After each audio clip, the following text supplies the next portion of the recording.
I missed it. I was on mute.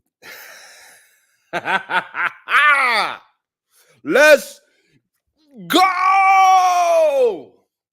Did y'all see it? Did y'all watch it? It was on and cracking yesterday. Woo! Let's get it started nice and early. Y'all know how we like to do. Good day, everyone. How are we doing today? Man, it was a beautiful night last night. I was up late watching the goddamn debate. I think it was great. I think it was great. And we are going to talk about it. We've been talking about it, Also, my name is Sharon Bracey. We are the solution-based group. And yes, we are going to talk about it. Every single day, we rebel against remedial rhetoric. And today is no different. Absolutely not. We want to challenge people's thoughts. We want to make sure we building up thought patterns and not just regurgitating something that somebody else said yesterday or the day before that, 10 years ago. No, we want to make sure that over here we do not create any kind of echo chambers. What's up, Kiki, maybe? Good day to you. Shout out to you. Thank you for being here and rocking out with me. And not being afraid to let everybody know that you rock out with me.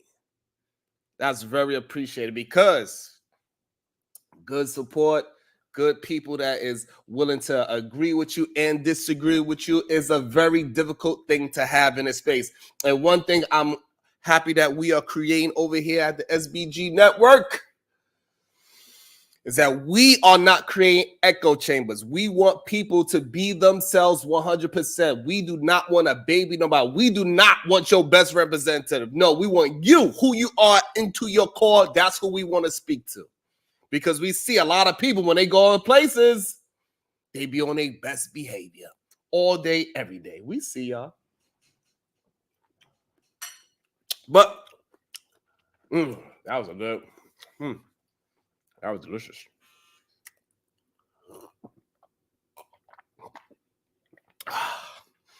The beautiful tears. They taste delicious. It tastes delicious.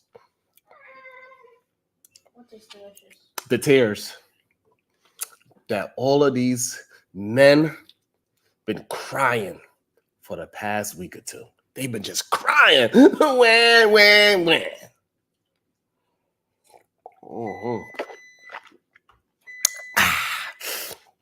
It's a little tangy.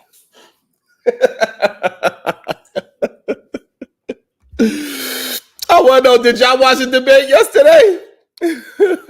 Yeah, what up, Future HJ? 6'7", good day. I appreciate y'all for rocking out with me. Thank y'all. Let it be known that y'all rocking out. That's right. Hit the comment button, hit the like button, hit the share button. That's how we build the channel. That's how we do it. We hit that like, we hit that share, and we keep on grinding. We keep on building each other up, and this is how we build up other channels, and you get your point of view out. I don't have to agree with you for us to be a part of a team. We do not want to create any echo chambers. No. What up, Tezzy K? We don't want no echo chambers.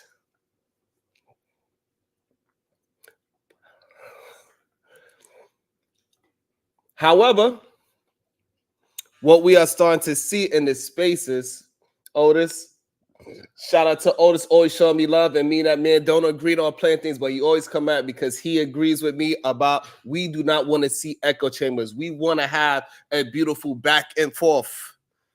That's what we love to do. We entertain the idea that my mind is battling your mind, your thoughts is battling my thoughts. Good day, Dawn. How are you doing? And I want to talk about something that's important in this space as well. I see that people are recently trying to gang up on my girl, the voice of Venus, and we are not going to allow it. Nope, not at all. We are not going to allow nobody to run the voice of Venus off of our space. No, it's not going to happen. Because what I see happens is that we only have a few female content creators in this space in the first place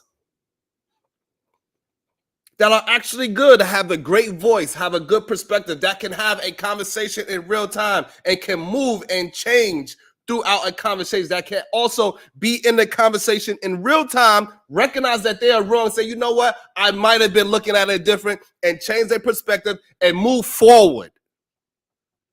No, that type of woman we have to champion.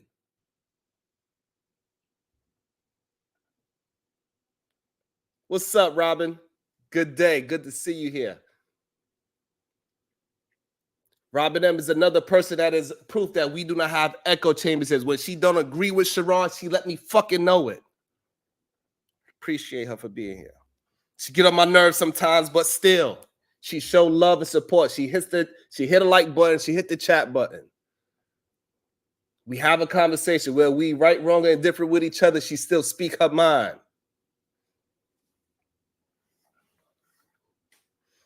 That's the beauty. We want to have discourse. Yes, it's okay for us to disagree with each other. It's okay for us to be mad at each other for once in a while. It's okay. But we come back because we know we're about the conversation and nothing else. We don't got to rip each other apart.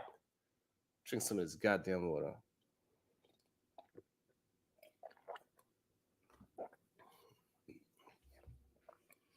What up, ADS? Good day to you, sir. Mo Beezy. I appreciate you, Mo Beezy. I did. But what I'm starting to notice that they were on attack on my girl voice. Like, hey, maybe because we both from Brooklyn, Brownsville, home of the brave. Stand up. We are not going to allow it. No. It's only a few women in this space, period, that has their own channel that's willing to grind. They try to come at Voice of Venus as a reason. They tried to come at MJ recently. Otis, it wasn't me. Otis, it wasn't me. What's up, Ricky? Your boy Trump was looking real shaky, baby. Ricky, Trump was looking real shaky yesterday. He was looking like all these other rimologists. They trying to push our females out because they are lovers of men. That's the real problem. Yes, maybe the voice of it had one opinion 3 months ago, and maybe she changed it today. We're going to allow her to be able to change her mind and move forward in life. Yes, MJ, she might have had one opinion 3 months ago, but we're going to allow MJ to be able to change her mind and move forward. Hey, Flora, she might have had her opinion 3 weeks ago. We're going to allow her to change her mind and move forward. People are allowed to make mistakes. Ricky Manna, I'm sorry, but Kamala, she answered a lot of questions. She was the more polished politician yesterday.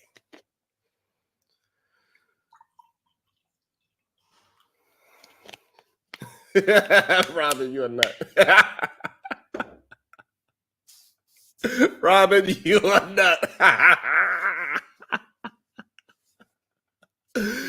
And we are going to get to Kamala, but first, I do want to address how the men are starting to chase the females away in our space. That's what it seems like. So first, when Sherelle, the beautiful Sherelle show, when she first came back into our space, when she took a hiatus and got on the grind for the past 4 or 5 years, and we see the changes of the beautiful Sherelle and how she gained more patience within the 4 or 5 years. How she was out there grinding, doing a job that most men are not willing to do. on the road every night, every day, by herself, grinding, starting creating her own business, creating her own funnel of money into herself so she can retire herself before she's coming of age.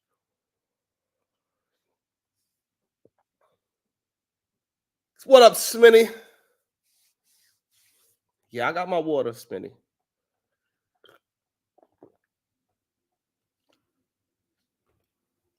So we seen when the Sherelle show came back into the space, the first thing they did was attack and say, oh, do y'all really believe she changed? Can somebody change in 5 years? All they did was try to attack her character when she was speaking nothing but logic. Because these men do not want women to change. They do not want people to represent and move forward. They want people to be stuck in one space so they can use that person as a whipping stick. Easy Money Jones, they don't want to see people that's actually moving forward. People are afraid to champion people that are moving forward in these spaces for some reason. Maybe it's just YouTube. It's not just, when I say spaces, I'm not just saying the space that people that we know, but in YouTube in general. Why are we not pushing and promoting the people that is actually putting in the work? Bubba, you are tripping.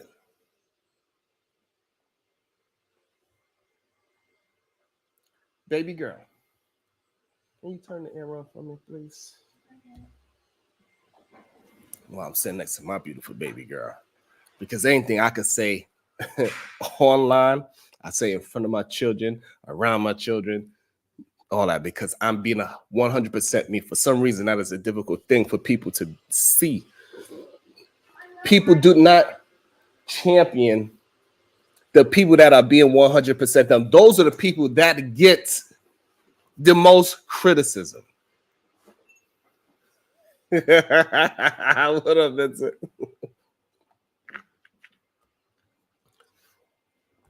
So I believe women like Sherelle, women that are out here grinding, getting that money up, out here not creating broken families. That woman is very attentional. She's listening to the people that need to be listened to. We need to be pushing those type of human beings up higher in the algorithm. We need to be pushing them up, promoting their shows, encouraging those type of women. And the voice of Venus is no different. She is that kind of woman. She is a woman that is out there on the grind, pushing and building herself up with minimal help. We need more women like Voice of Venus. But what do these men, these red pill, these incel, these manosphere men, these no good suckers do? They will see a woman like Venus, somebody that is a single woman that's out there grinding on her own, attempting to create her own business, do not have any children or have any children out of wedlock or created a broken house. She's done none of those things. She actually support men in these spaces.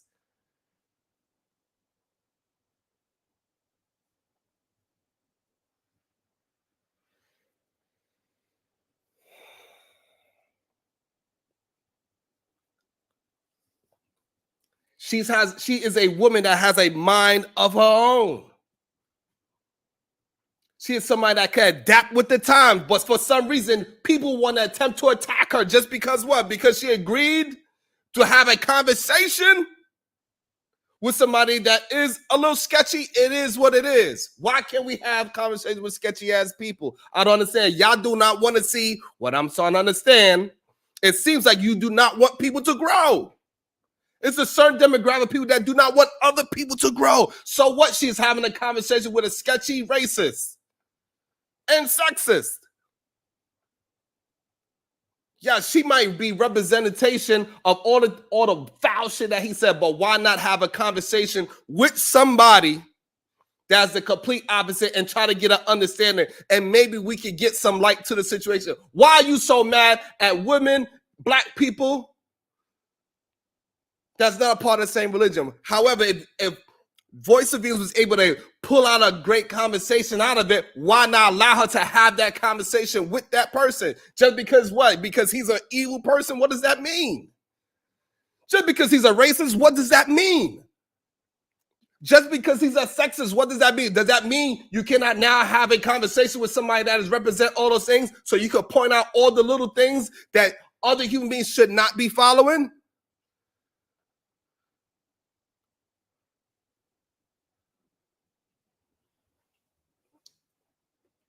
Why y'all attempting to control her content? If she want to have a conversation with somebody that's a little controversial, so fucking what?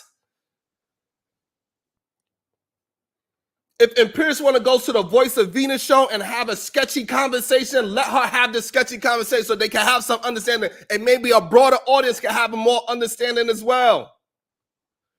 Because not every day we get to speak to somebody that is saying that they are racist, saying that they sexist, and being open about it. Most of y'all are covering it. Y'all scared to come on, be who you are.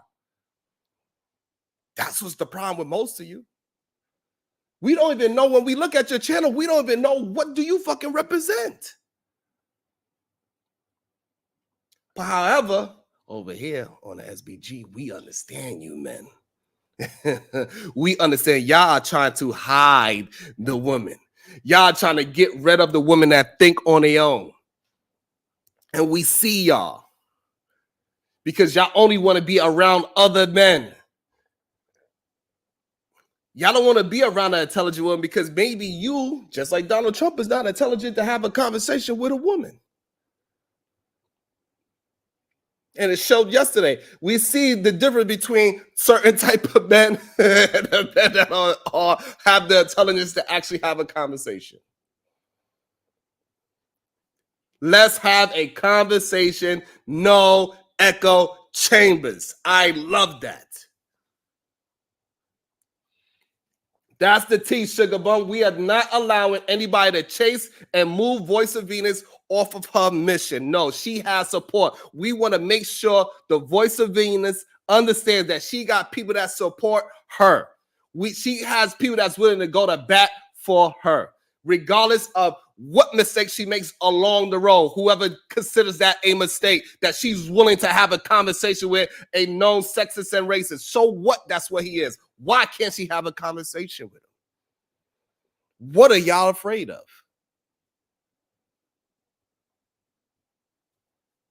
What are y'all afraid of? Why the Voice of Venus cannot have a conversation with somebody? What is the problem?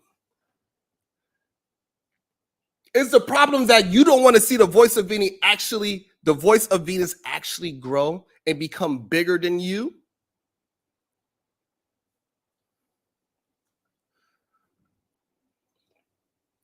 Smitty Corner. He says, no, we are to stay scared to ever step outside or ourselves. Everything must always be comfy and only listen to folks who give us our daily fix of trauma. Bonding is simple.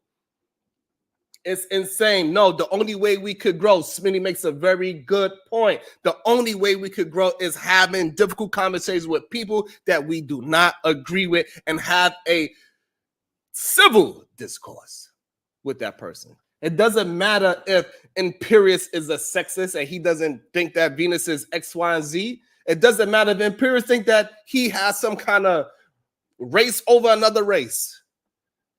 The Voice of Venus, if she is willing to deal with that difficult conversation, and he's willing to be respectable in that conversation, why not allow that woman to have the conversation? Why would you criticize her for just having a conversation? Granted, I get the point, what y'all was attempting to do. Y'all trying to keep us stuck in the past, just like Donald Trump is trying to keep us stuck in the past. It's time to turn the fucking page.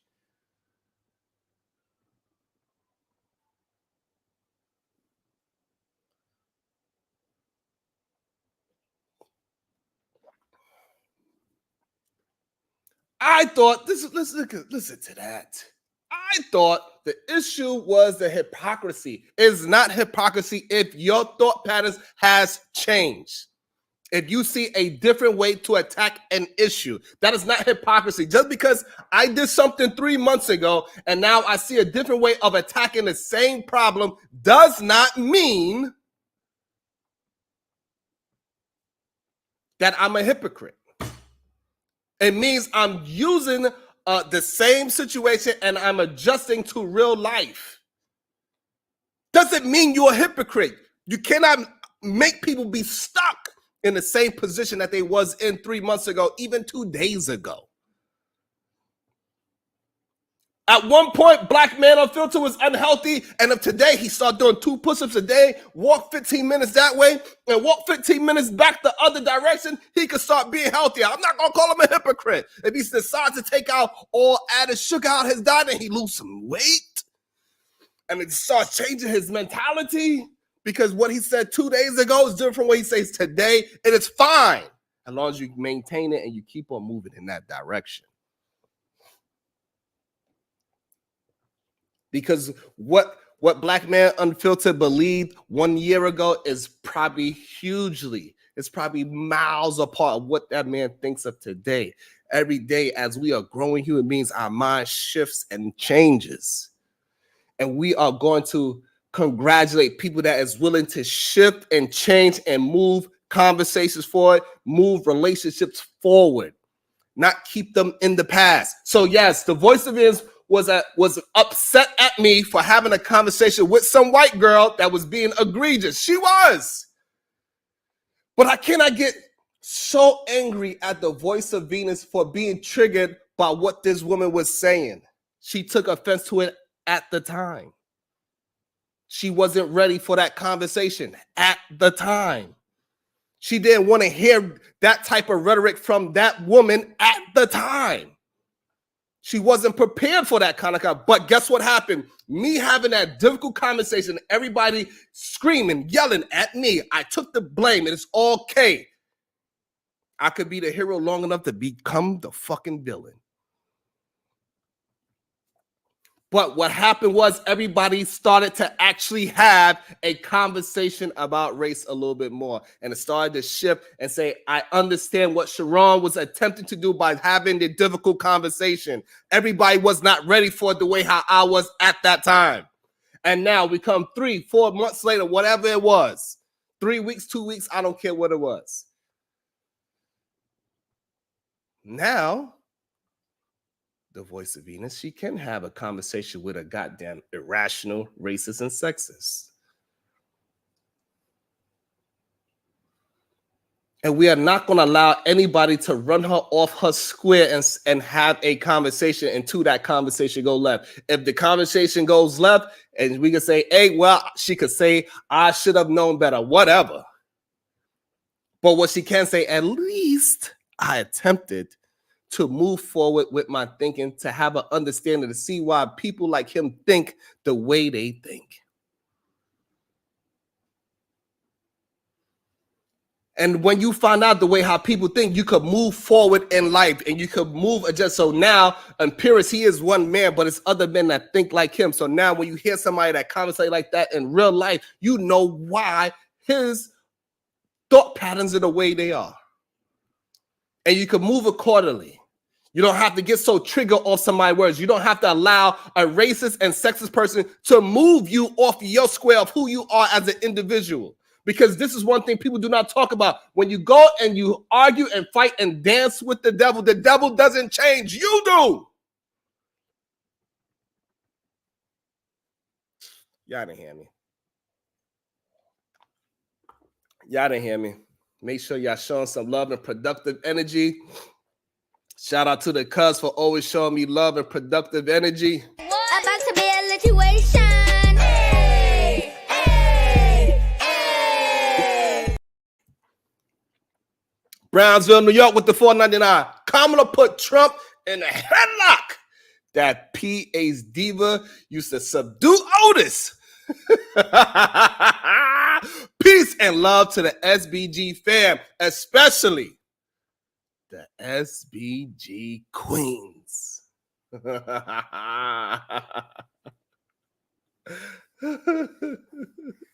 That is very true. BMU, you have a very difficult time frame for me. I ain't gonna lie to you. BMU, he invites me all the time. He gives me advice all the time. It's just that the time, BMU, to be honest, it's not that I don't want to join, that I ignore it. It's just the timing for me is very difficult for our schedules to line up all the time. That's really all it is, BMU. I am not running. I'm not ducking. I'm not dodging. Keep on inviting me. And I would absolutely find a way to get my family's schedule to be a part of that so I can get more involved in your conversations. Trust me, I am not ducking and dodging. Shout out to the Black Man Unfiltered. We're going to get that man walking 15 minutes this way and 15 minutes that way. Shout out to BMU. He's always attempting to have a difficult conversation.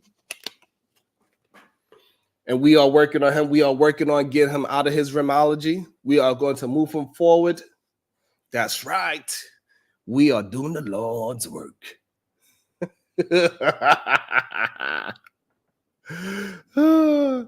Yeah, so BMU, with school starting is very difficult. We'll talk in the back. You always hit me up on the IG. We'll figure it out so this way we can plan it out properly. Me personally, I'm better in the daytime. It's very difficult for me to get the nighttime situated. It's just difficult.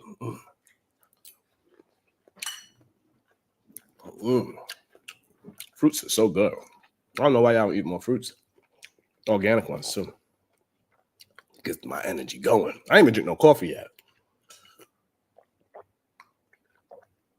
It's me, Dr. G. Did you start reading your 28 pages yet? Everybody, we started reading this book. It's right behind me. Over there, as you see, it's open still. I was reading it. That's right. I got to drink those tears. It's called Family Properties. It's about times in Chicago, about real estate in Chicago. It's a bunch of us reading this book together, and it is very interesting. Podcasts will absolutely love it. It kind of goes to all the things that podcasts already naturally talks about. Make sure y'all go pick it up. It's by Beryl Sada. It's called Family Properties. It is very good, written very well. It starts off explosive. We are doing 28 pages a day. We're going to review what we read up to on Friday, and hopefully by the next week, on the next Friday, we will be officially done with the book. We are putting a lot of pressure on ourselves to try to read 28 pages a day because everybody's day is busy, and getting some time to be some quiet time and read 28 pages. It's not easy. Trust me, I know. So back to these men on trying to quiet women. We are not allowing it. I want to let all female content creators know I have your back. I don't even care. We are on the same side.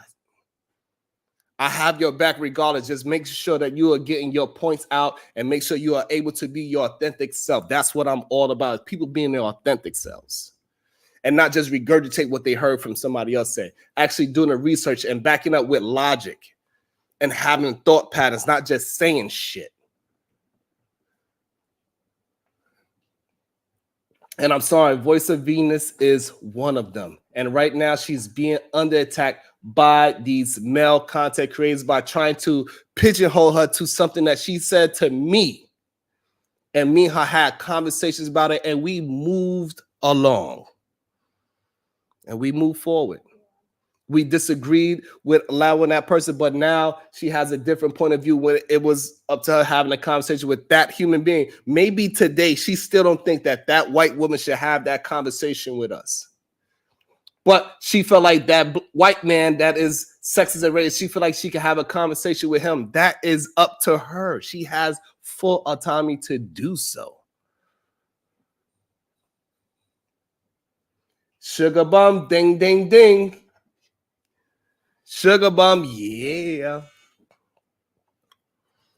He is definitely one of them that is attempting to hold her accountable. It doesn't matter if she felt like because this is what people don't understand. Sometimes what happens is that, like, so when things like that white woman, when she came to my show and she turned the channel up, it gets a little scary for people and supporters and things like that. Some people are actually afraid of you to grow your channel. That's why they don't want you to talk to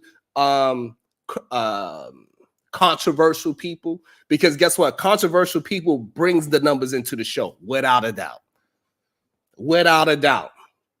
So some people are scared of that. Some people are scared for your channel to actually grow. So they try to stunt your growth by you not having a conversation with the controversial people, even though that's what makes your show move forward, because you bring brand new eyes to the channel.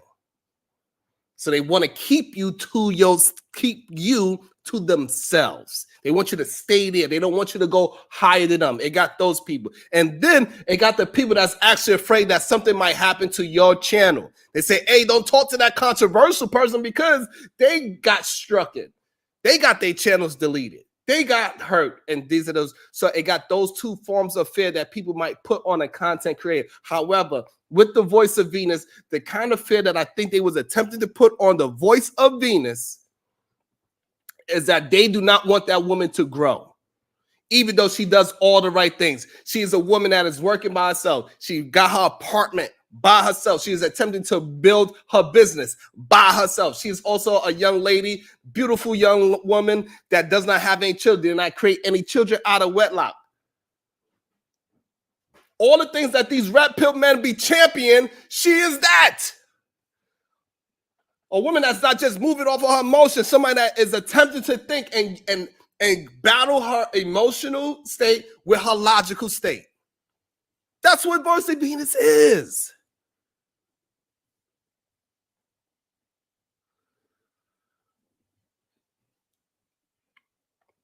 So what if she's having a conversation with somebody that you don't agree with? Allow her to have the conversation. And then after she has the conversation, have a conversation with her back and say, hey, and try to understand why you wanted to have a conversation, because I felt the way when you was having a conversation with that man. I thought you was being hypocritical. Don't do it on a platform while she's doing it live if you actually care about her. If you actually care about her channel's growth. So therefore, when strange people come to my channel as well, y'all got to stop doing it just because if Mr. Rimtastic start being, let him talk, let him come up, let's have the conversation. Don't just chase them away, because all those things bring new eyes to the channel, and we are going to allow each other to grow. We got to allow our peoples to have conversations with people we don't agree with. We have to allow it. We cannot keep chasing people off, because it creates this crazy weirdness.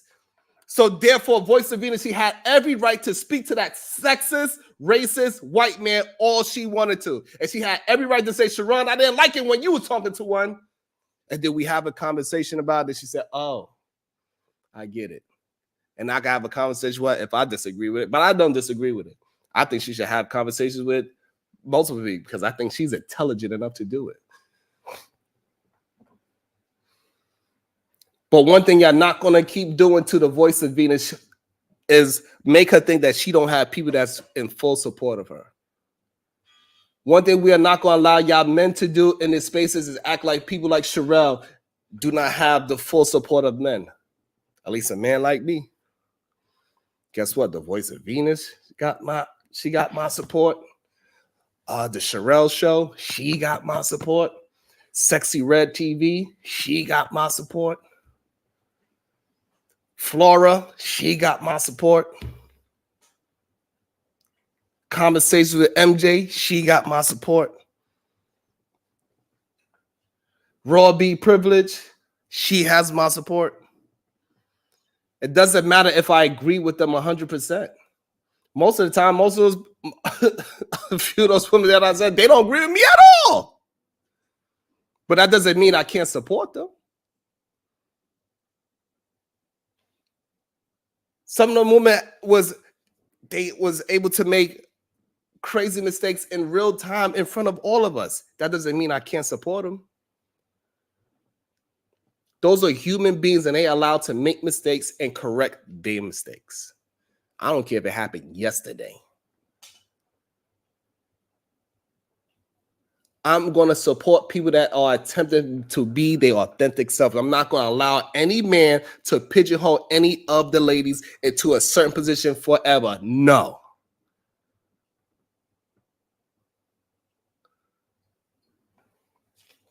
And Otis, I feel like I am leader by Zen by allowing people like Fatty back onto my channel without beefing, and allow him to have a conversation, showing that even though me and that man had serious fisticuffs, if we had met each other a few years ago, me and that man would have physically fought without a doubt.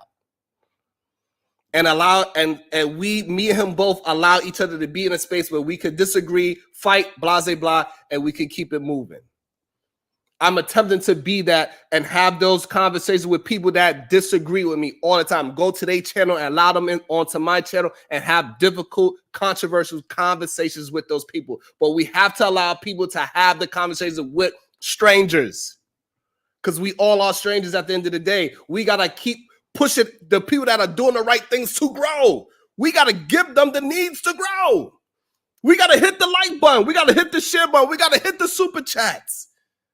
It's only most of these people, they are beefing and crying with us, and they trying to stop other people from supporting because they're afraid that they won't get support. The people that are attempting to have the conversation, the people that are really pushing things forward and allowing conversations to support them. Support the voice of Venus. Let her know that she has men behind her. It ain't just the untouchables that's going against her and trying to pigeonhole her. No, it got other men that's supporting her as well. It got other men supporting MJ. It got other men supporting Sherelle. It got other men supporting Flora. It got other men supporting all of these women that is going through tough times, mentally, physically, whatever it is, going through different weight problems, different mental problems, boyfriend problems, kid problems. It doesn't matter. You can move forward. Y'all crazy.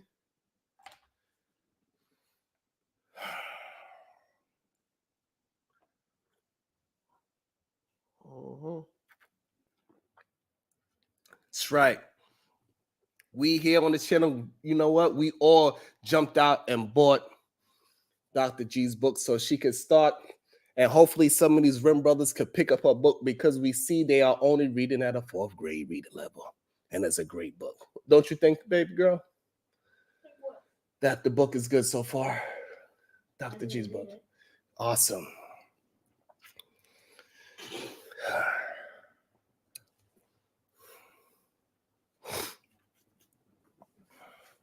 Simply, what are you talking about? Simply is another person that comes here to disagree with me on purpose. Because the reason why, good day, the beautiful conversation with MJ. Hopefully you heard a couple of things that I said. I just spoke your name, girl. Yeah. Fantasy Island Girl is another beautiful, gorgeous woman. Ooh, in shape. Chocolate. Got all her beautiful teeth, the beautiful smile, able to voice her opinion and switch it back and forth. Ooh, God damn it, Fantasy Island Girl, you're a little bit closer to me. All I'm saying, we could hug it out, Fantasy. What I'm saying is Fantasy Island Girl is another female that's out there that if she start doing shows, I would support her as well. I'm not sure what she's doing, but I would absolutely support Fantasy Island Girl 100% as well. She is somebody that is not afraid to speak her mind. No, I'm just on, hey.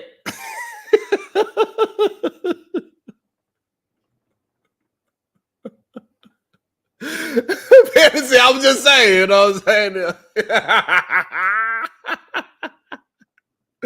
saying? So Black Men Unfiltered, what I'm saying with our beautiful female content creators, it's a lot of men in these spaces that run with the red pill incel manosphere, these no good suckers. They are attempting to chase our women off their square and allowing those beautiful women to grow. They are attempting to push MJ off a square. You see her goddamn name. Conversation with MJ, and as soon as they attempt to use my channel as a way to start with these women as well. That's what they attempt to do. So y'all see her name, Conversation with MJ, and as soon as she start talking and making great sense, by the way. Another beautiful brown-skinned woman, natural hair, barely wears makeup, do not have a bunch of children running around, maintaining her house, put her kid in a beautiful school, beautiful neighborhood, go and give him his first car when he turns 16, and that is the woman that they try to fight the most. That is the woman that y'all supposed to be championing and say, yes, she made a mistake and chose a man and tried and attempted to be with somebody that she thought was one way, and as time progressed, she realized that he was full of shit, and she recognized and she did the right thing and cut it off before it was too late. She did the right thing.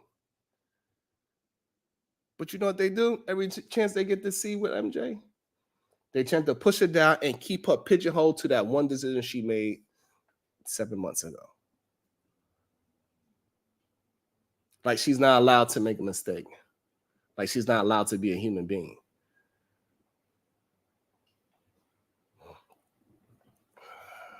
It's crazy. So Black Men Unfiltered, what I'm saying. That's right, Otis. I'll be willing to kiss MJ's ass. I'll be willing to kiss Fantasy Island Girl's ass. I'll be willing to kiss Flora's ass. Maybe not Flora's ass. However, what I'm saying is this. I don't mind kissing a little ass as long as it's a female's ass. However, those are my true opinions. My girl Robin M, if she ever hit me up saying I'm in New York, let's go get a drink, I'm going over there and see Robin M. We're going to go get a drink, regardless how much she curses me out on other panels and she allow other people to curse me out on other panels. I don't care. Because for the most part, me and Robin M, we agree on the majority of things. We do.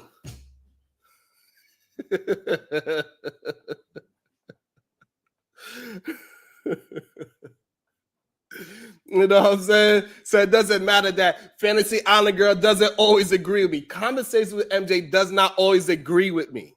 And I'm not going to always agree with them. However, I want a space where we do not have an echo chamber and we are allowed to have disagreements, talk on the topic. On the topic. And say we disagree on this topic and stick to that. And Fantasy Island Girl, don't do what I just arguing what the other people do. If Tommy wants to come here and say hello, let him say hello. Let him come up here and disagree and say his whatever he's going to say, his craziness, and let us destroy the topic. Because that's how we build great conversations and good content. We do got to have people that can hold the oppositional page. I'm just saying, if I ever see Fantasy Island Girl, I'm just going to give her a very good, strong hug.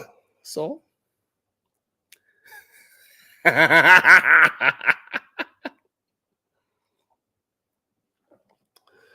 All I'm saying.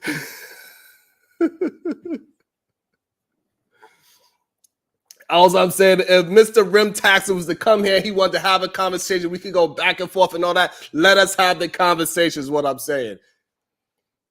We know he's controversial. We know the man ain't too smart. We know that man. We know Mr. Rim Taxer needs to order Dr. G's book immediately so he could get his goddamn vocabulary up. He could get his reading skills up. We need to get him past the 4th grade reading level. We know Mr. Rim Taxer needs that.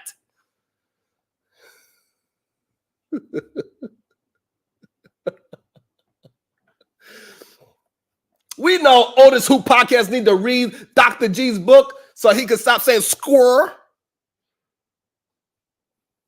and get his vernacular straight.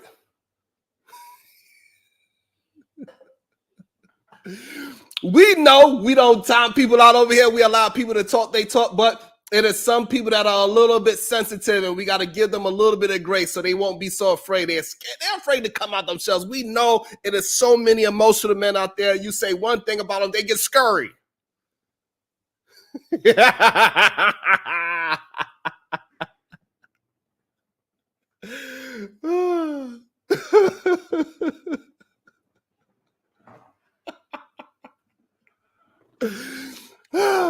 The people talking to Kimbo, we know the people that's out here grinding and putting in the right work, and we gotta show them love and respect, man. We gotta make sure we hit that like button, we gotta make sure we hit that share button, and make sure if we can, you got 99 cents. Show your love and power. There ain't nothing that's gonna make these remologers more mad than showing your love and support to the people that is fully naturally against their talking points. People like the Voice of Venus that is attempting to move the conversations forward. People like conversations with MJ. If y'all get out there every time MJ starts her show and if it's 50 people in there and y'all have 50 females showing out and sharing it and supporting her show is going to make them even more mad. Y'all really want to get these rimologists mad? Get behind the people that are against them naturally. Not people that is grifting to do it, people that is naturally just doing it. Voice of It is naturally, I would say 80 to 90% of her content is going to be naturally against certain type of men because she has common sense.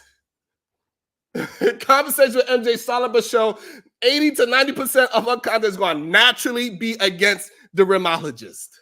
Flora, her shit's going to be naturally against the rimologist.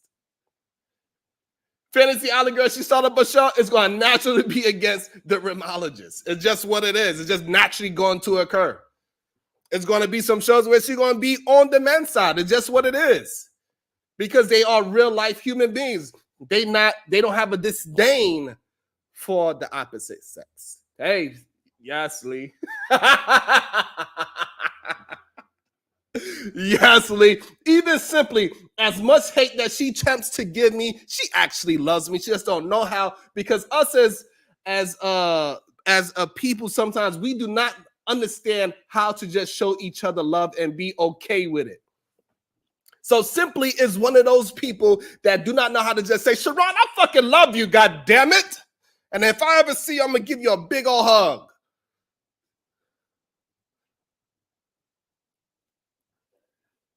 And the reason why Simply don't understand how to just say she loves me, because I'm not a degenerate.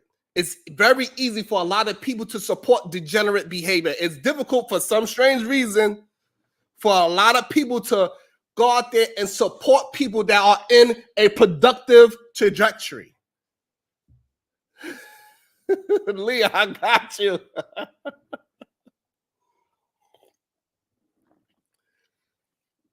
So Simply is one of those people that just love to support degeneracy. And it's fine. It's okay. I get it. You don't know how to just say, God damn it, Sharon, I just enjoy you. You make me laugh. You make me smile. You get me upset. You make me go through all the goddamn emotions, Sharon. You get on my damn nerves. It's okay.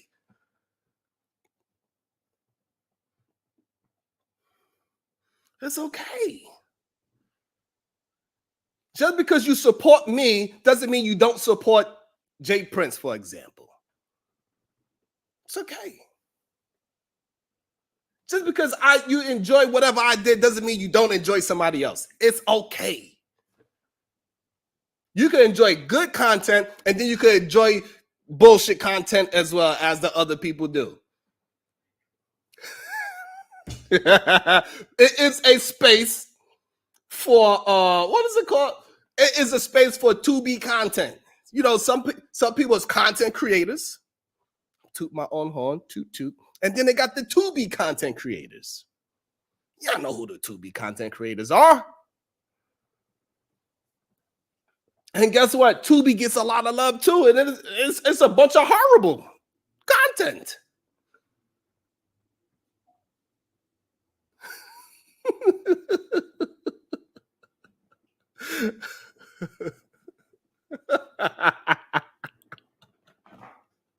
MJ!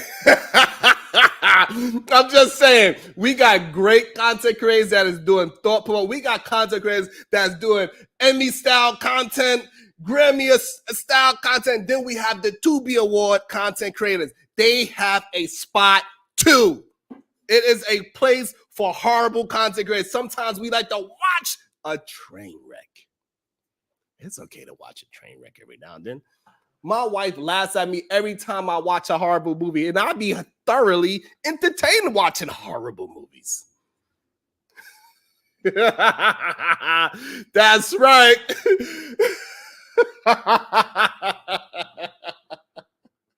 We didn't even get to Donald Trump and Kamala, but however, I think it's very interesting, Vincent, how Trump, he is a representation of the red pill incel manosphere, these no good sons. He represents them all the time. And guess what? People like the beautiful MJ, Fantasy Island Girl, the voice of Venus, and so on and so forth. They represent the beautiful, articulate, competent, beautiful woman. Because goddamn Kamala was looking, I would give her a beautiful hug as well. I won't hug her as tight as I hug Fantasy Island Girl, but Kamala would get a nice, beautiful hug. That's all I'm saying.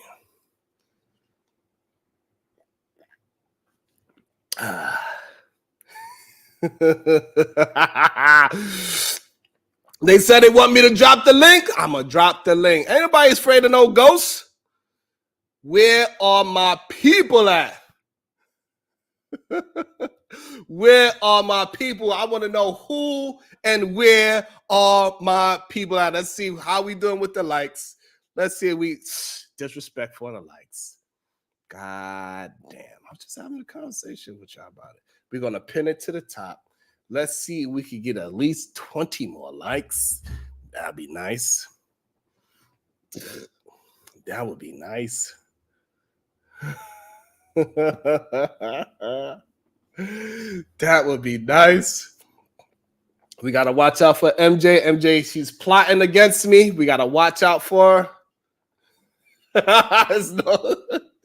It is no tequila with these tears, MJ. This straight tears. Welcome to the show.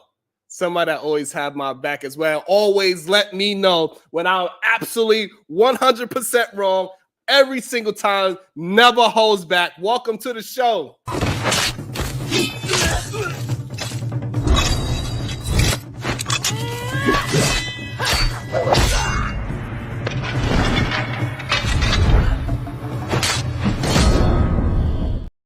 Good day, beautiful. Hey, Sharon, what's up?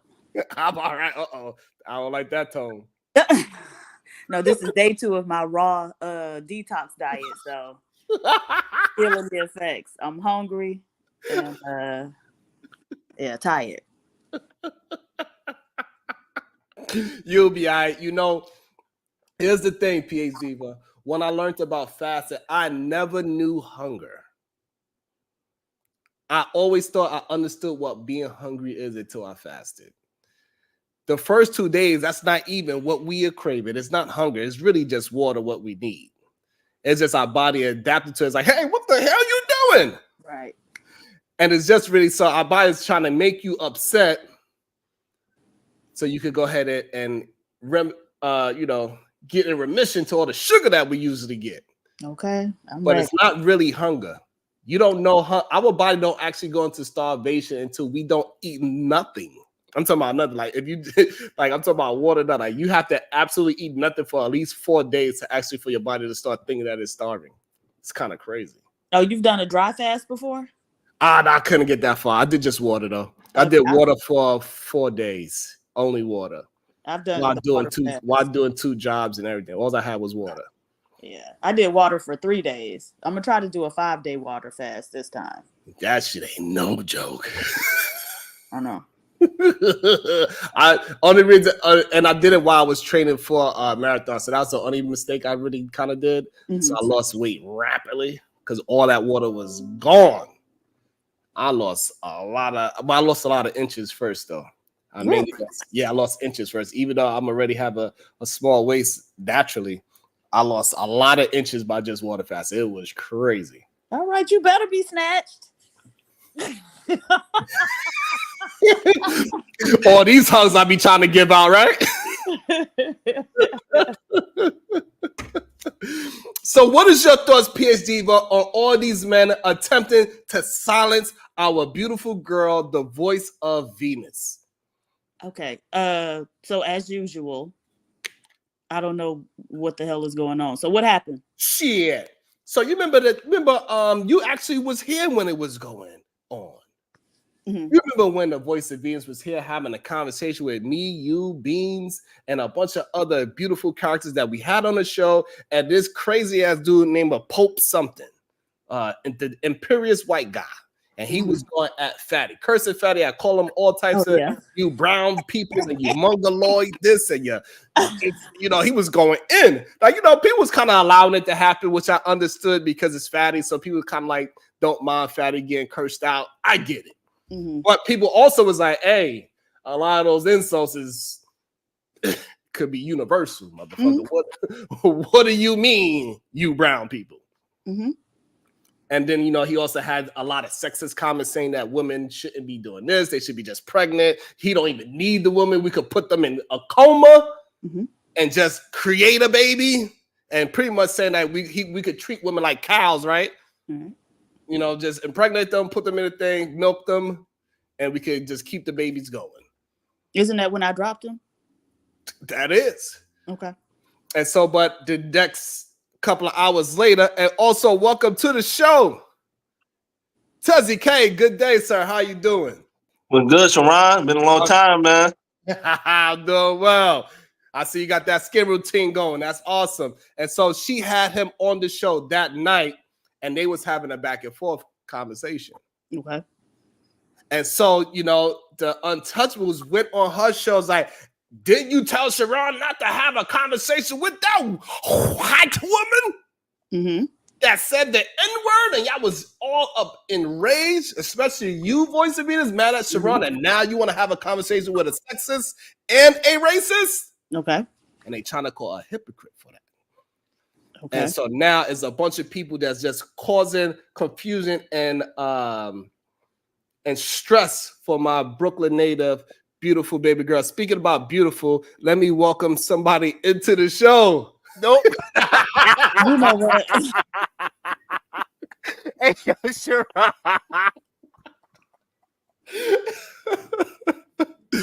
So what is your thoughts of that PH Diva? That they are trying to control our girl, the Voice of Venus. Well, I mean, I don't think that they can control, you know, what she puts on her channel. But I mean, she was very upset when you had the conversation with the white girl. Right. She was really upset. And so I guess I'd be curious to know, like, okay, what was different about this guy that warranted a conversation with them? But again, it's her channel, so she can do whatever she want to do. That is very true as well. And I think so now that is the problem that I think that we need to do is like, hey, you had the conversation with homeboy. You didn't want Sharon to have the conversation and actually have that conversation with us. So what made it different? Why do you look at it different? Why did you look at, you know, so we can actually have the conversation instead of attacking her and call her a hypocrite and put her under stress because she has stress from like a couple of different shows. It wasn't just Fatty and the Untouchables. It was also the Pod Mobs as well. The who? Oh, Pod Mob. All 12 of them? All 12 of them. I mean, but that's the thing. You have to ignore these people, you know, and just do you. So, yeah, that's kind of crazy. Yeah, so, you know, she was getting a lot of stress from different avenues and probably even in back chats or maybe personal people saying and things as well. So, you know, and not everybody's able to deal with, you know, stress the way how I deal with stress. I don't give up. You know, I have no, like, I went to the highest mountain of not giving a fuck, and I left them all up there. I have none to give whatsoever. Right. So, you know, when people be like, hey, you let Tommy up, you let Rimtastic up, you let Thorpe up, and Pierce, like, even when Pierce came up the next day, what happened? You didn't even allow that man to talk. You was like, ha! Oh, Sharon, is that the one? Okay. Right. I got you. You thought you were just talking to Fatty, but we heard that other shit you said. It is what it is. Yeah. You know what I'm saying? So this is what it is. I also want to welcome Tezzy K. Tezzy K, what is your thoughts? Why you think they are attempting to restrict the Voice of Venus? Just like they always do. You know, just blame women for everything. And so, I mean, I don't even know, man. I've been watching Voice of Venus. I don't see what they problem is with her, but I think she got a good mindset. So, I mean, I don't really know, man. Same old, same old. Hey, unlikely. Why do you think these men, these red pill incel, these men's fed men, these no good suckers, why do you think they want to control the women so vigorously? Well,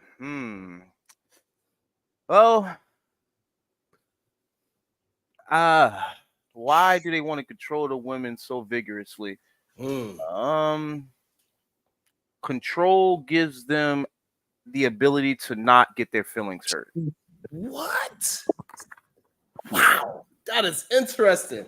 So if they could control Venus and make her do the content that they feel, make her feel bad about the things that she doing, and they say, "See what I'm saying?" And she's like, "I see what you're saying, Fatty. I'm so sorry. I couldn't see it before until you came into my life, Fatty, because you have proven so many things. Because we understand your rhetoric, right, Fatty? Because we understand what Fatty is attempting to do in this space. Do we? We know what's his statement. What is he trying to do?" What is? I don't know what the hell Fatty trying to do. Shit, what he trying to do? I don't know. I stay away from these content creators, man. All they gonna do is make a damn video about you if you're not a content creator. So I'm just curious to understand, like, how Fatty is able to have a stance on what other content creators, especially female content creators, do, where him himself doesn't have a stance on what is or how things should move forward. Well, I think because a lot of them try to get some sort of like validation from him. Ooh. Right. And so one of the things that kind of I haven't been able to wrap my mind around about this space is the women, like, they really do want that male validation or whatever. And so they do try to, they'll see that one of these motherfuckers act out with another woman, but for whatever reason, they think they're going to be different. Right. Wow. And so it's not until that same motherfucker runs them through the meat grinder that they saw them run several women before them through that they realize, oh shit, and now it's a problem. Right. I think that's why I get a lot of pushback, Supreme Goddess, is because I just fight against all degeneracy. Like, even when the degenerate crime that happened yesterday on our show, right? Tyreek Hill, he's a degenerate, and those cops was degenerate. I'm gonna talk about both the degenerates. And for some reason, people want to be on the side of the degenerate. We got people that's on Tyreek Hill just because, and we got people that's on the cop side just because. And so therefore, I think that's why a lot of times people that is looking at things objectively, they get a lot of flack.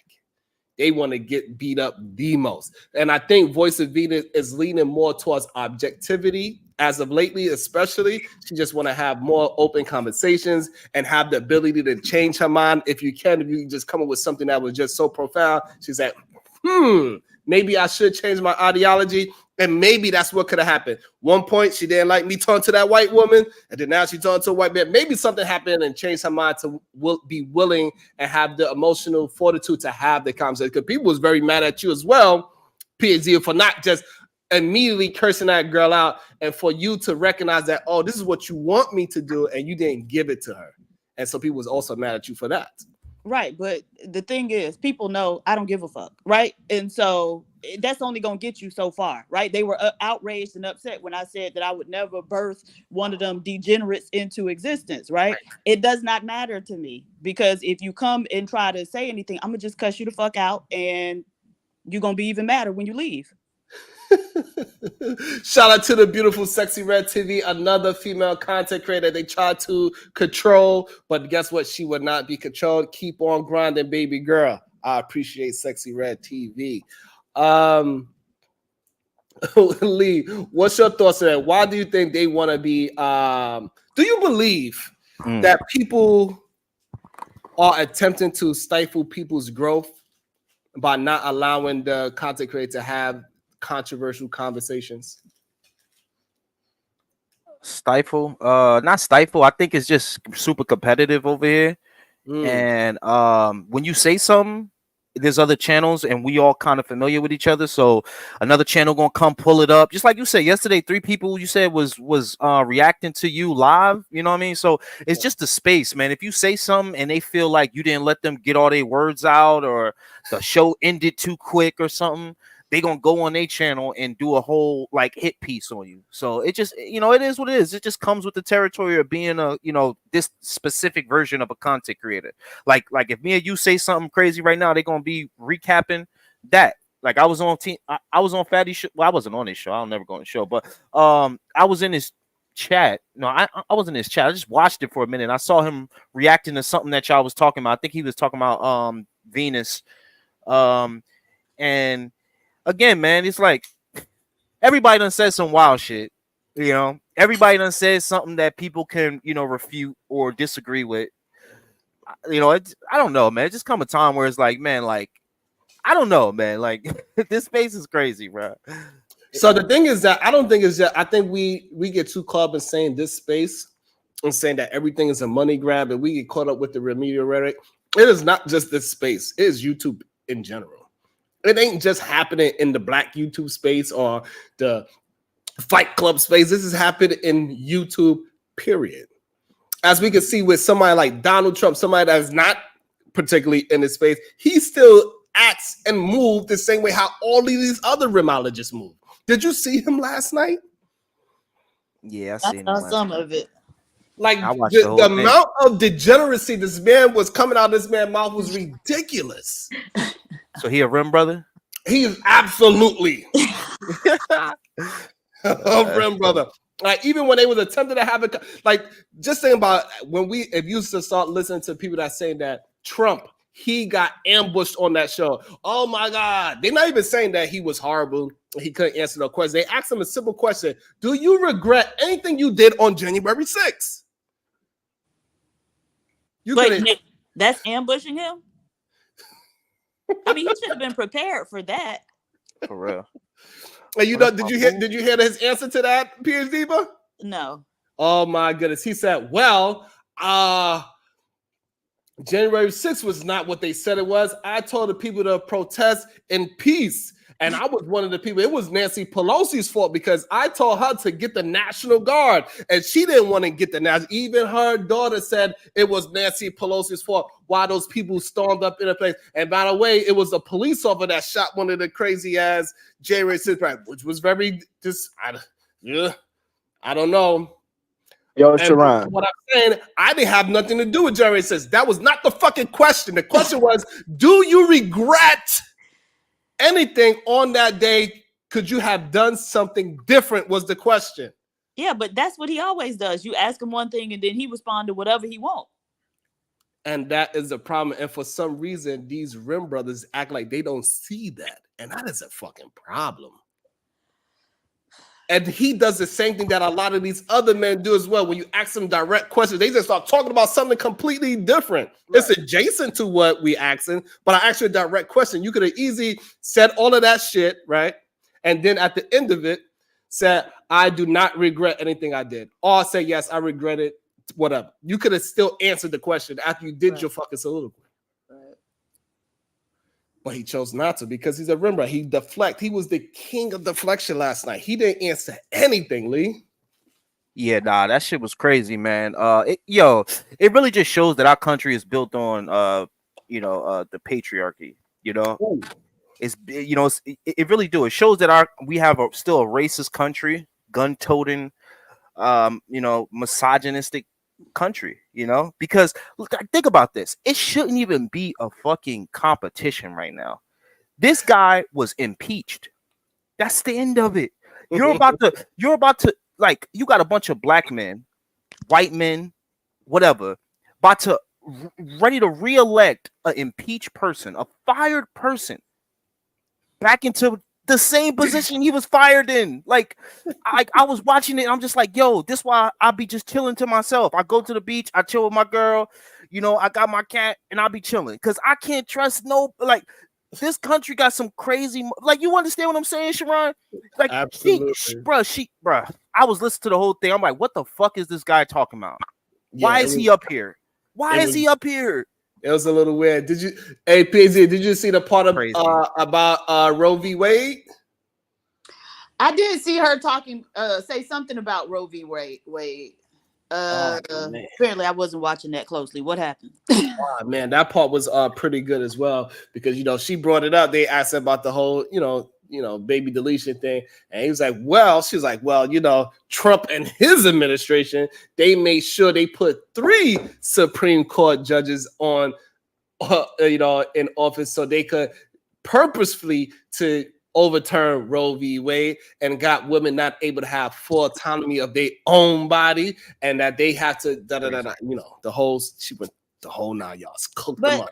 So to me, right. So the issue of them being able to put 3 Supreme Court justices in the Supreme Court, they had a plan, right? Yes. So okay, and so it's the Democrats' fault that they weren't thinking on that level, right? And then even when what's the old white lady who died, when she was getting close to the end, and they were trying to make her, step down before the end of Obama's term, so he could appoint somebody, and she was like, no, so she died. Like they toted her up out of that shit in a box. But so somebody should have been telling her, hey, old bitch, go take your ass home and rock your grandkids for the last time. Right, that's fine. I agree with that point of view, right? However, it doesn't negate the fact that they had the plan and they executed that plan. Right, but so now what Kamala was saying that there's something wrong with that. If that's their ideology, then yeah, they actually planned in advance, strategized, and were able to execute it because they filled up not only the Supreme Court, but the circuit courts and, all those federal courts. And so to me, that seems like a lapse on the part of the Democrats. Like, what plan do you have? What the fuck are you always just out here responding, or are you actually planning? Right. So now she was saying, it was perfect because she said that word, my plan, I don't know, maybe 100 times. I don't know. You peeped that too. That was one of her sticks too. My plan for the future of Americans and American women. Like she was on point with that plan shit. Like, I don't know if you paid attention to that, Diva, but that word, my plan, was a very pivotal part of her communication. And she was saying her plan is to retract all the things that they did, and so women can have full autonomy of their body, and so a woman do not have to, if she is to get raped or something of that, she has to have that that child that was created in a criminal act. And so what was her plan though? What was her plan for doing that, for retracting everything they did? Right, she went through it and everything. She went through it and explained it word for word. Like she had because they gave her 2 minutes and she broke it down. So what was like the highlights? What was to get Supreme Justice to get them to overturn it, to put Roe v. Wade back into play, and so women out of the 50 states, so they can have full autonomy of their own body, and that men should not be the ones choosing what a woman should do with her body. Okay, but how's she gonna get the Supreme Court to overturn it? She went into it. She said she's gonna do whatever she's gonna do, right? So I wasn't really honing in on that part because because we can watch it together. She had a plan. The last election cycle, Biden was actually talking about, oh well, maybe we need to. It was something about reforming the Supreme Court, right? He said that on the front end. Now we never heard anything else about that once he got into office, and so I was just wondering what her plan was to get them to take it back. But she said she's going to lobby. She's going to talk to the people. Yeah, it's a 50-50 Senate, so she got power. She got Republicans that's on her side. She got Republicans that used to be on his team coming to her side. So she's saying she has the power and influence to change, to overturn all those things. Yeah, I just think. And so Donald Trump said, calling to Kamala Harris, this man is ridiculous. He is ridiculous. He said, well, the way how she want to do it, you could have because she's going to reverse everything, and you could have a baby deletion after term. I saw that part and I was just like, come on, dummy. It's like, this is the person y'all want to like, that's crazy. That is not legal anywhere in the United States or probably in the world. After a baby is come to term, that is called murder at that point. I did like that she kept calling him a liar, and every time he said something that wasn't true, she'll be like, okay, he lying again, because he was. Yeah, he was absolutely lying. But the thing is, the Rim brothers, they enjoy liars.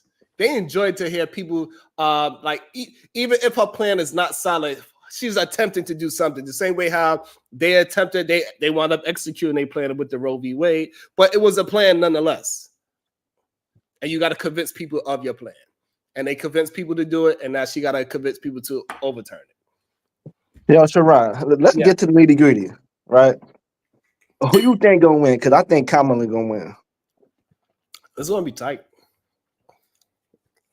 To be honest, hopefully they do the second debate in October.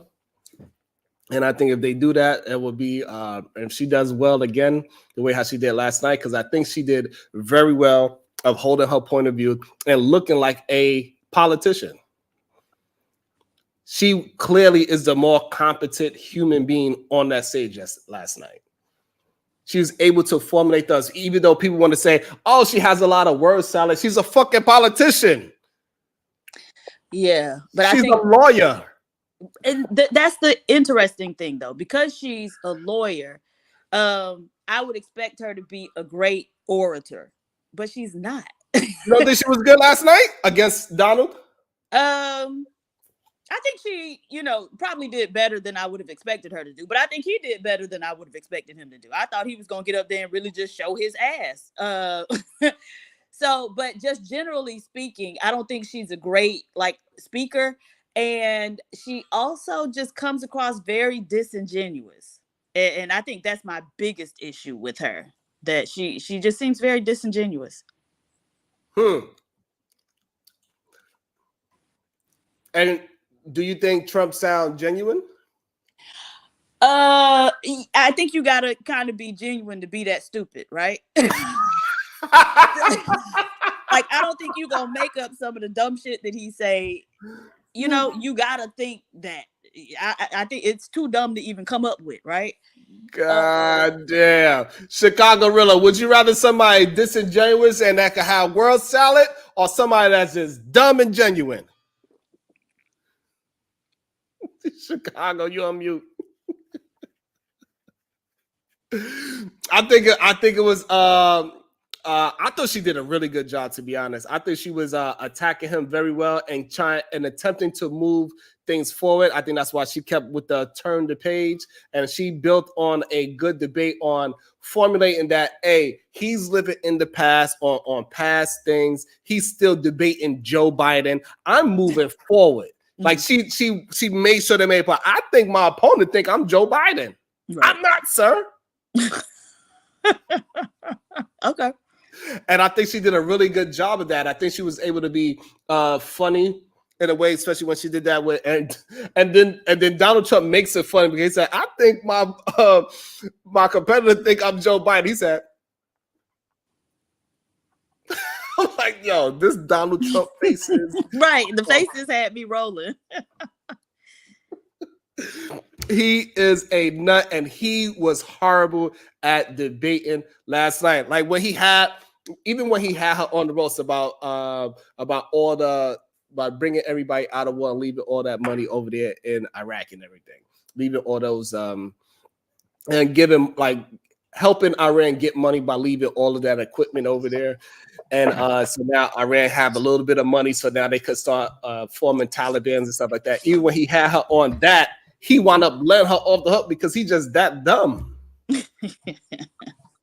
So even when he had a good point, he lost it because he want to go back and say, oh, Joe Biden, you are not battling Joe Biden. Right. Did he bring up the race issue again? Oh, he skated past that really well. Okay. So he did really good on avoiding the race bait because they did ask him about, you said that she's not black, and he said, I don't care what she is. Okay. She's just going to be bad for the country. So, he did a really good job of that and saying that, hey, another thing he did pretty good at, but he didn't execute it all the way, was saying that my tariff plan is going to be good. But she also did a very good job and make it seem like the buck is just going to get passed down to consumer, which what tariffs is actually going to do. But however, he did a very good job of, he just didn't finish he didn't just complete the execution of it. But I think he did well enough for people that understands what was going on. They did keep some of the China tariffs. Right, he did. I saw him saying that. And so that part was good for him, I think. And saying like, yeah, but also she said, yeah, some of the tariffs is okay, but the majority of tariffs is going to be pushed on to the American people if you used to get back there, if you push all of them on. So I think she did good with that, with deflecting that, saying like, yeah, we kept these 3 tariffs, but these other 3 we didn't keep because it was detrimental to the country. So that was smart of her to play that role as well. So that's why she's just a better politician. She could have a better conversation with human beings than he can. What's up, Rilla?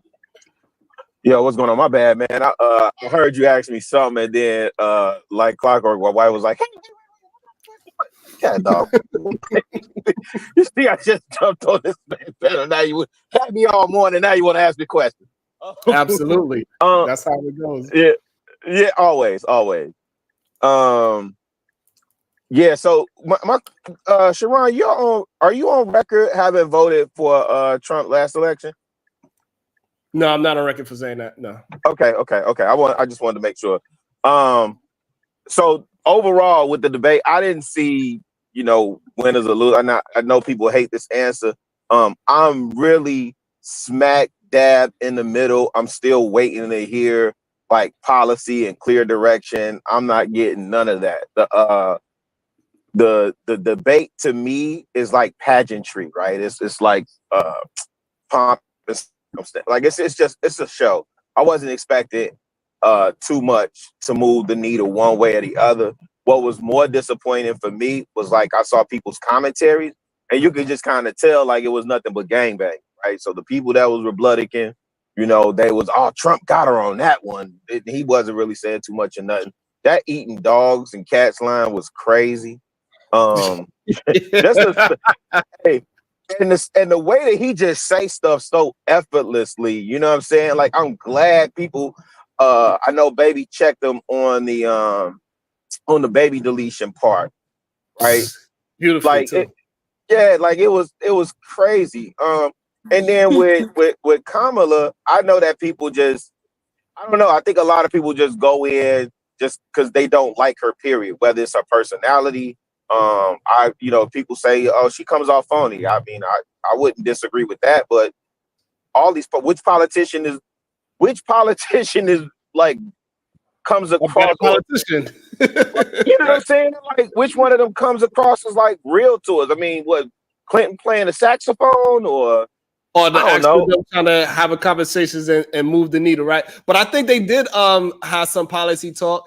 Like what one of you just said with the whole dog eating, with the immigration. Like, even though I believe Donald Trump tried to hone in on the immigration because of the millions of people, and they kind of waited a long time to close the border, because now the border is closed, right? So they kind of waited a long time. He tried to hone in on that. However, he didn't have a plan to move progressively past it as well. He just wanted to say, oh, what happened with the border? Like, okay, we closed it about 3 months.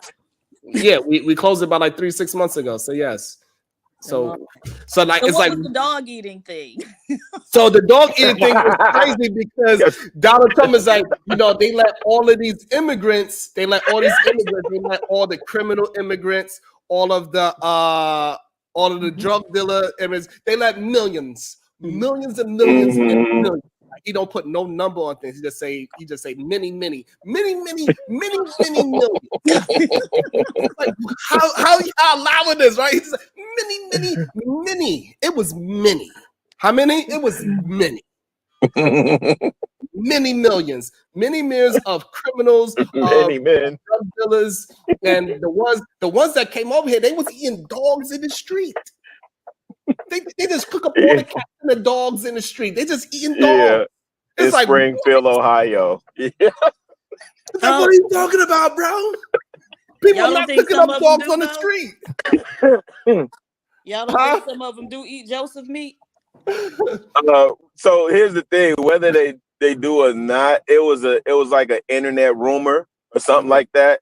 And so when you go research it, there's an article that pulls up that officials in Ohio have not responded to any report or had any reports of somebody eating cats and dogs and all this other stuff. So then again, like, if this was like comic relief or a Dave Chappelle show, like, yeah, okay, cool.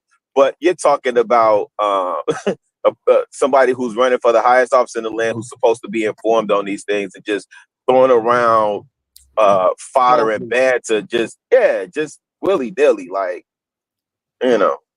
And then she combated it perfectly. She said, you know, you talk about all these criminals that we let in. What about the American people not voting a criminal to the highest office of the land? That was a bar. Yeah, but I mean, I think it is important to understand that a lot of times the criminal element, like, so going back to Mariel, that's what Castro did. He opened up the jails and said, take your ass over there, right? And so within months, the crime rate in Miami spiked, you know, over 100%. Like, they was running amok, right?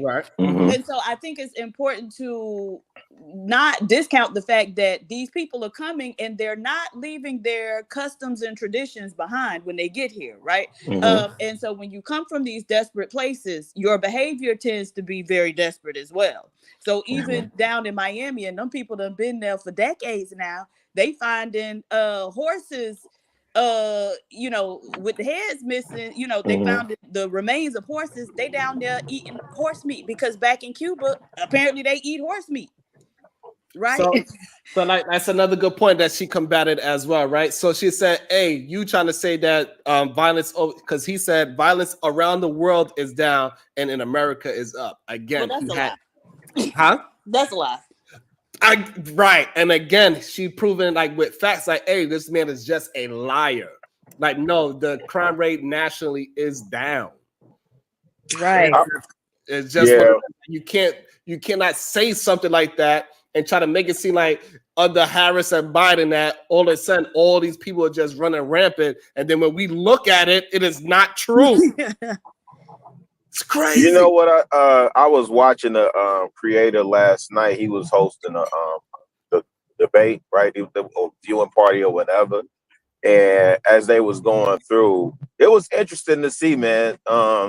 He had like not fact checking per se, but every time somebody would say something that was like, he would throw like the article up or put the link in the chat, like, oh, this is where you can find more information on that. Because I think by and large, Sharon, I think majority of American population is not as informed as they should be. And a lot of people are going to vote based on personality. Right, which is understandable in a sense, right? A lot of people don't have the time to read. The hell you say? They don't. A lot of people, they working two jobs to survive. Working they make time man, for they working for the man every night and day. Absolutely. We make time for what we make time for. We spend hours on these panels. They got time to read, bro. Right, and these people got children, which is another another thing that she brought up is the healthcare that she is trying to help out. And I think that she hit it. Like, she transitioned from the baby deletion to the children healthcare perfectly, right on time. Yeah. And it just shows that she's just a more polished and more prepared politician. Whether she gets all those things that she said she's going to do done or not, since when that's been the case, there's no politician that's ever going to get everything that they say they're going to do done. Right, especially when you don't have the Congress. You know what I mean? So then that's why I really don't listen to them. That was my point. Like, they say all this stuff, but I really don't listen to any of what they're saying because I know they're just trying to get elected. Right. But still, you still got to get with the mind state. What are you trying to do for the country? You got to attempt to do something. Well, yeah. Well, I'm a better president because I talk better. Well, essentially, that's what they're doing, though, right? Because you're just trying to sell yourself on what you're trying to sell your vision to the voting public. On what I'm going to fight for you as the American people. I'm going to fight for you to do X, Y, and Z. It's not going to be easy. I think that like I could just do it at the snap of the finger. And it's not easy to get bills and all these things passed. We know that. The fact that Donald Trump was also trying to kill Obamacare every chance he get was another good thing that Kamala did against him. She said he failed 4 times at that? Yes. Yeah, that was wild. I didn't realize. I knew he had, but I didn't realize it was that many times. I think her. My bad. Just really quick. Invoking John McCain It's some wild times, man. Like the way them people turned on John McCain, his own party turned on him so quick for defending Obama in that one town hall meeting. And then I think her invoking that memory of him was good too. And she pointed out, like, I got 200 Republicans that support me. Right. Like, okay, she going for the juggler. Oh wait, Sharon, you know what I also picked up though? Trump doesn't do so. That debate, I didn't think he did particularly well in that debate, and I think it's because he tends to feed off of a live audience. He tends to feed off their energy a lot more, and when it's just like studio and then he did not seem like the Trump that we're used to seeing. And she hit a sore spot when she said people was leaving his rallies. That joker started to turn into Incredible Hulk on that one. You can see on that one, Eva. See his face That change. joker got upset. Yeah, he got upset with that. What you mean? Rallies ever in the history of rallies. She also cooked him when he said, I got the most vote of any president. And her reply was, also got fired by 81 million Americans. Like that was a bar in live time. Also, 81 Americans said they don't want you no more. And what did you do? You tried to create a resonance, man. I thought she did a phenomenal job, in my opinion. It shows that he didn't do no preparation. He thought he could just go in there and just talk her out of the gym, and it did not work. But I don't think he ever really prepares for those debates. So my thing is, I don't think it.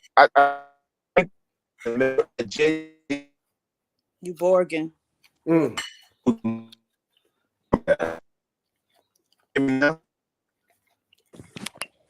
Damn. Really, you Borgen. Crazy too. But I was watching some coverage before the thing started, and they had, what's that man's name? Is it Chris Christie? Uh-huh. And so he was talking about his preparation for the first time he ran and how he, apparently was well prepared. Somebody else prepared him. But Chris Christie said that he was the one responsible for preparing him the second time he ran. And he said that he just would not prepare. He was like, it was like pulling teeth to get him to sit down and actually like listen and, get the points and whatnot. So I'm not sure how easy or difficult it was for the person or the people who tried to prepare him this time. And I think things like that, like just knowing that shows like he don't really care about the American people. He just cares about himself and what he looks like. And I think that's another scary thing for me with Trump as well. Like how you not even willing to prepare for what the American people want? You just out here on a whim because just your opinion, not because you listen to anybody, but just because you felt like something is good. That's wild. I cannot. No, you cannot be the person I trust. How did he respond to when she brought up those boys in the Central Park 5? I don't remember that part. I know she did bring up the Proud Boys and the Tiki Torches, but I don't he pulled the Barry Sanders on it, Sharon. Am I still Borgen? No, you good now. Okay, yeah, he pulled a Barry Sanders on it. He sidestepped and said something to the effect of that she had to bring up something from 30 years ago. You bringing up old stuff. Yeah. Somebody could fact check me in the comments. That's essentially what he said. Okay. And so she just kept cooking him on saying that he's living in the past and he want to keep us in the past. And I'm trying to turn the page. Like that was her thing. We are going to turn the page. And I think it's going to be really close still though, because I think people just do not trust a woman. And I just think people don't want to choose a black woman no matter what. I think the majority of our country is going to consider her black the same way how they considered Barack black, whether us as black people want to look at it as that is what it is. But most people are going to look at her as black. Okay. They're not going to say she is, they're not going to break down her descendants. Can we discuss that? So I guess, okay, whatever her background is what her background is. I guess I don't understand why there's such an attempt to kind of anchor her in Black American, you know what I'm saying? Like culture, and like she the same as us. Like, why can't she be, oh yeah, I'm a Black woman, my background is Jamaican. You know what I'm saying? I don't understand why it's so important for her to be anchored in Black Americanness. So I think the real problem is that for so many years, Black people were saying it doesn't matter. If you got that drop of blood, like they said, since we are 3/5 and all this, and it doesn't matter if you're a light-skinned Black person and you got degrees and you're a lawyer or you're a politician, if you got any kind of resemblance of Black, you're going to be treated as Black. So I think that's what all that stems from. So they just say, you know, fuck it, she Black. Y'all not going to take that away from Barack Obama just because he had a white mama. Nah, fuck that. Now that he's the president, now he's mixed. Now all of a sudden this mixed situation is a big thing. After Barack, being mixed became a thing. So okay, so there's being Black, and we can recognize people from all across the world as Black, right? But that being Black American is something different, right? And so why is it so important for her to try to act like she was immersed in Black American culture rather than, why she ain't telling us her oxtail and rice and peas recipe? Why is she talking about collard greens? And you know what I'm saying? And we can tell that like that somebody probably told you what to say on that, right? You didn't grow up cooking collard greens, right? And so I guess that's what it kind of confuses me. Like, why is it so important? Okay, if you Black, you just Black, but why is it important that you try to anchor yourself in Black Americanness? Because I think the diaspora of America, we tend to just act like it's all the same thing. I really believe that. Back before Barack, it was no distinction between oxtails and collard greens. Now it is the difference. Nah, it was definitely no difference between. No, absolutely not. I grew up in a very Black multicultural city, right? So we had Haitians, we had Jamaicans, we had Black Cubans and Black Puerto Ricans and Dominicans, and you know what I'm saying? And so while we could all recognize that, oh, okay, yeah, everybody Black, we did recognize that, oh, okay, well, when I want some, stewed oxtails, however they cook theirs, then I go to the Jamaican restaurant. When I want some Black rice and some fried turkey, I go to the Haitian restaurant. You get what I'm saying? Yeah, but that's the preference of the style of how they cook something.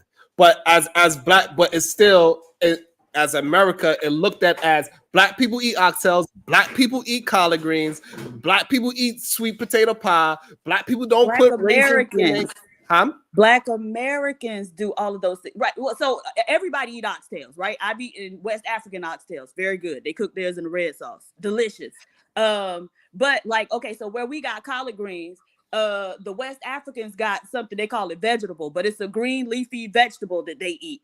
The Jamaicans got callaloo, I think that's what they call it. Yep. You get what I'm saying? And so everybody don't have, if you go to the average Jamaican, they don't have a collard green recipe. Why? Because you usually get your collard green recipe from somebody in your family. So right? like what I'm saying is this. So like say with ramen and Asian food, like it's like with them is very distinct. They could say, hey, Koreans have this kind of barbecue, Szechuans have this kind of barbecue, Japanese have the ramen, the Asians have the cat, right? But for us, we say that's Chinese food. No, we say, hey, I'm going to get Chinese food. How much to drop Sharon, man? Because I don't eat Chinese food, but I'll eat Thai food, I'll eat Korean food, I'll eat Japanese food. I do not mess with Chinese food.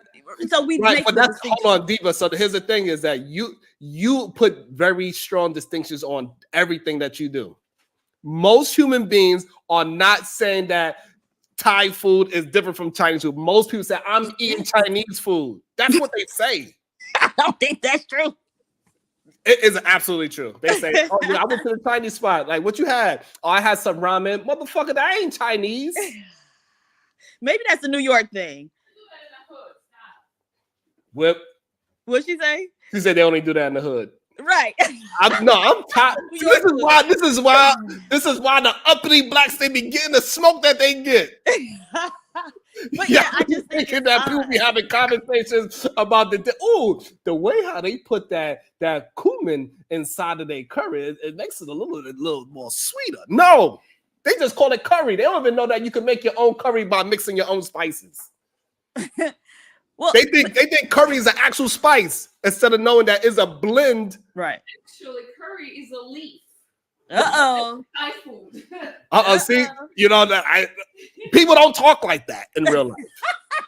They don't.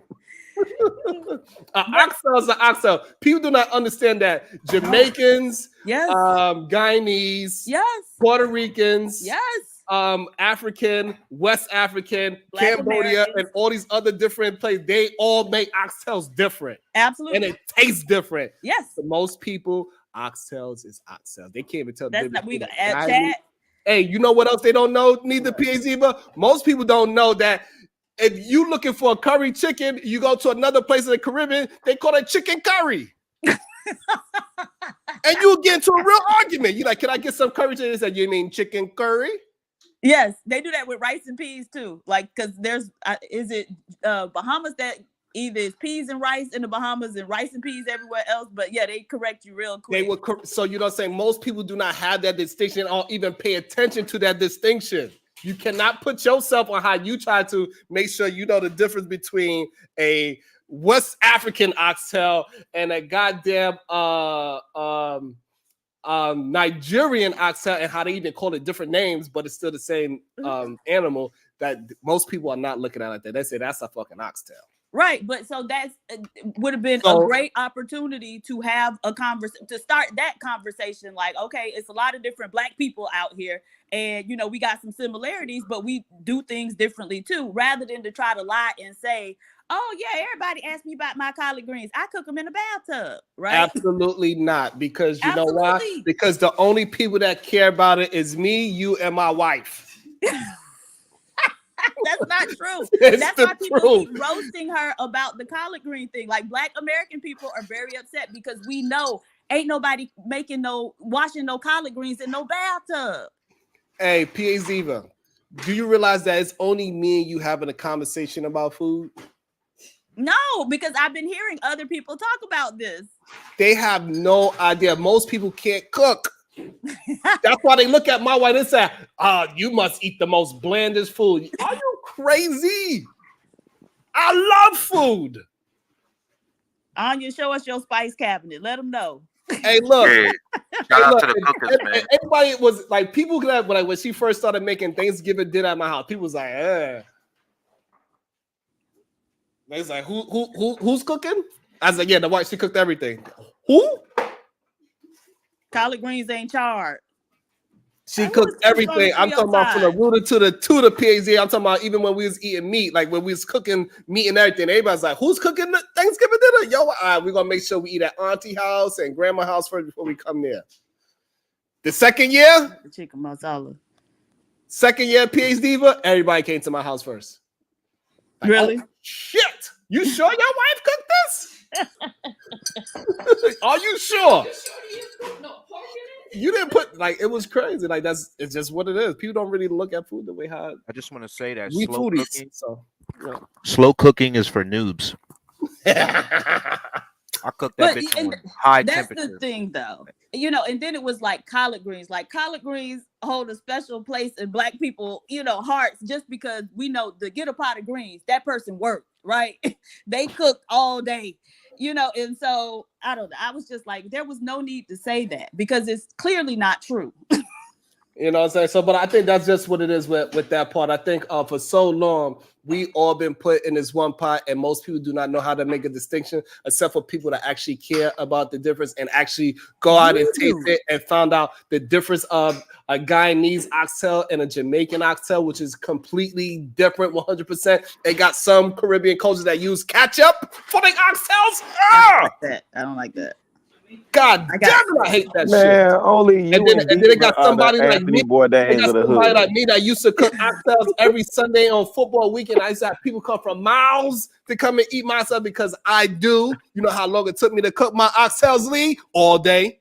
All day. Hell Yeah, and that's the other. That's Let me why ask you a question, oxtails Sharon. have a special place. But the thing is, I think at a very crude level, like we know, okay, it's Black Americans, it's Caribbean people, and then it's Africans, right?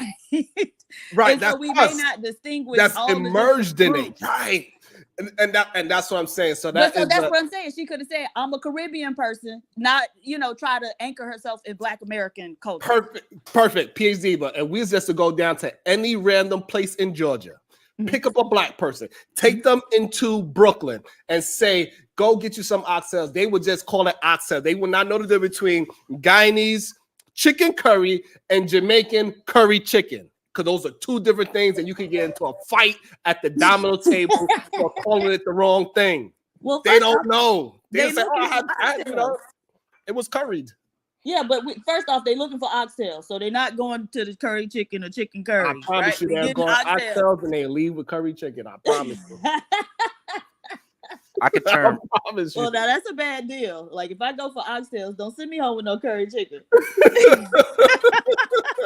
I'm telling you, that's what usually happens. Most people do not distinct. They just say, "Hey, I'm getting Chinese food," and they look anybody with slanted eyes as Chinese food. People do not have the thought pattern to know.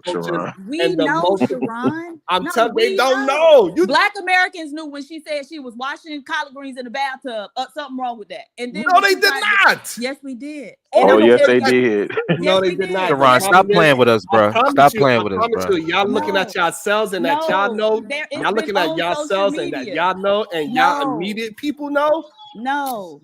Hold on. Are you saying that Black people can't cook? Babe, that woman Coretta couldn't cook herself out of a kitchen. She went. If that woman here, this is a Black woman. She's been Black her whole life, right? Right. And she's her. She would say, "Oh yeah, that kind of makes sense." She cooked the collard greens. She wouldn't know because she can't cook. No, because our hygiene. We know that you don't put food in some place that people washing their ass. Correct. And I'm gonna tell That's you, correct. it was a woman back home. Diva. Have you not seen Jay Prince cook? You know what? Oh my god! No, oh my god! She sold barbecue. Where I must have dropped Sharon, man. It's a drop, man. We about to have to put 10 up together to drop it. Man. So there was just a rumor that the woman washed her meat in the tub, and everybody stopped going to that woman, put her out of business. That woman has been selling ribs for years, but just a rumor, right? And so this is the thing, though. This is how we know that somebody had to tell her that, because what she meant to say was that she cleans the collard greens in a wash tub. Now, if you got a old Black grandmama or a great grandmama, no, that's true. Tell you, there were women who they used to call them washer women, and they had these big tin tubs that they used to wash clothes in, but they would also have a huge one in the kitchen as well. And that's the type of tub you use to wash the greens, right? And if you got a Black grandmama, you know that. And so you know that she wasn't washing it in no fucking bathtub. Hold on, let's read the super chats real quick. About to be a situation. Hey, hey, hey. Oh man. All right, Natasha Vincent. Cajun people in America call all Latinos Mexican. That's not true. If you go down to, and see, this is the thing. How you from Canada and gonna tell us what white people in America doing? I swear to God. Man, come on. That's not true. If you go down to Miami, country. they call them all Cubans. Why in the world do you think they'll understand what a mixed race person is? Because they know what a mixed race person is. And they do not. Y'all always trying to preach this. Y'all just Black shit. Can I speak? Sorry. The research shows that, right? And so they make distinctions. People get treated differently based on how they appear. And the average mixed race person looks different than a monoracial Black person. And so we got plenty of research showing that dumb motherfuckers know the difference and they act on it. You're just Black to 98% of people. That's not true. That's not true. They don't tell you that's not true. Brownsville, New York. Hit the link, Otis. Let's see PhD practice her Kamala guillotine. Yo, yesterday was crazy. Jesus, made that man run away. Lee, I need you to mute, baby. Oh, Brownsville, New York. SBG supports all of the queens. And speaking of all of the queens, welcome to the show HQ and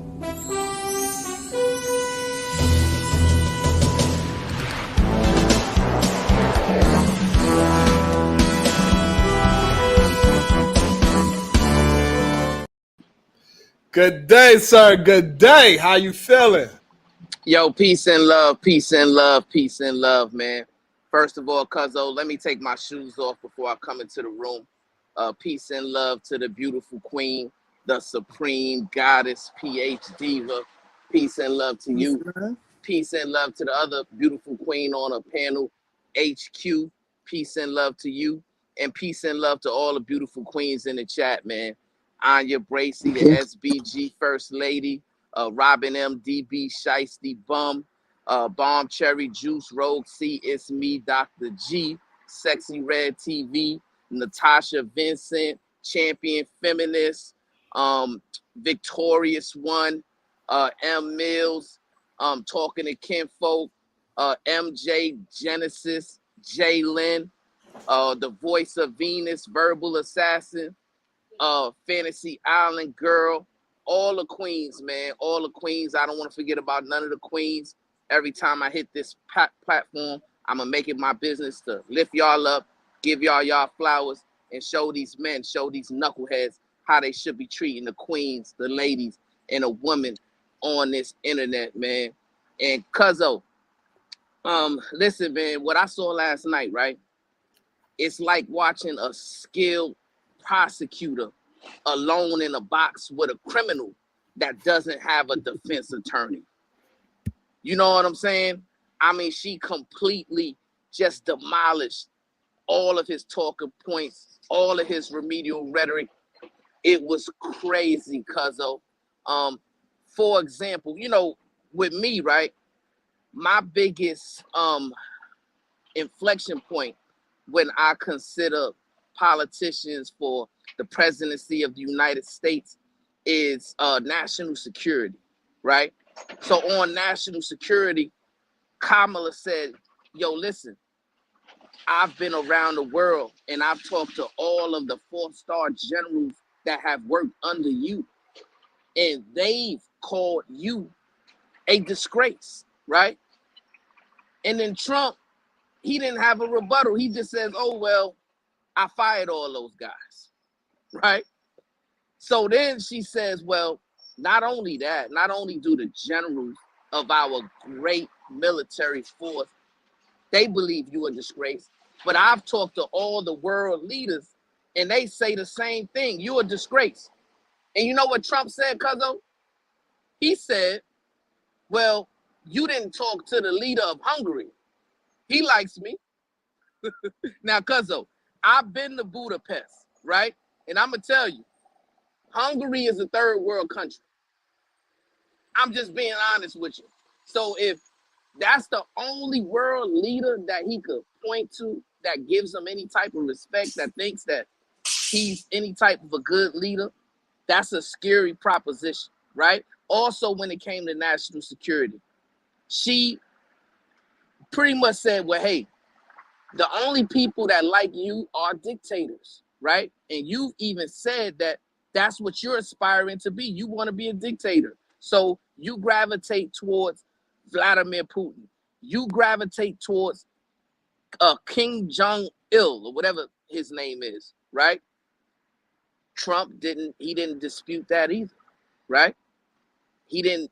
Can I ask this to Bronzeville and everyone? What's one thing she said that she's going to do for Black people? Because that's the rhetoric y'all play upon, like, oh, what is she going to do for Black people when she ain't Black to begin with? So what is the one thing that Kamala Harris had said that she's going to do for Black people? Well, she didn't specifically say anything that she's going to do for Black people, right?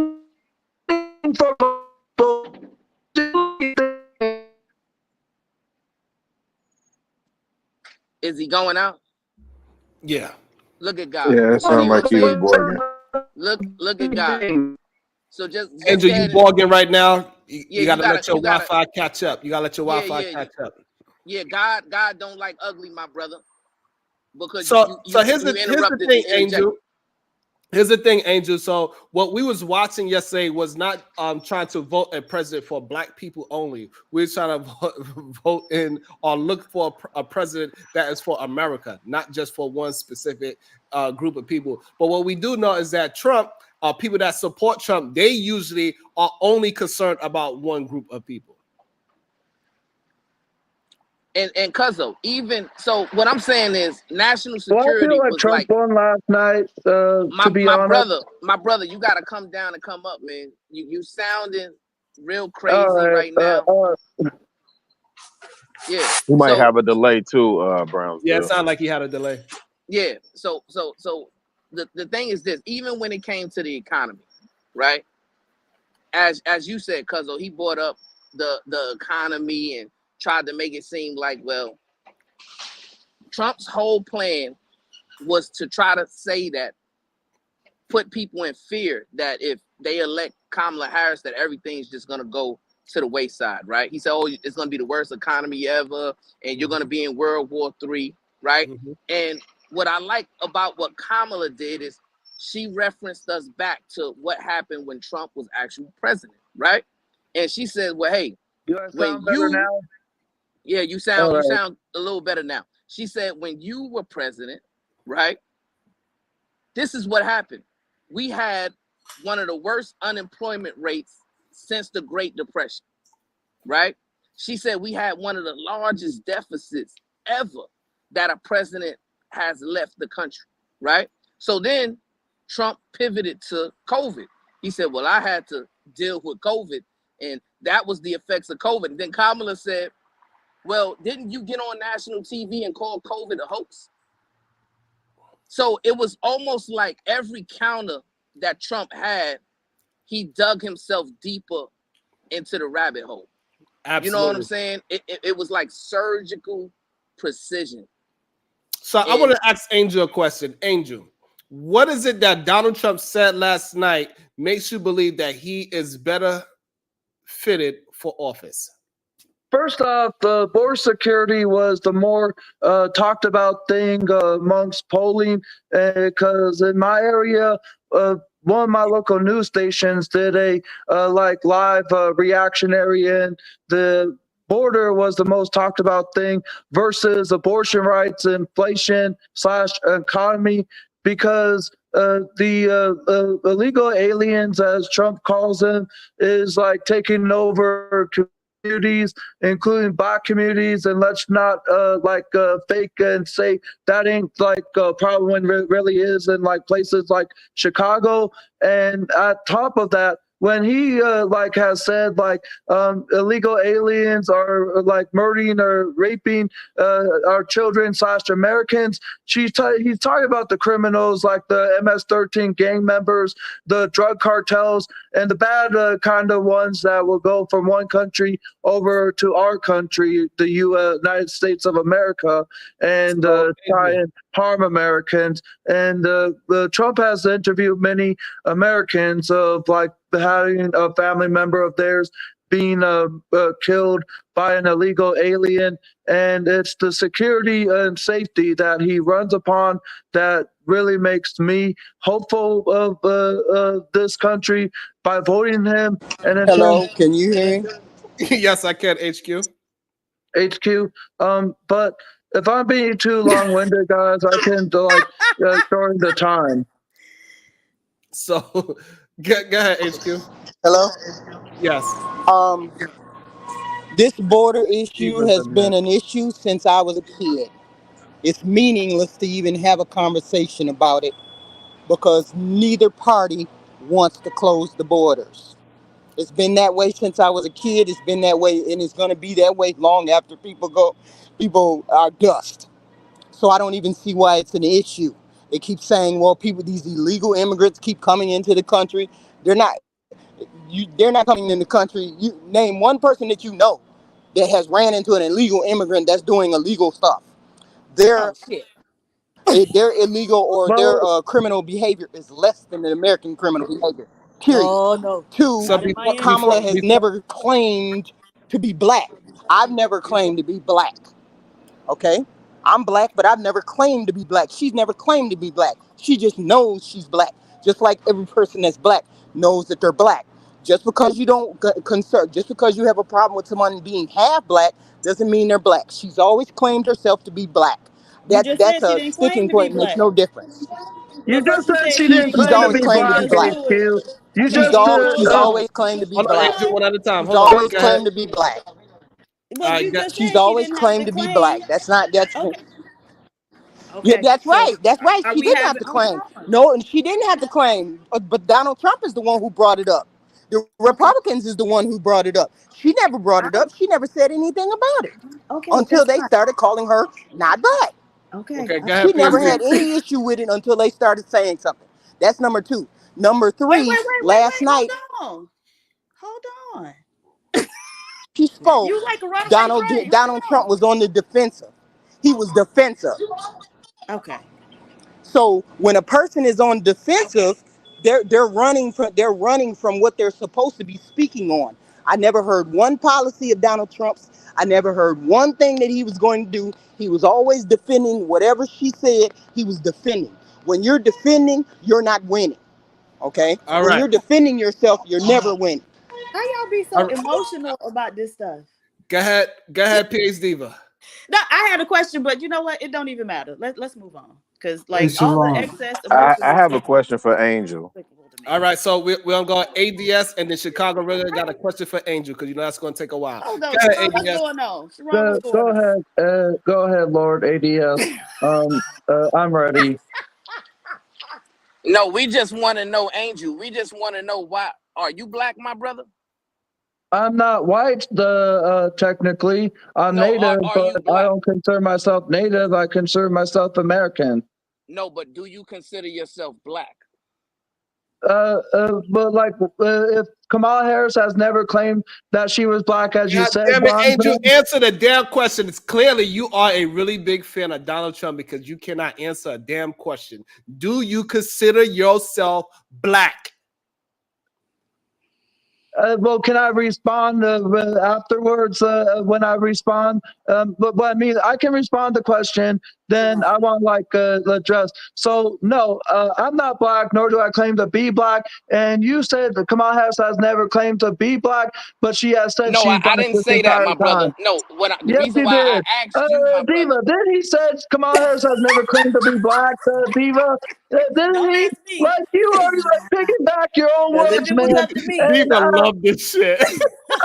you can pick it back on your own words, or whatever the proper thing that would say, like, I don't think gaslighting is the proper term, but whatever it is, like where you just said a few minutes ago that Kamala Harris has never claimed to be black, you are going like against your own words, man. Okay, my brother. Okay, but my question to you is, so if you don't consider yourself black, why is that the first thing you try to address when you hit the panel? You try to Because address. that's a lot of things black folks, especially the pro-blackity black people, run on. Is what are they going to do for black people? What kind What of is Kamala hold on, Harris going Angel, to hold do on, for black people? What Or kind of what is hold on, like this Angel, candidate going to do Angel, for hold black on. people? Because Angel, that's what a lot of pro-blackity blacks run upon. Angel, what kind of black folks? The what kind of black folks? Pro-blackity black. pull the trigger, Sharon. That's what a lot of pro-blackity blacks run on. Is what is this politician gonna do for black people? What is Brandon Johnson gonna do for black people? What is Gavin Newsom gonna do for black people? That's what a lot of pro-blackity blacks run on. Pull the trigger, Sharon. So this is why it is a little scary, right? When we hear people that don't consider themselves black, and now I'm starting to understand a little bit more why people don't want to have a conversation with people that don't consider themselves black, because y'all attempt to use any little bit of information that y'all got against us. All of a sudden, we could only vote for a candidate that only is talking to us instead of talking to America. We black folks, we the only ones that cannot be involved in America, we could only be involved in black folks. But no, we are not going to allow you to pigeonhole us into just black issues. America is our issue because this is our country as well. So you're not going to try to pigeonhole us into saying what she's going to specifically do just for black people. No, she got to do something for Americans because guess what? Black people are Americans. And obviously, Cuzzo, listen, man, obviously, right? He's trying to be condescending, but it's clear to everyone in the audience that he's the one that's showing that he has the least intelligence of all of us on the panel, right? But he's trying to pigeonhole us into one program, into one belief, right? Trying to make it seem like black people But don't then have why did autonomy. Kamala said she right? was Jamaican why her you entire talking life over people? or Now, I Indian? get that your ass is Why kind of did slow. Kamala have Angel, claimed to be Angel, Indian her Angel, entire life? Hey, Angel, you Angel, need you gotta to let people not talk finish. over people. You We gotta see let your people ass finish. kind of slow, but chill out. That's what I'm Don't dare saying. laugh. And Don't dare Cuzzo, giggle, Chicago. Don't dare giggle. the issue that we have, right, is that when we allow these dudes over here, right, they show that they're incapable, right, of having a good faith conversation, right? They're either heavily overly emotional or heavily overly disrespectful to try to be condescending and using microaggressions as if we don't have the ability to understand what it is they're trying to communicate to us, right? And that's why people are saying, hey, we should vet these guys before we let them up. Let's see if they're trying to have a good faith conversation, or let's see if they're just trying to derail and be condescending But to you know that's black the people. like point that you're trying to like pivot, right? Or like it's the stuff that I hear all the time from people that are pro black Bronzeville. You can't even And say it. What's wrong with you? So What grade you Angel, went to in school? I'm What very grade pro you went black. to? My bad, Diva. Go ahead. Oh, I'm finna fuck with him. So if you got a real question, go ahead. Oh no. Mine's gonna be a little bit more. Go ahead, Diva. What grade The you went sword to is in coming school, out. Angel? You graduated high school? In 08 at the 11th grade, but I never voted for the first time till the Wait. So you 2022 midterms. graduated from the 11th grade, so you didn't have to do 12th grade? I earned enough credits for early graduation. Okay. And so what kind of classes you was in? If I remember correctly, I was in math class. I was in music class. No, was it remedial classes? Was y'all wearing helmets in there or no? Saran. Diva. Going on mute. Like, I don't know what you mean by remedial, but they were just some generic, the standard school classes. Really? And so did you have a special tutor who sat with you in the classes? No. All right, so the question is, so was it 5 people in the class or was it 30? There was like 10 to 20. Angel, if you don't mind me asking, how old are you? 34. Shit. Okay, brother. Yeah, that's a little too old for this type of behavior. But like you just got to slow down a little bit, man. This is a panel full of people, no saying having a discussion, and sometimes you just don't vibe right. So just chill out for a second, let everybody get in, and then kind of jump in and out as needed, right? But on the flip hand side, man, I'm looking at this from an objective position, right? What I don't think either one of these candidates are good candidates by far, but I think this is if women are going to get into the presidency of the United States of America, this is their best opportunity to do it.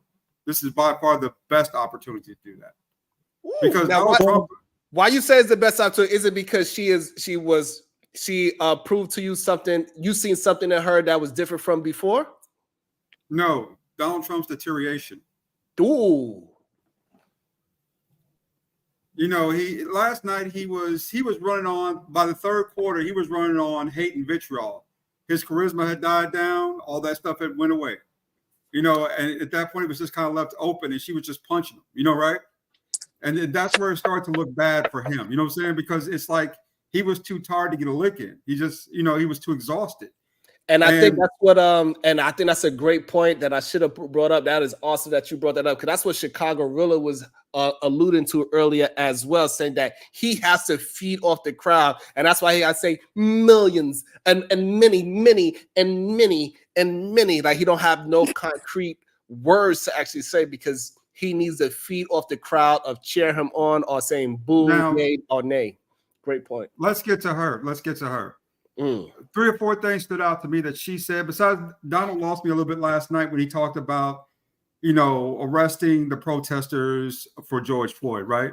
We should be way past that in the COVID pandemic. That's over with. That's done. The January 6th thing was more insightful, right? Far more insightful than the protesters down there in Minneapolis and Philadelphia. So that part stood out to me a little bit. It's like he was. So now, ADS, I want you to hone in on that part before you move on to your next thing. That is what about the January 6th conversation really stood out? It looked like he was trying to pull whataboutism. He called out everybody else, but he wouldn't acknowledge that what they had performed at the Capitol of the United States of America, endangering people's lives, was wrong.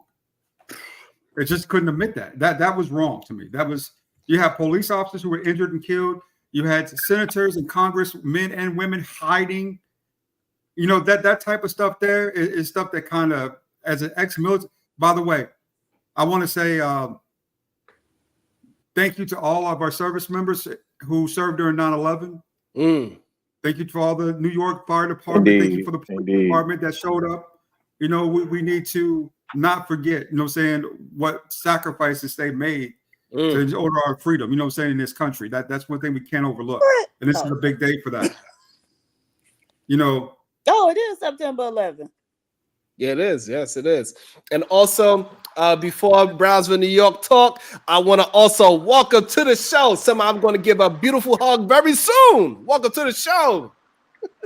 The beautiful MJ. Hi, how you doing? Hi, Angel. How you doing?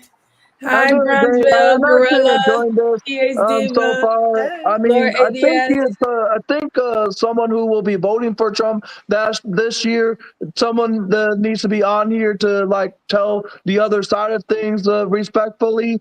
And I'm enjoying this so far, but I ain't gonna take anything of what people say seriously. Much like Trump doesn't have to take what the media says about him seriously, or what Kamala says to him seriously, even though he was a bit defensive. You have every right to defend yourself in lies that Kamala had said of your opponent. And the fact that she, quick note, the fact that she said to him that 81 million people fired him last election, which was the Biden voters, her own party fired her in the last election when she wasn't even when she was unpopular, and she didn't even get one vote this year because she didn't go through the primary.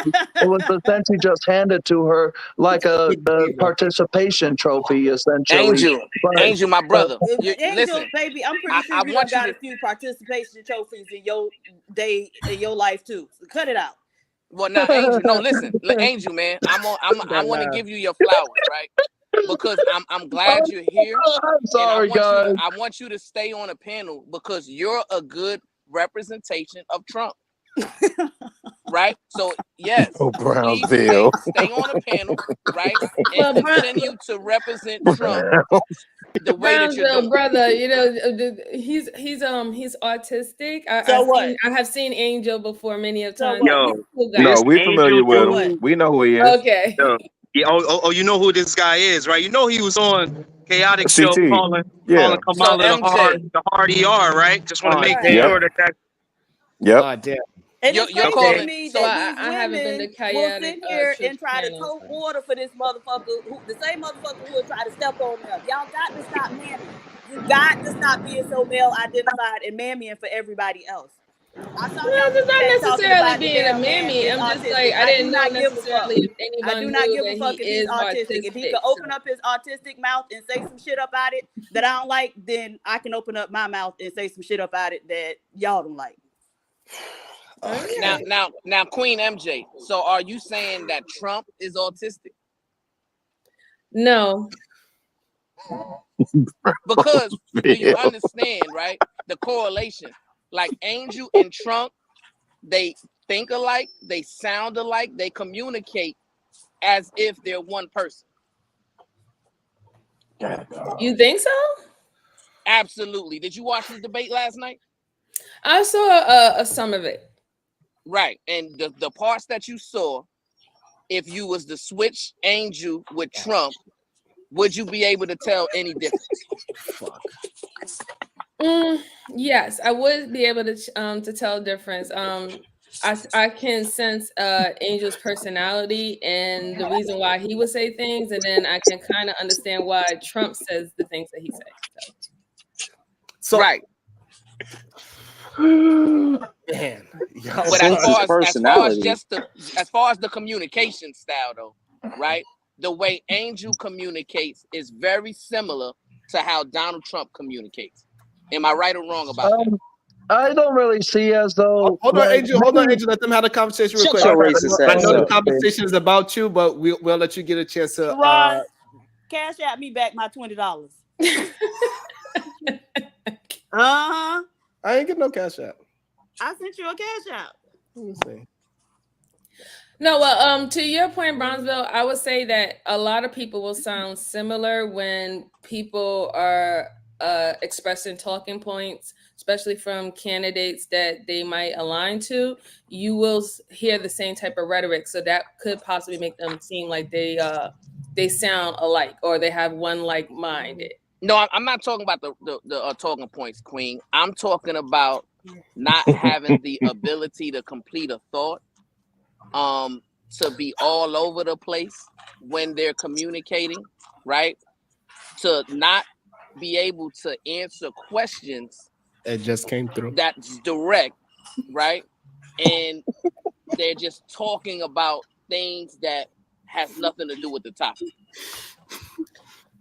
I will say sometimes that does happen, but then we also see that people do that when they get flustered or they become passionate about whatever they're discussing. They can tend to mess up their words or their statements don't come out correctly, or they say words incorrectly. So we have seen people get angry and do that as well. But can I respond to Bronzeville? If you go ahead, Angel. Hold on.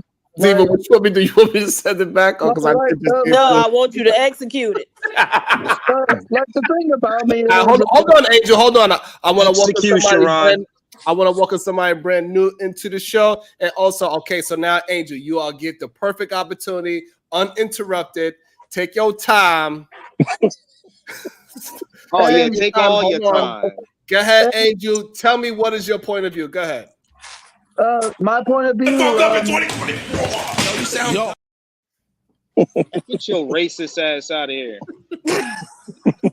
Fucking racist. Brownsville, you wild, man. Says, drop that Indian man. Blacks only.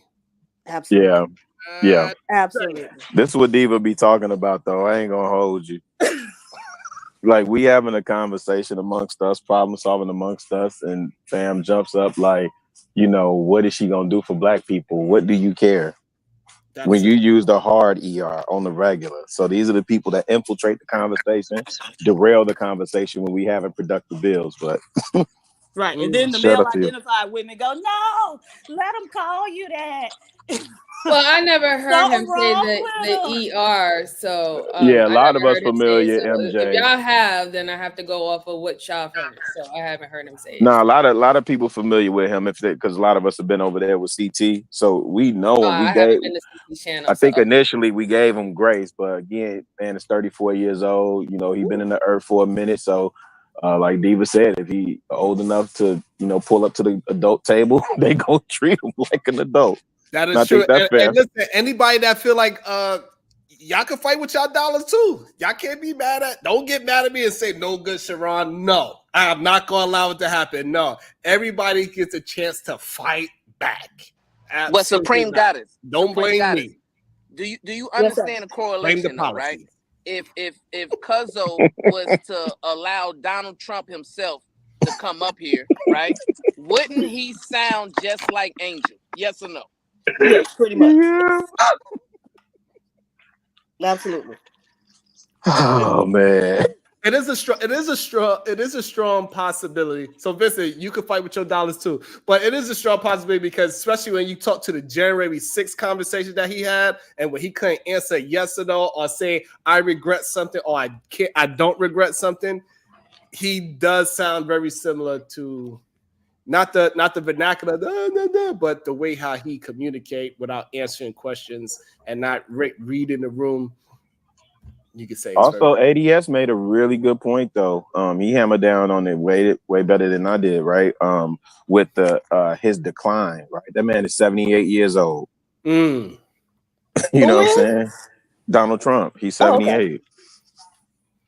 Well, also I'd like to add my other soliloquy piece to that, right? If you guys don't mind, Kamala, she is a horrible candidate as well. 3 points that I saw last night, right? The little abortion comment about women having to fly out for healthcare, no, that's for accountability. She ended up getting knocked up. I had to go to another state to get a deletion, right? Number two, the assault thing, what she said, right? To me, wait.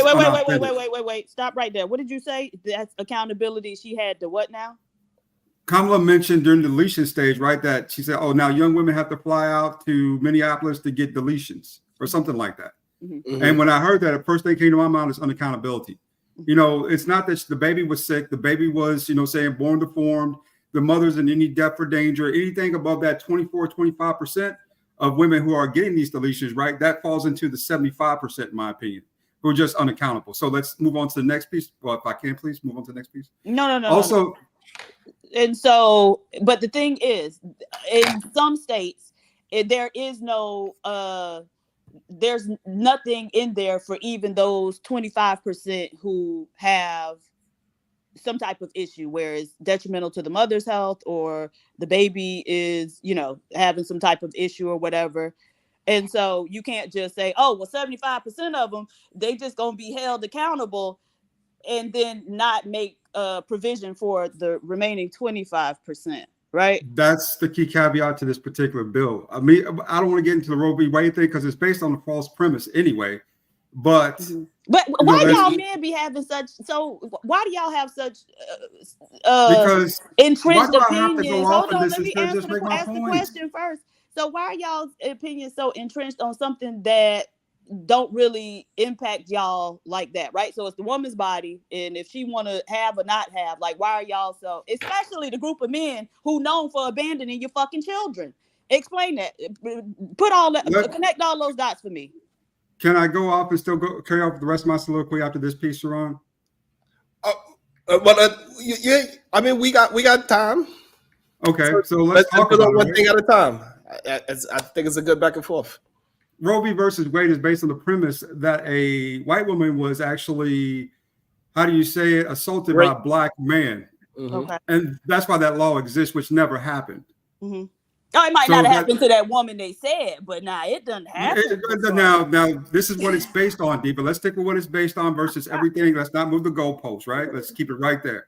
That's my first premise versus Roe v. versus Wade. If it probably wasn't about that, I probably wouldn't be as adamantly against that, besides it pointing to black male sexual deviance. Well, y'all are sexual deviants, many of you. No, Diva, that is your personal belief. No.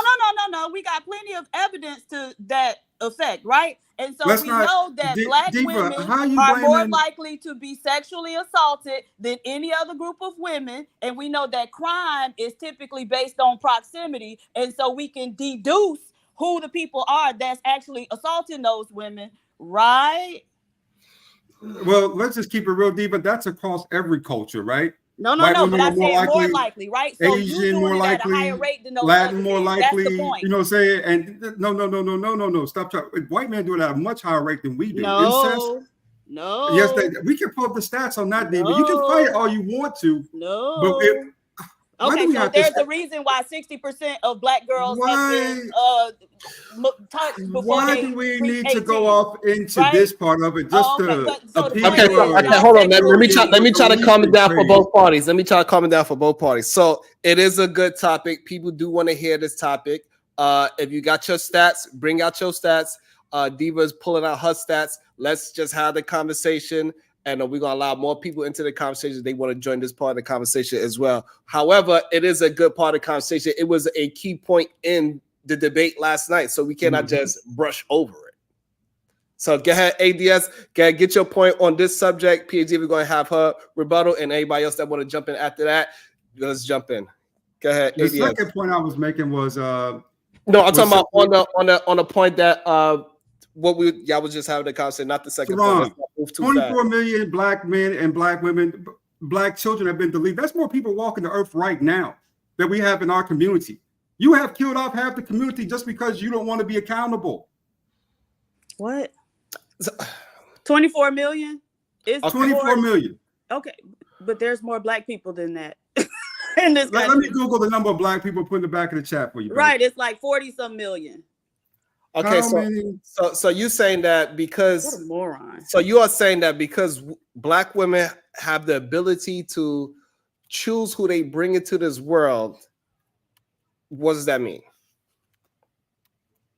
Now, as I was saying earlier, I don't mind as much, you know what I'm saying? Well, 41.57, so it's a third of that, right? Or at least almost half of that number, but right. Still, and what do y'all have for those children, right? So even the children that make it here, you don't really have shit to offer them. And so why are you wait. I'm concerned about it because of our numbers are extraordinarily low. But when you got children here, you run off from them. Right? What do you mean? I take care of all my. You know I hate this fucking stereotype shit. You are stereotyping black men in the name of vitriol. No. Okay. All right. Okay. Hold on. One at a time. Hold on. Everybody, hold on, because I think this is a important conversation. Let's not get too. Let's have the conversation, please. Go ahead, Diva, and then go ahead, ADS, and respond. Right. And so we want to lament and cry over the children that didn't make it here, but then we see all the children that are here. And again, over 70% of black children are born to unwed mothers.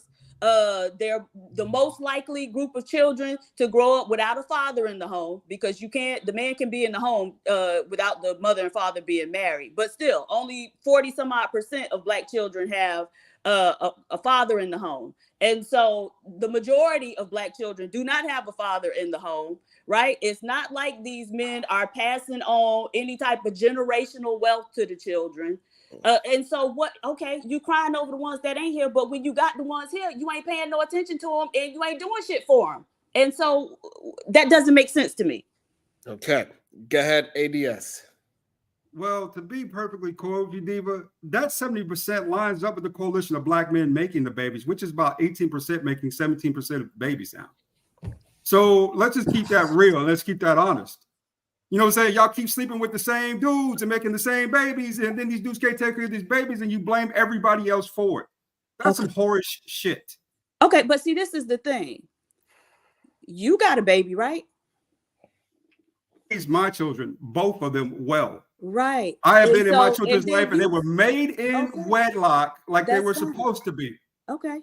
And so even you sat up here and told us that your 28, 26-year-old son, you raised him in wedlock, you raised him the way he was supposed to be, and you told us he's still an underachiever. And so again, what do you mean? My son has a bachelor's degree and makes $25. Just because he makes $25 an hour. How many kids did you have, Diva? How many kids do you have? How many kids have you raised, Diva? How many children have you had successfully get to college, Diva? Oh my Diva, God. how many children have you sent to high school? How many lunches have you paid for, Diva? All right. You know, you talk a lot of shit about black men, but you ain't done fucking nothing either. Son, your fat ass and watch TV and goddamn KFC. That type of shit pisses me fucking off. Okay. Is that why you're speaking over me? Because because I'm tired of you. Hey, Sharon, go ahead and have your abortion talk. I'll go ahead and go someplace where they're talking about the actual debate. Have a good one. Every time, nigga. Every time.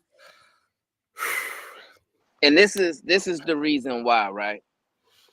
I'm calling for men, and particularly black men, to recalibrate their value systems, right? Because there's no need for you to get all up in your feelings and emotions just based on a conversation that you're having with one of our sisters, right? Her words shouldn't be cutting you personally that deep unless the truth is hurting you, right? So when PH Diva makes a point and says, well, there's a lot of black men who are deviants, and then she brings the statistic to back her point up, At that point, you just have to concede. She's not talking about you specifically unless you feel like she is. Damn.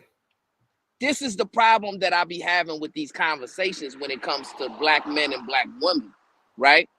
We got to understand how to just have a conversation and concede points. If she's right, she's right. That's fair.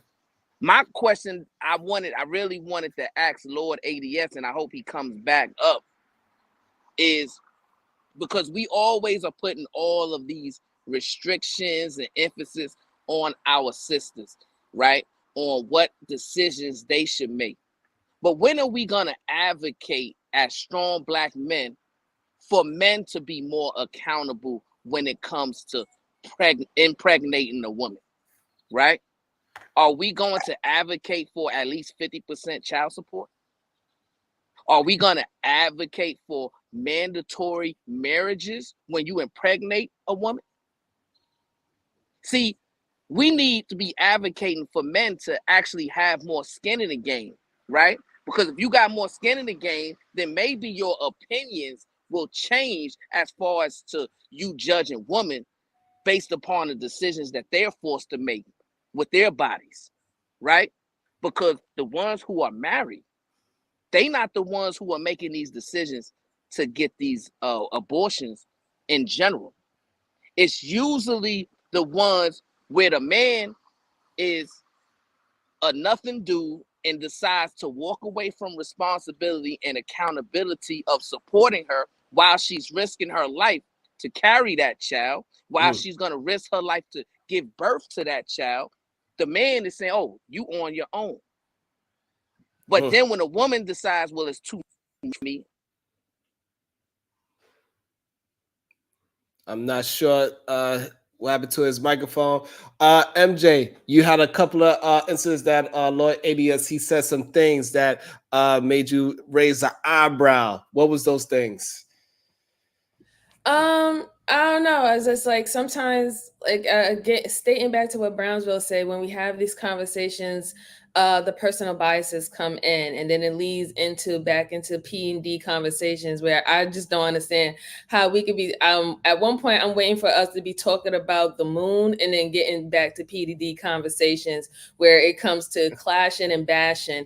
I felt that it was kind of funny that he turned around and told PhD that she's just trying to take a jab at all men and blame men, but then yet sometimes when they read out statistics and when they're reading it out where it only suits their benefit and narrative, that's where someone can be offensive, where you're trying to attack the other side. So it was just kind of interesting to see that. So I was just sitting back and watching, because now that's the type of mode I'm in, is just observing about a lot of things that transpire on the panels. So.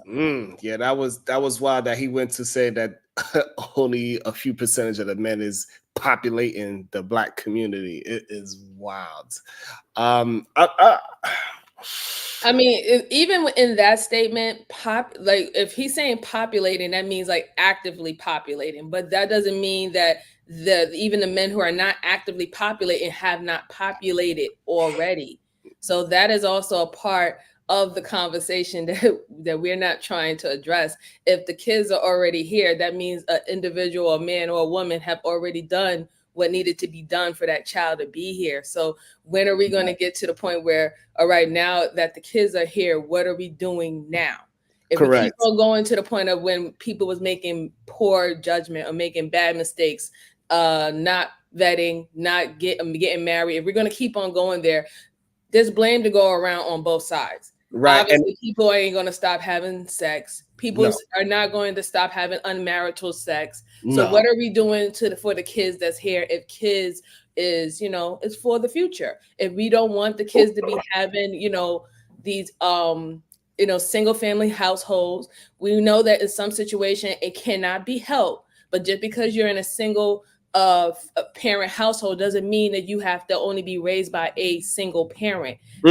You can still have both parents and still only just live, solely with one. So I think that we need to get to that point where kids are still being raised by both parents. Where is that solution at? Oh, MJ, that's I don't know about that one. I think we have to seriously advocate and keep the focus on people being intentional when they reproducing and restoring that nuclear family. Co-parenting is a failing proposition, a failing experiment. I don't even want brothers to put a condom on when they hit it. I want you to be intentional, right? If you don't plan to marry her, don't carry her. Period. Right. I need the brothers to. This is the thing I do agree with Brownsville on. Brothers need to recalibrate, reassess. We sit up here and we make every argument for why we should be able to go out here and slang dick 7 ways to Sunday. I disagree with that. And anytime somebody challenges that, and you talk about your biological imperative, you talk about the nature of men. Well, the nature of men is to dominate and to impose their will. But somehow when we get into society, a civilized society, we know how to control those monster urges, except for when it comes to having sex. So I don't agree with, I'm saying this from experience. I don't agree with co-parenting because I know my kids lost out on that. Right. And I think dudes need to be a lot more, and women, women as well. But my message mainly is for the brothers, man. Brothers need to be way more intentional when procreate. So here's the thing. I'm not against you. I wouldn't say that co-parenting is ideal, right? I don't think that that's ideal. However, we're already in a situation that this is a part of our reality. And there is going to be a lot of co-parenting, especially since the marriage rates are declining. Divorce rates are increasing. So we have to also understand that a lot of the single parent households for children is not only just coming because two people met in a club and they had a wild night and it wasn't foolish. These are also happening when now marriages are dissolving. So we have to find plans and solutions where we're trying to make co-parenting work when it's time to use it and utilize it. Now, I know, like I said before, it's not ideal, but I am an example of a co-parenting that has worked. And there has not been no issues. You know, I raised my son from newborn all the way until the age of 12 years old. Now my son is being raised with his father until adulthood. And that was something that we spoke about while he was a child, when he was like 2 or 3 years old, when the relationship dissolved. So again, if we're not, focusing on how to make sure that our kid has the best life, have both parents, and is not really losing anything, even though they're not in the best situation where they have both parents under the same household.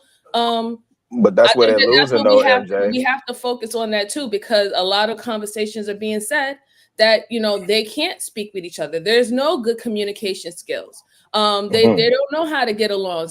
Both parents might be using the child, for whatever situation, whatever financial gain, or just want to be messy or conflicting, wherever it is. So we need to start having parents or adults be adults. When things don't work out, that doesn't mean that you don't stop handling your responsibility as an adult. This needs to be the child. When the child's here, that needs to be the focus.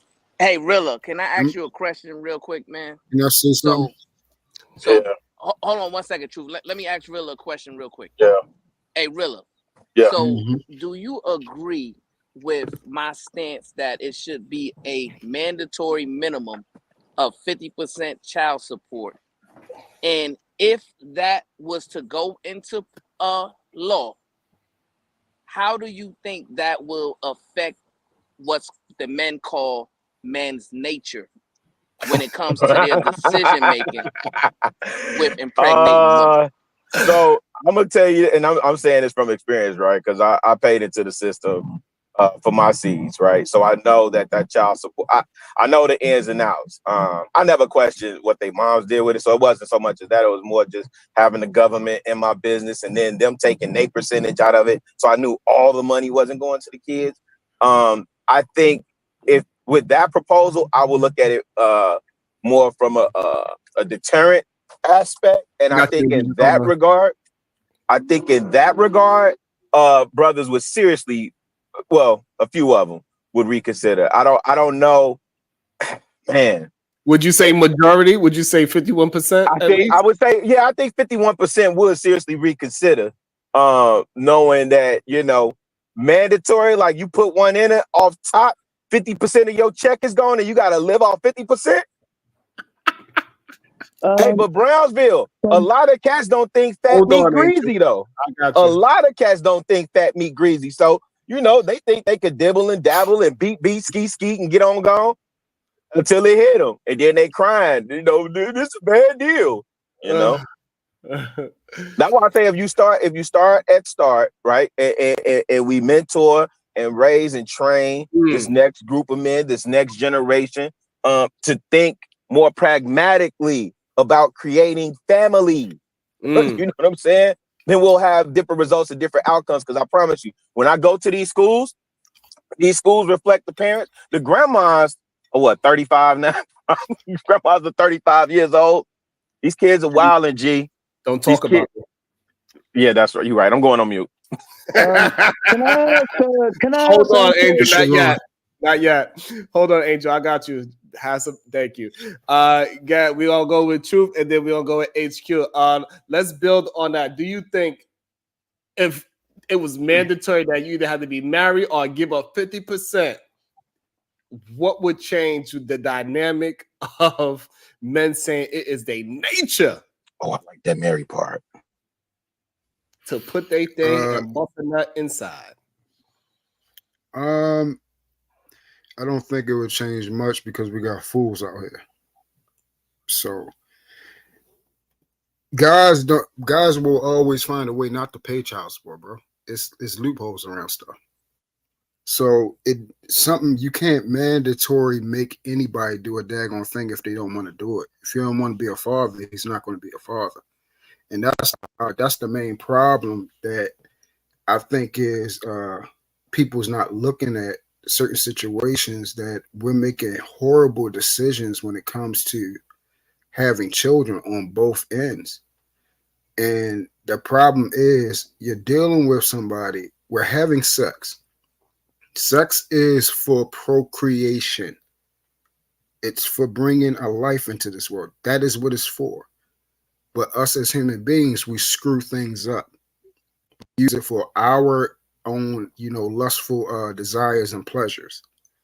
And then when life is created, then we're like, okay, what the F are we going to do? Why are you laying down with somebody that you have never seen them actively involve themselves with somebody on a sacrificial level, or ever see them around a daggone child at all to see how they are, interacting with that child? Because 9 out of 10, you're not strapping up. You're not using contraceptives. People is going raw dog. And you're playing Russian roulette with life. Baby is going to come. So you're going to have a baby by a fool. Now he's going to be like, I'm not a dad. And instead of you looking and saying, okay, that is not a father. He's not going to automatically change into a father. It doesn't work like that. Neither is that woman going to change just into a mother. Situations become obligatory, and that's not what parenting is about. Parenting is a privilege. Bringing life into this world is a privilege. So those who understand that it's a blessing and privilege, you see, those are the great moms and dads. What MJ was speaking about, that's a different type of situation, because we got two people that probably actually cared about each other. So that means regardless whether we're together or not, we care about each other. We purposely had a baby. So we made a life through love. So then we have a understanding. If this doesn't work, I understand that's a boy. It's not about me. It's not about you. He needs to go with his father, so his father can teach him how to be a man. Majority of women do not think like that. So we got to stop with that. We got to understand there are outliers like MJ to understand. I cannot teach that boy to be a man.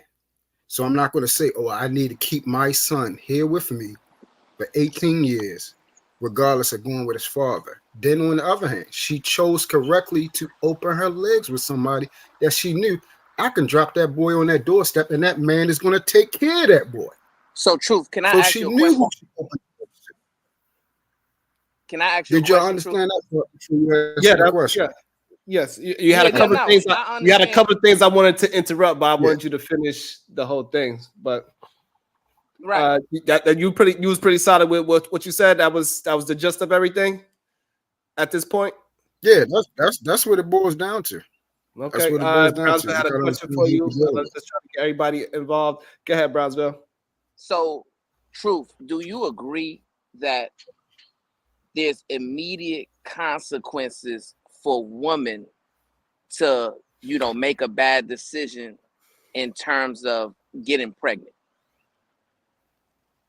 You said immediate consequence? Yes. Well, obviously that they paying the toll by bringing life into this world. They're going to death doorway. So that's the immediate consequence right there. No, let's take. You're talking about I'm worldly? talking about between man and yes. Let's stay in the carnal right now. I know you love to go in the spiritual just like I do, but let's stay carnally right now.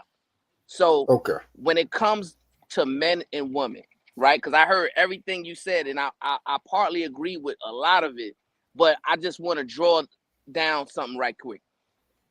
Is there not immediate consequences when a woman makes a bad decision with a man and she gets pregnant? Yeah, I would go with that. Right. So since we know that there's immediate consequences for that woman, as a man, are you willing to advocate for men to have some sort of immediate consequences as well? I would love for you to give me, even though I agree, I would love for you to give me an example of immediate consequence. Do you have one? Yes, I have. Damn it, lock their ass up.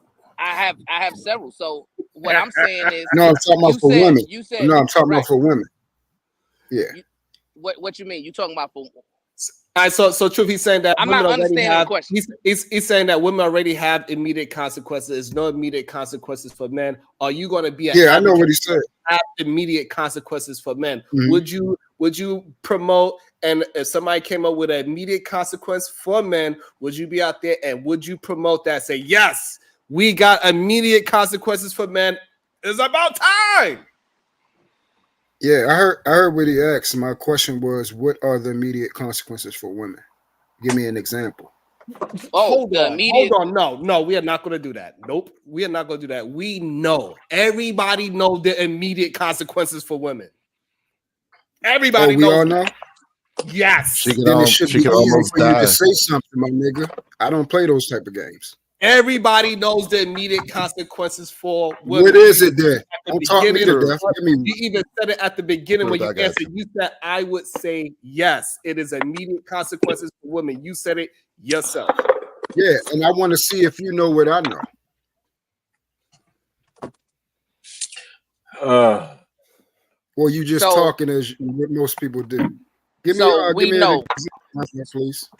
So we know. So what I'm saying is this. So what I'm saying is this. True. It doesn't matter what's your immediate consequences and what's my immediate consequence. Me and you both have ideas in our mind that is an immediate consequence for a woman. That's all that should matter within this conversation at this moment. Yeah, and I asked you, give me an example. What I'm saying is that so the conversation is not focused on the immediate consequences of women. The focus is that we all agree that it's some kind of immediate consequence for women, and there is no immediate consequence for men. Men could skip off and run. Is the conversation? Yeah, I don't have blanket conversations like that. I'm going somewhere. So. Brownsville, continue. If you can provide that example, because I know you ain't no fucking example. The conversation is not about the women. So once again, he has questions that he wants me to ask. Hold on, Angel. Don't just start talking. Hold on. He has questions that he's asking me. He has questions that he's asking me. If he want me to give him an informed answer, I need that answer to that question. So you're not, I guess, understanding that when a woman gets pregnant, right, there's immediate consequences physically, emotionally, and mentally for that woman? Are you not aware of that? Well, I just stated that, but you said that one don't count. So I said, give me No, I give me didn't. in another. All right, so let's move forward. So we're not going to have a conversation about the conversation. So let's move forward. So Brownsville gave you 3 different examples of immediate consequences. Hopefully, you agree or disagree with those immediate consequences. Let's just move it forward. I derailed it. Let's move it forward. Go ahead. Right. So what I'm asking, Truth, is because when I hear men speak, right, and I get what he's saying, we need to be more responsible, men and women. Bring your right? ass up here, Tommy. We have to move more in a righteous way. I get all of that, right? But what MJ said is also true. We know that within human nature, men and women all are not going to move in a righteous path, right? So what I'm saying is, since men are willing to dictate and have an opinion about what women should do with their body once they're pregnant, are these same men willing to advocate for men receiving some type of immediate consequence when they impregnate a woman without that woman being his wife? Oh yeah, but I don't think people want to play those type of games because I just don't think it should go to men. I think I think we should start actually having a problem with people sleeping with each other at all. Wow. Well, we do know having sex as adults that really needs to go into effect. But we do understand that having sex as adults is a part of being a healthy human. Do you agree with that, Brownsville? Human beings do not just have sex to just procreate, because then therefore that means that even if you marry, you cannot just have sex just because you need to. No, human beings absolutely, whether it's in a marriage or not, the way however you want to do it, it should be in a marriage. However, even when you are married, you absolutely have sex because you enjoy your partner, not because you want to create another baby. All right. So first and foremost, there's a thing called a systematic approach to things. The pleasure of sex is a byproduct of it. It's not the main cause of it. Sex feels good. But we're not talking about the sex. With truth, the no, sex I'm answering Sharon's part. He's saying that sex is supposed to be for pleasure. But see, that's derailing the conversation. What I'm talking about, we know truth. You understand this. Men and women are going to have sex. They're not going to stop, right? Correct. Whether they're married or not, right? So Correct. we understand that, since we understand that men and women are going to continue to have sex, right? And we also understand that women are the only ones who have a natural immediate consequence to having sex out of wedlock. Are you, as a man, willing to advocate for men to receive a immediate consequence to impregnating a woman out of wedlock? I got you, Young. Hold on a second. Okay. Yeah, I'm willing. I just wanted to say what up, T, Sharon. Hey, what up, panel and chat? Hope everyone's good. And yeah, I got you, man. The hell? No. Yeah, I definitely agree with that, Brownsville. So where do we go from there after that? Right. So what I'm saying is, because my thing is, 50% child support mandatory, and like you said, if they don't pay it, then they go to prison. Damn. Let's consider it a felony charge, right? Okay. Let's also, yes, a felony, right? What I'm saying is, if we're gonna be serious as men to really solve the single mother crisis and to really solve the abortion crisis, right? Then men have to be willing to put some skin into the game, cuzzo. We can't just have judgment on our woman and blame our woman and expect our woman to have to deal with all of these issues alone, right? And then tell them, oh, you made a bad decision. Well, they're the only ones with skin in the game right now. Shit. So I don't want to hear men talking about these issues Brownsville, unless they're willing to advocate. Huh? Are you talking about prior to being born? Exactly, yes. Prior to being born, yes. Okay, so now, so I'm gonna ask you a specific question, and this will see what type of whether you're trying to solve a problem or you're just trying to perpetuate a narrative. Is it incumbent on both parties to make sure that when they are having sex, to make sure if they both don't want children, the child does not get into this world? Yes, I already conceded to that point.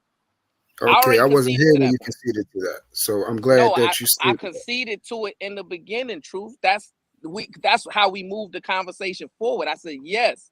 We both agree that men and women need to be moving more responsibly, need to be moving with more self-discipline and self-control, right? We agree with all of that. The issue, though, is women like MJ, like the Supreme Goddess PH Diva, like Robin M, DB, Shiesty Bum. Those women have an immediate consequence if they show a lack of discernment, if they show a lack of self-control, right? But men don't have that same immediate consequence, right? But at the same time, men are so opinionated about it. So what I'm saying is I don't agree with men having such an opinion about it without having skin in the game. To me, you can't tell me how to run my business if you're investing in my business. But the only problem that I have with that, Brownsville, is this. And this is the only problem. I don't disagree that it should be a consequence that come behind it. What happened is we're talking about something that naturally happens when you do something. That naturally happens. So you want to say, okay, two people lay down, they purposely have sex. It goes through the process. Neither one of them say put on a condom. Neither one of them say plan B. Neither one of them say we're going to a clinic if anything happened. The baby go through the process. The baby is here now. So now you're saying that the baby is here because there's other options. There's always other options. Is there a situation where we're talking about the father doesn't want the child? Or we're just talking about in general? So, MJ, what's your thoughts on men have to pay 50% of their income if they make a child? And if they don't pay it, they go to jail. Should we be advocating? Because how many more black men would be in jail if that law was in place? If that law was in place, I would think that it would be a lot. And I would say, like, for example, I think that if parents, whether it's male or the mother, if y'all really truly care about your kids, you would give whatever you can for your kids to have the best life, right? And for example, I'm gonna use my example. My son's father doesn't make more money than I do, right? He never did. But however, I didn't take him to, I would have definitely wouldn't have took him to court. I knew his situation. I knew his aspiration of making more money. So even when he was giving me something for my son, I never used it. I saved it and I put it in a savings account for my son.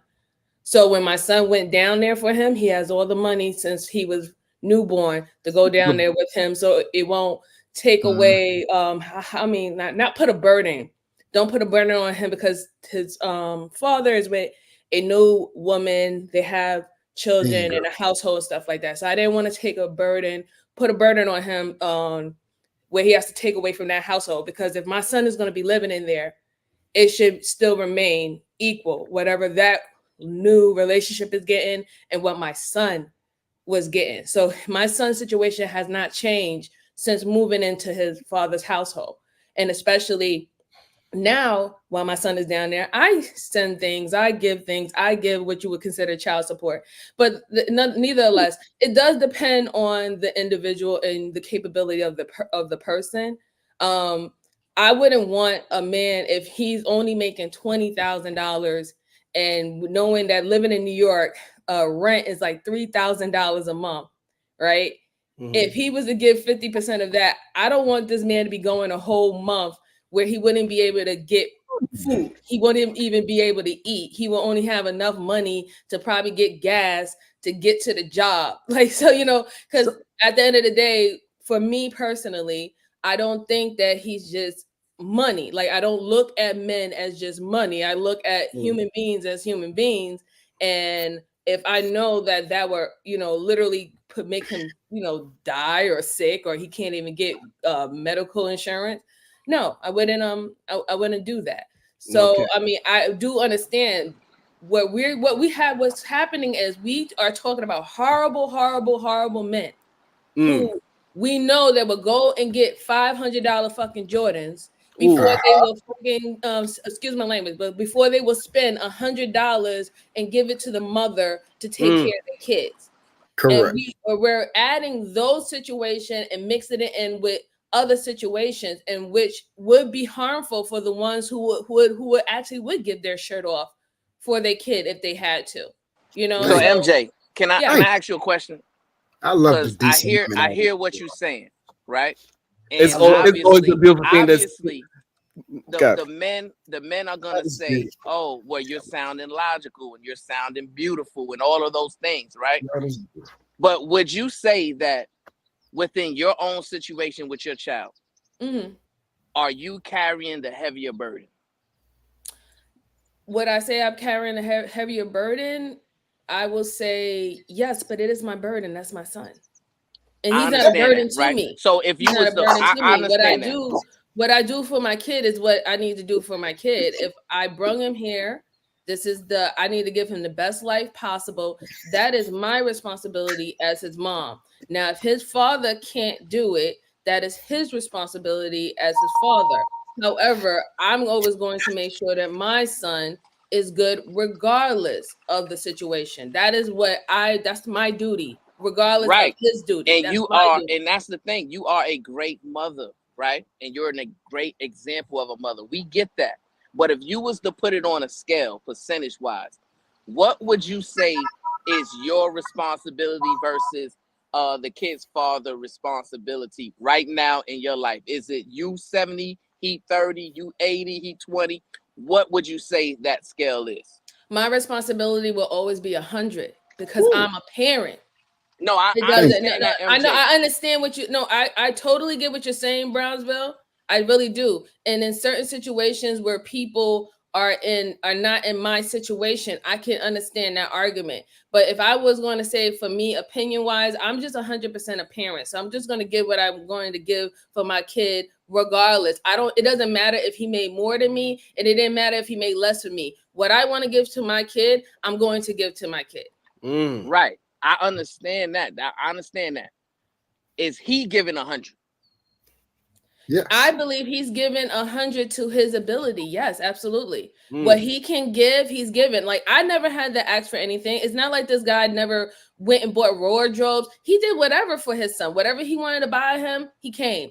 He came every month to see him. He calls him every day, every 3 days. He'll call him and know what's going on. He was an active father. He was active in his school. He was active in his sports. Like, it's hard for me, and this is why I say truth in them say that I shouldn't really be a part of that type of conversation, because my situation is not the norm, right? Where two people who are not with each other, but we love each other. We are considered family. I look at him as my family. He look at me as his family. He considers my mother his mom. He bought my mom a birthday gift because he remembered her birthday. Like, he considered her his mom, even though we're not together and haven't been together for almost 9-10 years going on now.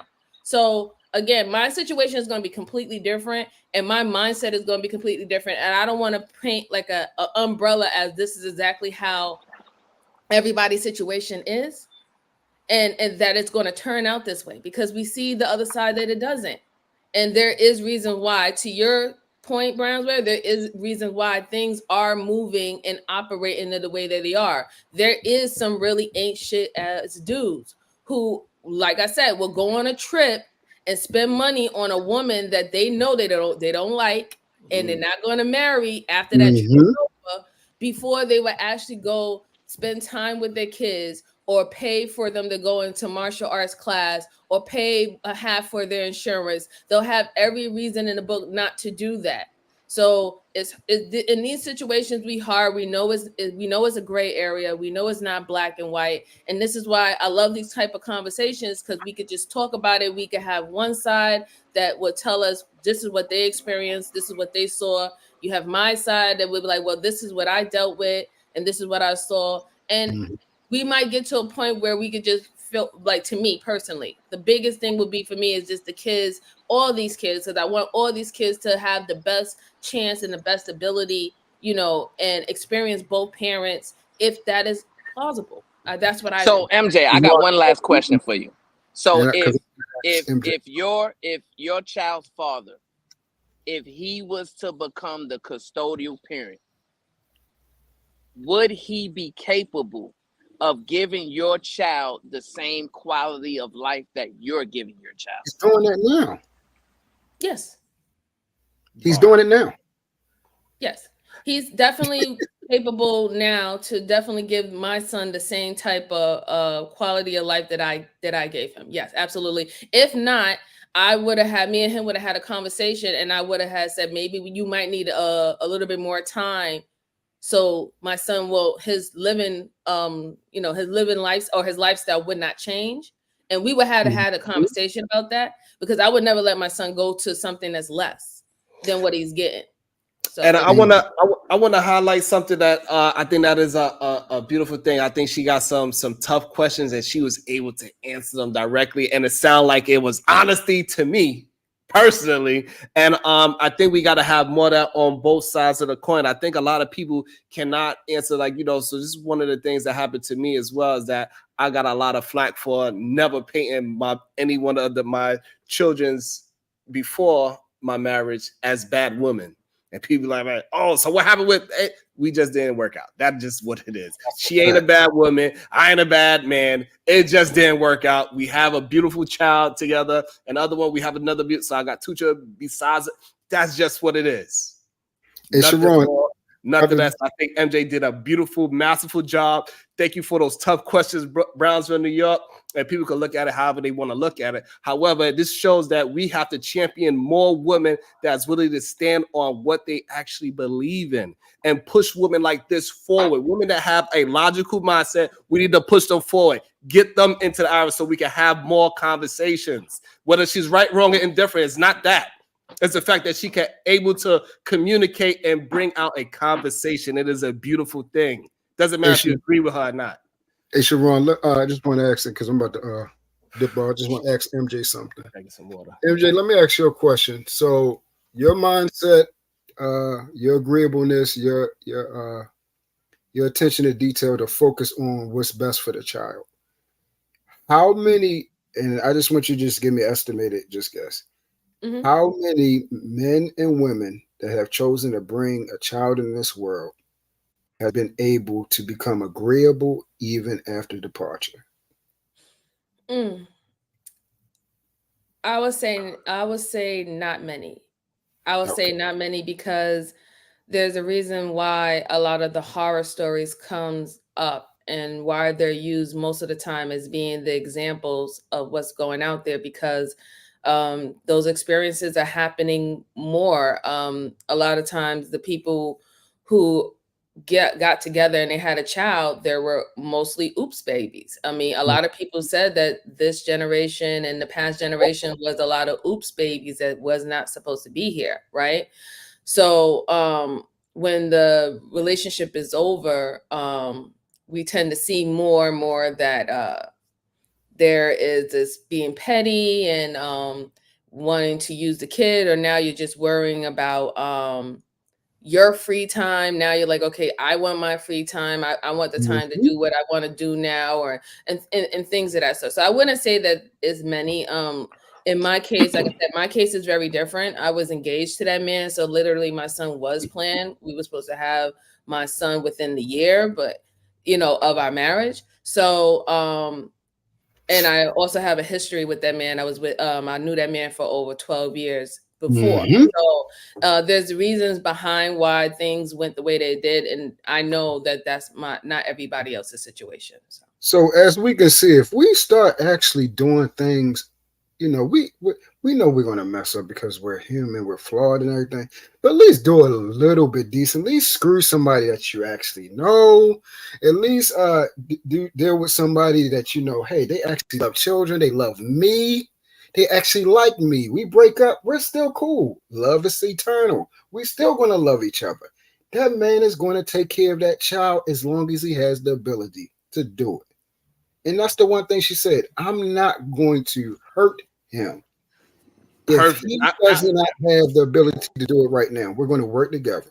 Wait, so we not advocating for like sex within marriage? We saying screw somebody as long as they decent? Ooh. No, absolutely not. Like I said, if No, I'm not talking about you, MJ. oh, I'm asking true. I got a different question for you, MJ. Willa, please. I got enough hate. Okay, I don't need no, you absolutely get love over here, MJ. Big hugs from all the way from over here, even though we're not too far from each other. Giving you a big, big hug from right here, right now. Go ahead, Chicago. Go ahead and drill truth. Why are you advocating for men? Sharon. Wait a minute, my guy. What the fuck? You always. No, I'm asking. He was saying, you know, as we can see, you know, when you do things this way, and at least make sure you're screwing somebody that you like. So, you know, I'm asking, is that did the message change? Okay, so we know. Okay, for those who know me, you know my message. So of course, my message didn't change. I was talking about her example for saying, hey, we're going to mess up. So for those that are going to fuck up and be fuck ups, at least fuck up with somebody that loves you. Goddamn. That's true. But brother, do you understand what you're saying? I think nobody in the history of the existence, nobody plans to F up. Right. And nobody plans for that. Even with MJ, she said, "Hey, this was an engagement. It just didn't work out." Sharon was saying, even with the mother I'm of his talking about having sex without being married. I didn't cut you off. Hold on. What you getting excited for? I didn't cut you off. Okay. So I'm asking a clarifying question. It's very simple, because if I didn't know you, right, and I'm in the audience listening, then your message sounds conflicting. So I was asking a clarifying question. It was just a yes or no. It's fine. Okay, so Brownsville. Before you answer that, I want to also bring in somebody to the show that knows all about effing up. Oh, my mama. Dude, it's terrible. Good. Oh, shoot. Good morning, everybody.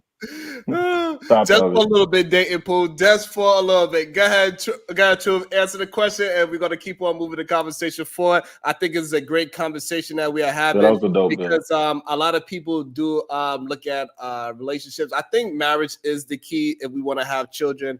MJ was planning for marriage and having a baby within the first year. It didn't happen that way. Even the woman that I was with, that I had children with, I was planning to be with those women forever. But you know, things happen, and I was very young, and I was not ready to deal with the challenges the way how I'm built to deal with the challenges now. A lot of the things that I deal with now, if I didn't deal with those as a younger person, I look at those things as problems. And today, I don't look at those things as problems. I just look at that's just life. Life just be life.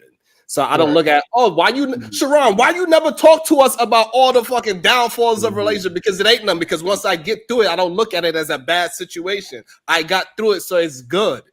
Whatever it is, whatever that downfall is that y'all look at it as a downfall, I don't look at it as a downfall. It's something I had to get through, me and my relationship, and it is a beautiful thing, no matter what it is, ups and downs and all that, because I love every situation that I have to go through with my person. So to answer Chicago Rilla question, which I answered it earlier, because that's why Brownsville said he didn't want to hear it, because he already agreed with it. So to reiterate what I said, do it the right way. Get married before you fuck. Lord. Simple as that. And no. And also, I want to say no, absolutely not. The problem is that I did not get a chance to meet MJ 24 years ago. And just what it's because she went to a school where I could have possibly bumped into her 24 years ago because my first child, they went to the same high school, which is very interesting. It almost happened, but it wasn't. Isn't MJ baby daddy a white man or Asian man or something? No, he's not white and he's not Asian. He is Hispanic. Oh, okay. We don't need no more Brooklyn niggas copulating. So I got the same question for Omni, who's on the panel, brother Omni, right?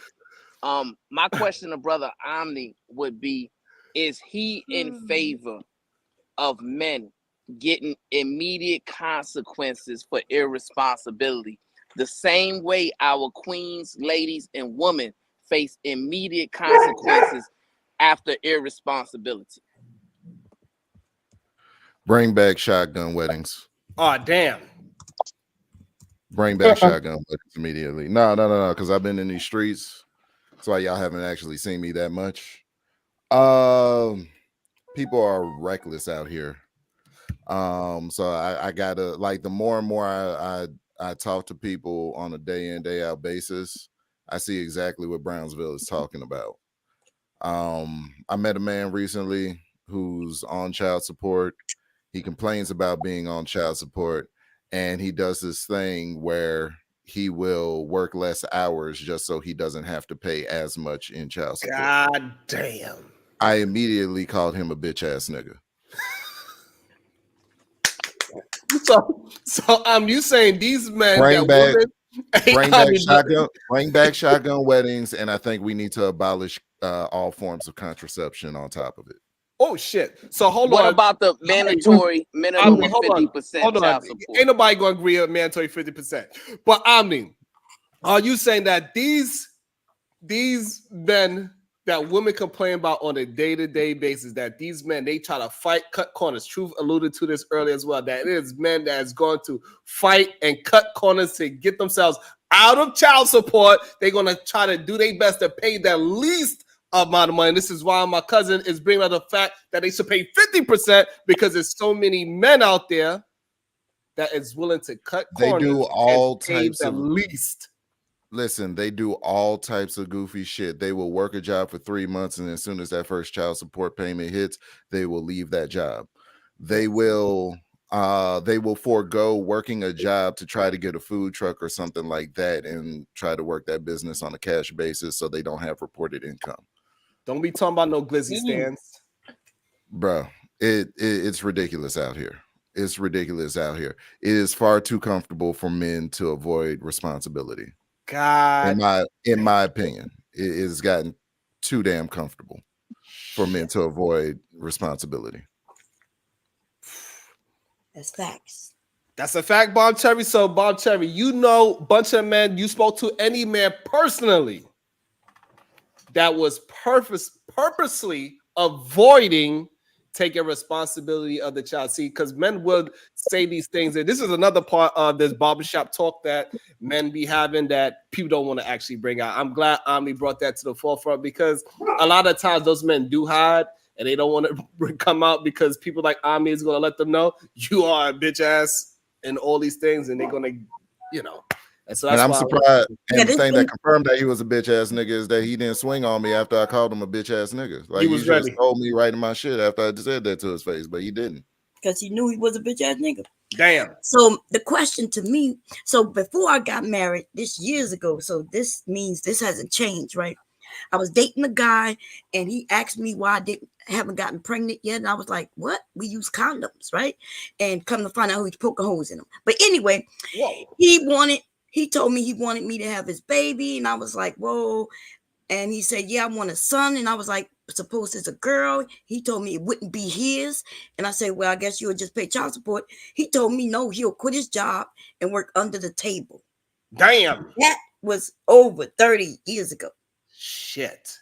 And also, I think it's very interesting as well, right? So, because the conversation always happens, right? So the women that would like to have a baby deletion but can't afford to, or the man is not able to afford it. They also talk about the women that would drop the baby off at the fire station or give the baby up at birth.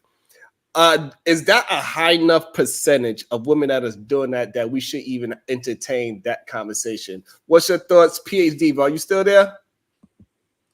I'm here, but I just got back. So what's going on? Well, your ass gonna have to catch up. Okay. MJ, do you think that is enough women dropping their babies off at the fire station? Is enough women giving their babies up for adoption to even have the conversation in comparison to men that are running away and hiding from child support? I don't think so. I don't think that is the number of women abandoning their children is higher, because then we wouldn't have to talk about single parent households, which is what they would say would be like 92% or 90% Black women, like if we're going to just leave it within our community. But if they're talking about single mother households, and that's usually the argument around in the space, that means that these women are not giving their child up. They're not abandoning them. They're asking for the government for help. So now, PhD, but you all caught up. Do you think it's enough for women dropping their babies off at the goddamn fire department? Well, according to The Atlantic, since the mid-1970s, the end of the so-called baby scoop era, when large numbers of unmarried women placed their children up for adoption, the percentage of never married women who relinquished their infants has declined from nearly 9% to less than 1%. God damn. How much percent? 1%. Less than 1% now. Less than 1%. Correct.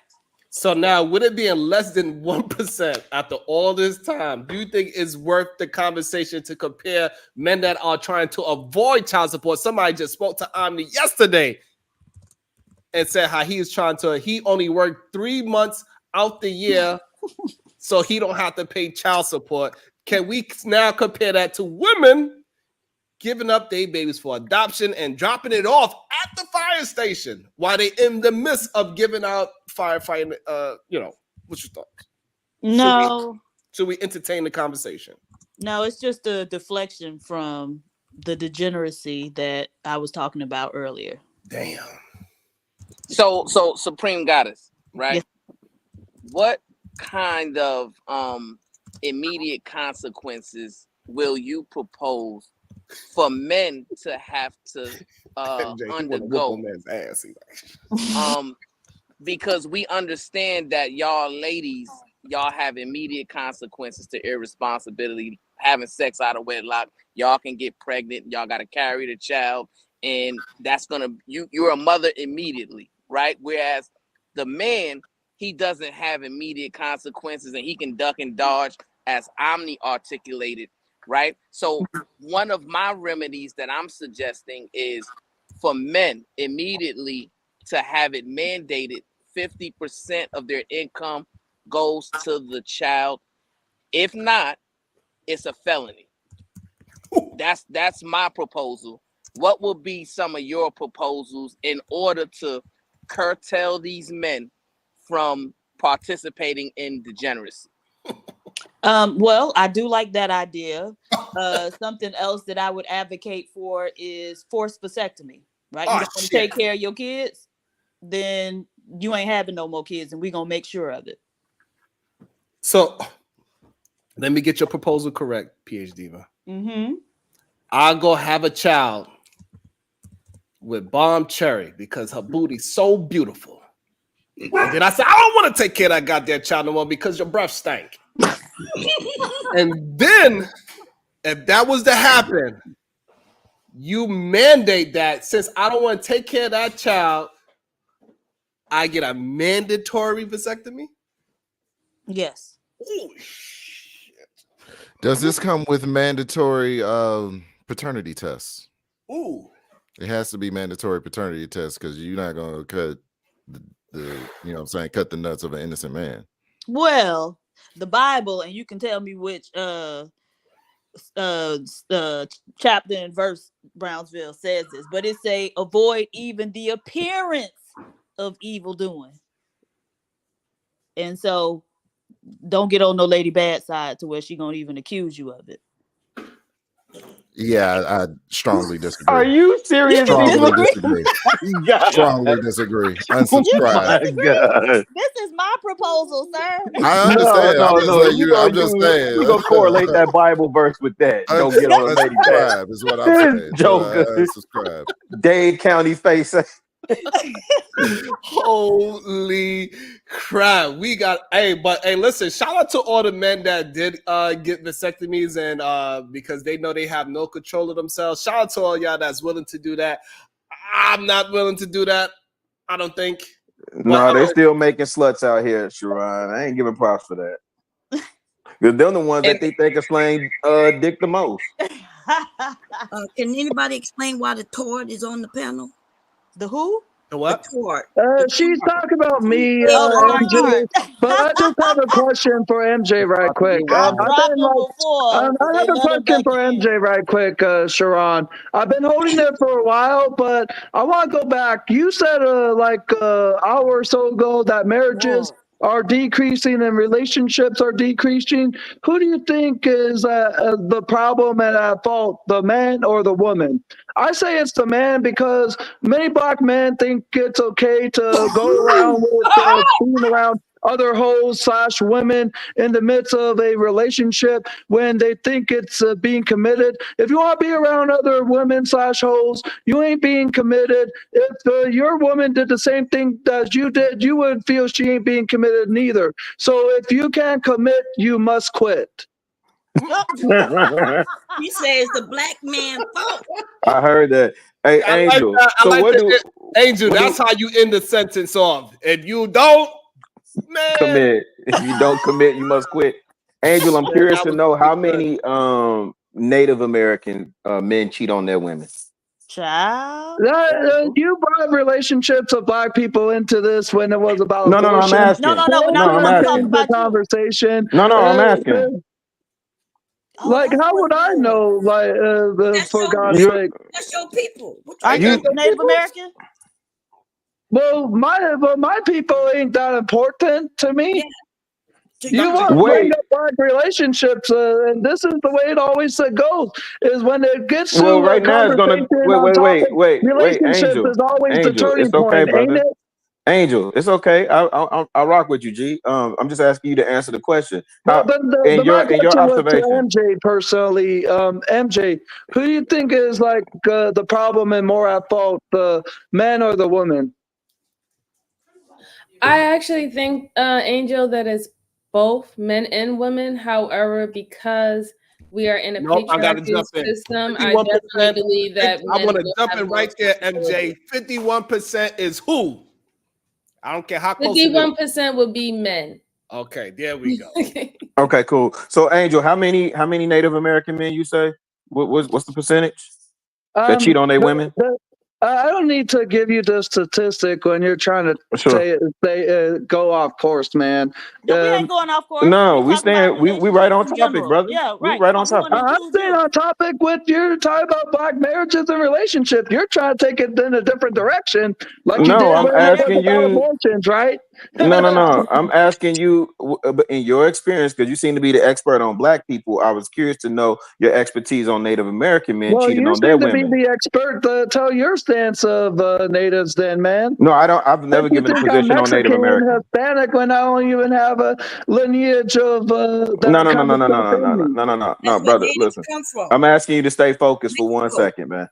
So I've never given a position on Native Americans, Mexicans, Hispanics, Haitian. I've never given a position outside of my personal experience here in Chicago. So again, I'm asking you specifically. Now, if you don't know, you don't know. If you want to, Barry Sanders it and sidestep it, I understand that too. But I'm asking specifically in your expertise, what's the percentage of Native American men that cheat on their women? Well, can I don't really need to know that. You're the one trying to take. So his parents put him up for adoption. They didn't take care of him. He didn't even know his mama or daddy was. So that's what they do with their kids. They put them in that's a goddamn lie, Bomb Cherry, but I find it hilarious. When did you find your daddy? When did you find out your peoples? Damn. When did my Okay, that's it. But Bomb, I did want to correct you. Go ahead, sis. He is not a tard. That is fetal alcohol syndrome. They do drink a lot. Right. They stay Well, on that I've never drink. drinking in my They stay entire on life, that drink. so Diva, you ain't shit. well, Hey, I've y'all never not I gonna drank need get to my or read this smoked book, in my man. I ain't got entire time to life, play with so y'all all day. I got to get this book read. Absolutely not. Y'all ain't gonna get my channel demonetized by talking about these goddamn people shit. look, I love you and respect you, Sharon. I But like, appreciate it. look, my dad Yeah, he called you got the N-word. my dad actually fought for custody in 94, 95 because when my mom and dad got a divorce, my mom wanted to keep us within her custody, but my dad obviously felt she was like not the best solution. But long story short, I've never smoked, I've never drank. Like I don't do that kind of stuff as my dad did You when I never was have younger. sex neither. But he Or did dinner by yourself. but he did have to serve real jail time in '03. So who is more of like the bad person in the family, me or my dad? My dad was the one that abandoned us, but he never even wanted to really take care of us. My mom wanted to take care of us more so than our father, but he felt like it wasn't the best and tried to take us away, which he did of our mom. And my mom tried to fight every which way she can for an appeal of custody, but she lost every single time. I don't know. What he went to jail for? What he went to jail for? In '03, as much as I remember, he got arrested because I think either a neighbor or someone complained about his his characteristic when he was drinking too much, and then He was out there showing his ass. God damn. Angel, now I see why you are so concerned with the black community, because you think that's how black people act. well, they do drink like 10 times more than my dad. No, baby. Your community got I the knew it. market cleared I on knew it, alcohol. Angel. I knew it, Angel. You blame us, don't you, Angel? Well, it's your own actions that is at fault at the end of the day. God damn.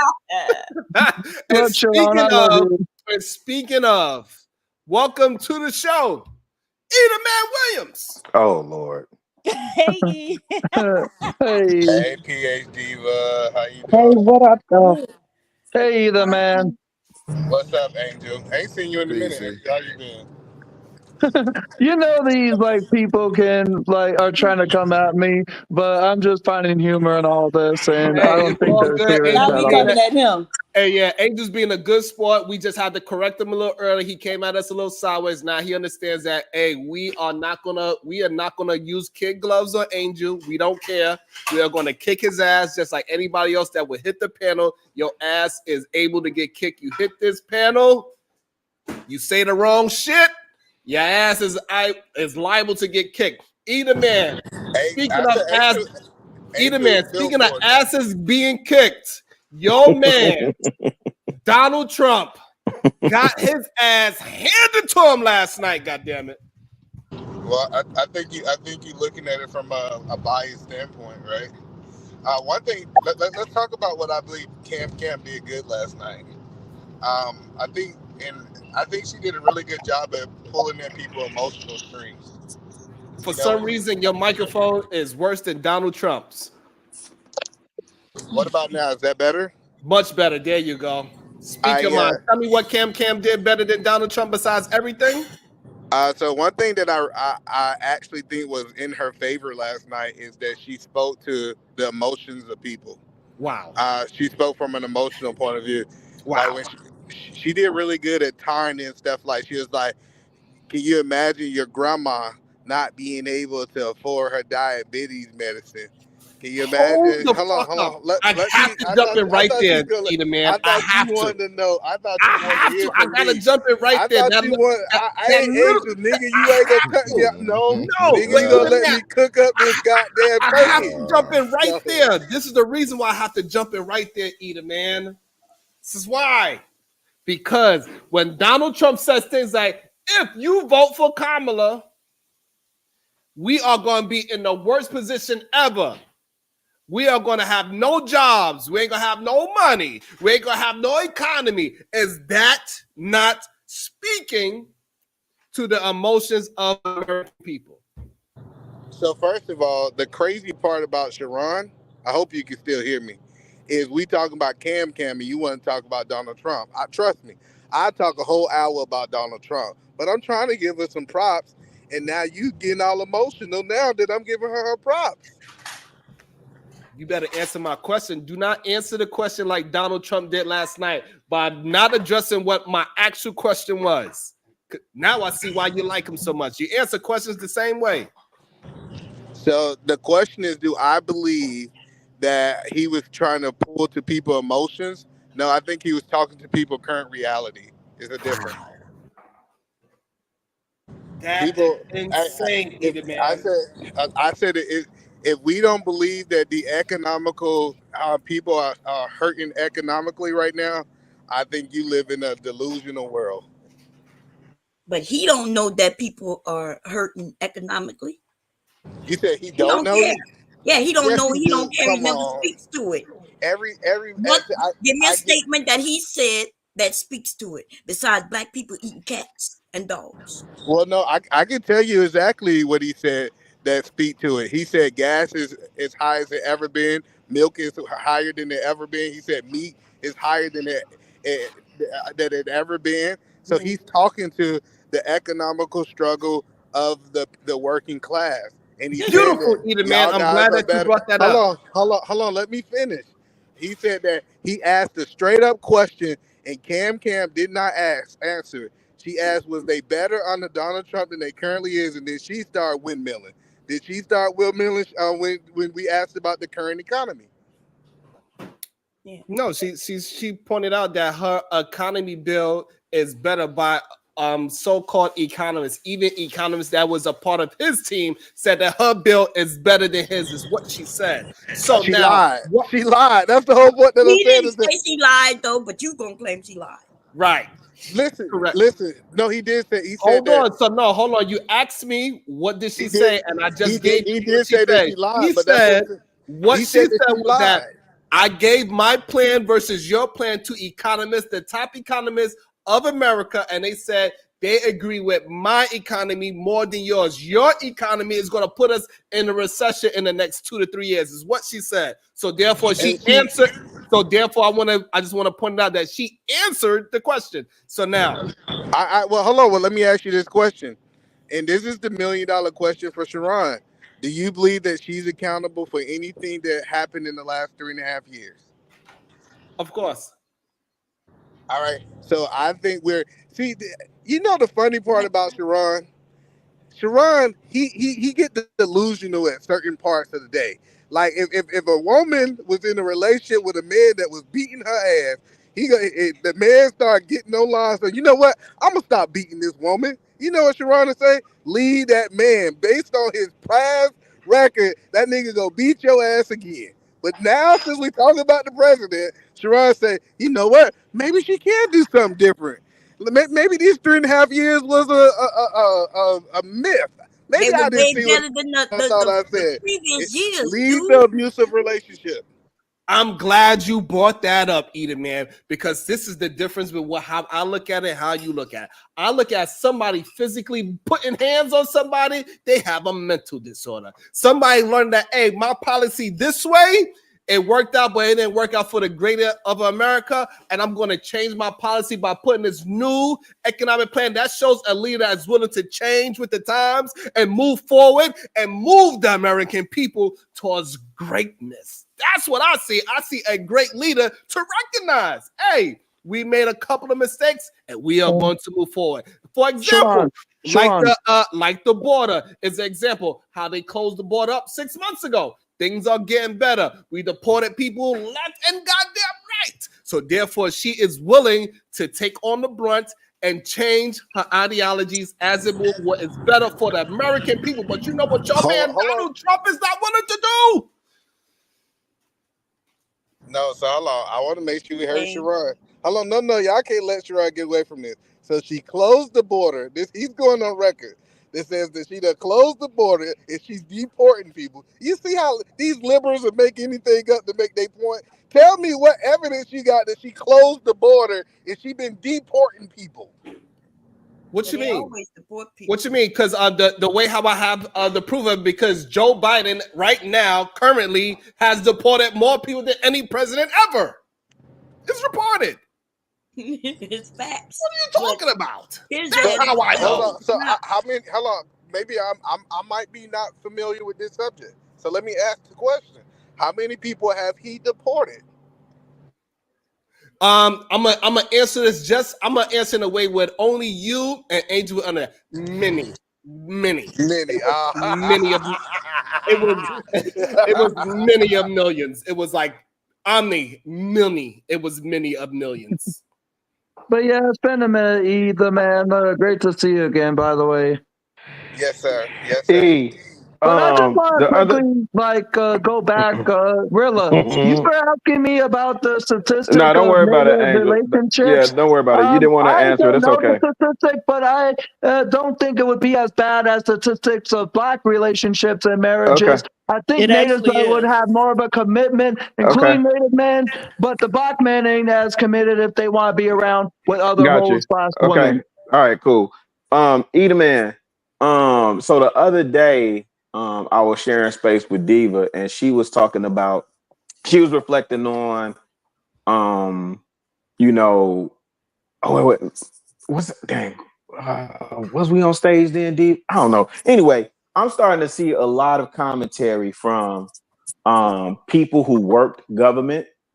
Right. I saw a quote from somebody, and they were reflecting on their time during the Trump presidency, and they were saying that they were not fond of his term, and not just like personality trait. They were talking about things that specifically impacted federal employees. So what's your take on that? Absolutely. Listen, let me tell you this. As a business owner, when you start firing motherfuckers, they ain't gonna talk light about you. You No, no, right. no, no, no. Hold on. Let me finish. Go ahead. I'm sorry, that's PhD, but I yield my mic to No, you. go ahead. I'm sorry. I go ahead.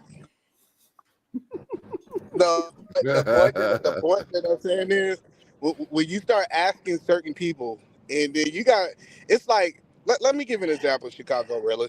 Wait, can If I you can I set know, the premise for you before you go down that path, Edelman? So we're not talking about yes, people sir. that were fired. We're talking about people that are still contract. This person in particular, this person still works for the government. They were just reflecting on their time when he was president, and they was giving their assessment of how he treated federal employees. That's what the extent of their comment was. So this wasn't about people that had been fired by him. It was like, Yeah. You go got to ahead. understand, a lot of federal employees have got Mm-hmm. free chicken for a long time. They Uh-oh. really ain't been doing nothing, right? And Oh, then when okay. a man come in and says, "Hey, I'm going to cut the fat. If you're not if you're not vital to the mission, you might be gone." And if I know that I've been getting free chicken, I'm going to speak against that type of stuff. So we understand that it's a lot of fat in the federal government. We spend a lot of money, and we still can't answer a lot of questions. Like Mm-hmm. a good example. Let me give you a good example since we come out from the federal point of This is side, right? ridiculous. Have you ever worked Okay, for go the ahead. federal government? Have you ever worked for the federal government? Yes, ma'am. Yes, ma'am. Okay, and do you still work for them? No, ma'am. Oh, okay. So You were a federal employee, E? Yes, He ma'am. gonna say military. No. yeah, Okay. Yes. is that Not what the you talking about? military. Military? Not the No. military. No. Yeah. Yes. I have worked on. Okay. And the point that I'm telling you is, I have worked in the office with 3 people working and 10 people sitting around doing nothing. Because Apparently, you weren't doing much. You left because you wouldn't leave a federal job if you had a federal yes, job. you That's what. will. Hello. I Yeah, Why? left people a leave all federal. the time. No, I Hold know on. Listen. people. Go ahead. Go ahead. I'm sorry. Not because I know what he does. Like, come on now. So, I'm just saying. So He uh, say stupid shit for real. okay. So, actually, Rilla and I talked about it. Because I used to his first term, I was a federal employee. And it wasn't him trimming the fat, because when he came in, it wasn't like, oh, these positions are, no longer needed and you going home. That's not what happened. right? Everybody kept their job. And that's the thing. In the federal government, once you're in for 3 years, you have what's called tenure. And they can't just say, oh, you out of here, right? So what he did though was he came in and he neutralized the unions, right? And so when there were issues between employees and management, he also instructed management not to even like deal with unions. Don't respond to them. Don't allow them to be involved in any of the issues that are between employees and management, which basically put the employees at a disadvantage, right? Because now you don't have anybody to check management and they can basically do whatever it is that they want. The other thing is in what's called a merit system, you have a system of due process. So when management makes decisions that may violate certain employee protections, okay, if the union can't come to an agreement or negotiate an agreement, then there's a board that employees are able to appeal decisions to. So if they, let's say the management decided to demote you or something to that effect, or change the conditions of your work, right? So you used to be a 100% remote employee and now they're forcing you to come into the office 5 days a week. So when the union can't negotiate a settlement between management and employees, there's a board that you can appeal those decisions to, called the MSPB, and it's the Merit System Protection Board. Now, there's a process that they go through, but then they also have some adjudicators, right? So there's a board that makes like final decisions. And so they have to have a certain number of people on that board in order to have what's called a quorum and allow them to make those decisions. He refused to fill the positions on that board. And so he never did. That board did not get filled until Biden came into. Right. Okay. So the board never got those positions didn't get filled until Biden came into office. And so in that way, he basically allowed management to run roughshod over employees. And so I was actually telling him, hey, and that's the thing. I don't even get out my bed to go vote. But if I was still a federal employee, or people who are federal employees, they would be fools to vote for that man. Right. Yeah. So hold on. So, but let And me is that ask the you a question. betterment for the people? Like because these things are in place for the protections of the people. Overall, the people, the workers. Hold on. So I get that, but my question to PhD Diva, do you believe that it's a lot of federal employees milking the system? Okay, so if we're talking about that, because you did say he was trimming the fat, but that's actually not what happened. What they did was they would actually create positions, high level positions for people who maybe worked on his campaign or whatnot to come in and take those positions. So he wasn't cutting no fat. He was creating more fat for the people that he liked, right? Yeah, I understand what you're saying, but I'm asking a direct question. Do you believe, based on your experience working with the federal government, that it's a lot of people that's getting paid to do nothing? No, I do think that there's quite a bit of bureaucracy, and so it takes a long time to do anything, and you got to involve a lot of people to do everything, right? And so that can cause it to look like maybe people aren't like if you waiting on something from somebody else, you can't move forward on that particular thing. But no, I don't think there's just a whole lot of people just sitting there doing nothing. All right, so you believe that our federal employees are working and they're doing what the country needs and what they're being paid for? For the most part, yes, but I do believe that things move very slowly, simply by virtue of the fact that it's a bureaucracy. And again, I think that it's very hard to do anything on just by yourself. Yeah, so the whole point, and I kind of get the point that y'all guys are saying that everybody wasn't happy with the things that he was doing, and they felt like he could have do things better. But You said, so do you believe that it was employees of the federal government lost their jobs, and you feel like they was just unhappy when he was in turn? So I'm sure people did lose their jobs, but not because he came in, right? Not because he came in and said, okay, people losing their jobs. They would have lost their jobs because they had no recourse or redress for employment decisions that had been made, right? So if you get a manager who don't like you or whatever, perfect example. Perfect example. So while I was there, the guy who ran our department, he was supposed to get his boss's job, and then his little pet was slated to get his job. And he went through a process, and they were saying, oh, the ink all but dried. But then when Trump won, then it was like, oh, okay, well, we bringing in somebody else. Okay, so he ended up retiring. All right, so this new person comes in. They create a position for some other woman that did not exist previously, right? To be right up under him. And then there was a black woman who had been asked to be like the acting lead analyst or whatever. And so she was asked to perform this duty. Now, typically what that's called is a detail. And when you put that, when people perform a detail, it's supposed to be on record, right? You put it on paper, because if they perform the detail for more than 90 days, then either they get that job, and if they don't get that job, then they get the pay for that job, right? So they kept this woman in this job from January into, what was it, August or September, but they refused to put it on paper for her. Yeah, I No, got no, that. no, no, no. I'm not finished. And this is the thing. Y'all ask people questions, then you Please, can't sit your ass there and fucking listen. So they please had this forgive me. woman doing this role for 8 or 9 months.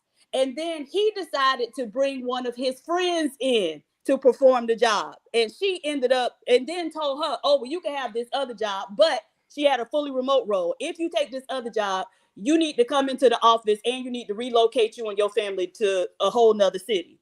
So she ended up leaving. But the point was, what he did to bring his friend in was called pre-selection, right? And that violates merit principles. You cannot pre-select people. And I know that he pre-selected the motherfucker because he was stupid enough to tell me, right? Oh, he's been talking to me about this job since January. Huh? You can't I do got that, you. sir. Right. And I so get. the point is, that woman didn't really have any redress or recourse to address that, even though she had been wrong, because Trump did not feel though. Hey, Trump first off neutralized the unions, and then he refused to fill those seats on the MSPB. So my question to you, PhD, is that should managers in the federal government have the right to fire their employees? If you go through the appropriate process, but the appropriate process involves a check and balance system where you aren't the final determiner of that, right? So if the employee can make a good case for the fact that you fired them for something other than, the ones that are permitted, then there should be another body or some other entity neutral that can look at those decisions and say either yes, it was warranted, or no, it isn't. So I get it. So you saying that, say for example, if a person, as a manager, I shouldn't have the power to I should have the power to start the action, but it should be approved by a board or That's not someone what I above said me. at all, right? I know, And but I'm so, trying to understand. right, and I just said, again, so if you worked in the federal government, then you know how these things work, right? So if they want to fire you, there's a process that they can go through, and you're supposed to be able to first appeal to the leadership of whatever agency you're in, right? But if they in bed with them, then they may say, oh, okay, we agree with this, right? And then there should be an external neutral agency. So they would have already fired you, right? But you still have the recourse of going to the MSPB and saying, hey, review this. And then you make a decision on whether or not the person should be fired. So to ask, Omni wanted to get in there. So to No, answer I your didn't. question, yes, they can fire people, but there should still be a check and balance system. Oh no, I seen them unmute. All right, cool. Yeah, so I I've been understand that. unmuted. What are you talking? Okay, go ahead. You didn't just unmute? No, I didn't. But go ahead, E. Go ahead, E. That was me. You just. That's right. Die on your I own know. hill, goddammit. No, so I think he's pretty dead. I think he's no, dead. that's cool. I know it's not about living or dying. I guess on these panels, if y'all look at it that way, I just think that he came in and he said he's going to give power back to the manager and the leadership to be able to make executive decisions. And in the past, that people said that's not how we do things over here, and we don't like the way that he's doing things. So that's why he got the pushback that he got, Chicago Rilla. No, but that's not your what question. happened at all. Like management always had the power to do those things. But again, there should be a system of checks and balances. And to sit here and say like, oh, okay, well, no, you shouldn't need no check and balance. Just let them do whatever they want to do, because people are removed or demoted all the time for shit that ain't got nothing to do with stuff that they should be looking at for work, right? So people have been discriminated against on the basis of anything you can imagine. It might just be a personality conflict, right? And so, okay, don't take it out on that person. They may be able to move you or that person to somewhere else. And so the idea that to reduce it to, oh, he gave power back to management. Management always had power, but there's a system in place, and you cannot have a merit system and then think that, oh, well, let's circumvent all the merit rules. That doesn't make sense. No, when I heard him mention trimming the fat, he was talking about these rules and regulations, getting rid of regulations for the things that were important to our environment and safety of workers and things like that. He went and eliminated a lot of those safety precautions. So we might end up crossing a bridge that might crumble in a few years, like his wall did, right? They put up a wall in a spot that a year later was crumbling when they went to the wall.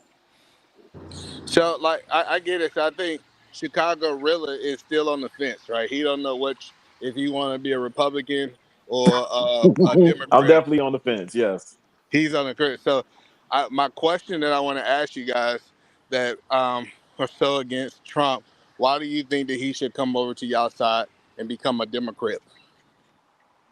Like the gangbanger reference. Thank you, sir. Right. Hey, so the main reason why I would say so is because Donald Trump is a goddamn degenerate, and on this channel, we denounce degenerates. That's why. You said the only listen. So you believe he should come? He should only come to your side because of Donald Trump. You don't believe that she have anything to stand on her own, or you just anti-Trump? No, I'm anti-degenerate. I'm So anti-criminal. How is Trump a degenerate? I want somebody that is going to be running this country and be the representation of the meat of the country, not the degenerates of the country, which is the minority of this country. The loud minority, but they're the minority nonetheless. Most human beings in America are upstanding citizens. They have some kind of intellect. They could have a conversation. Most people are not moving and thinking and talking. It's many of millions. It's many. Well, hold on. So like, Sharon, I don't know. It's many. Well, I want to see if Sharon is willing to be honest. Do you believe that he would have had these charges that he had if he decided not to run for president? Well, the charges go to his presidency, right? What he did when he was running. Right. That's number one. And number two, I think he would not have got charged with anything if he didn't do anything criminal. No, you didn't answer Maybe my if question. he wasn't a goddamn degenerate, he would have been a better criminal. But he's a horrible criminal. And he's not that great of a businessman as people are attempting to say that he is. He did not do all these great things that people are saying that he did. Even when he said he was a billionaire 20 years ago, he wasn't that.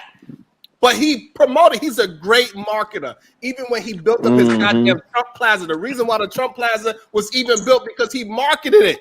Not because he actually had money. He didn't have the money to build it. So this is all bullshit. If you are into construction or you into business and you really paying attention to it, that man is a bullshit artist. And he tricked all of you. Hello, Sharon. Damn. the biggest problem is when I first got on this panel, you said that I wasn't willing to answer direct questions. And my direct question to you is, do you believe that he would have been charged these things if he decided not to run for president? Wow. The answer, we did that 2 minutes ago. What the hell is he His eating? charges. Right, that's what I want to know. Smacking in my ear. Bananas. Some cucumbers. Some cucumbers. That's callaloo. So the answer is his charges is directly linked to him being president. So no, if he was never president doing criminal activities as a president, he would not have got charged. No, when was he charged? Hold on, I'm not talking about. So he got charged when he announced that he wanted to run for president again. Then I would say no. The whole point that I'm telling you is these charges wouldn't even came up if he would have said, hey, they gave him an option.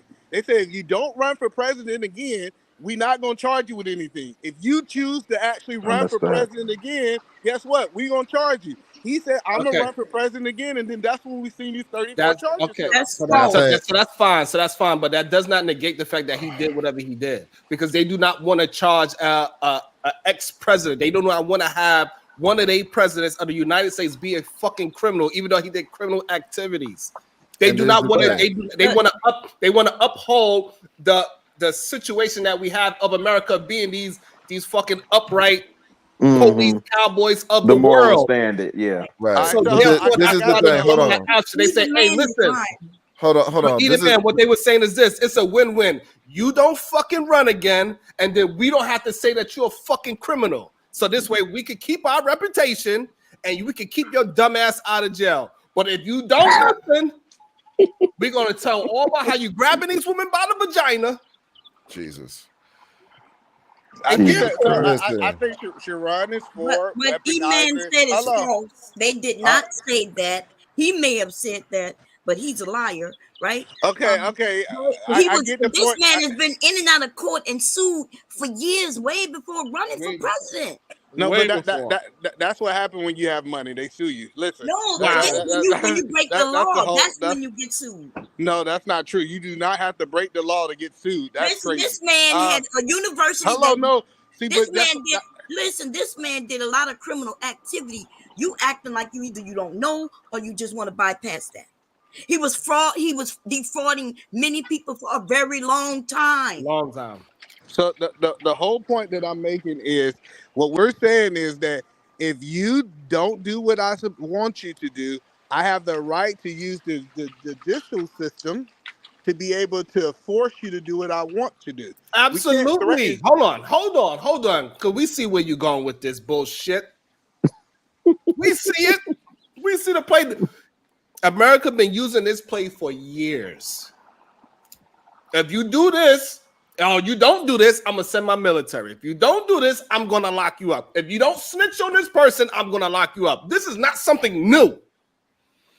This has been our play. We hold the cards. Literally, we hold the Trump card. That's what we do. No pun intended.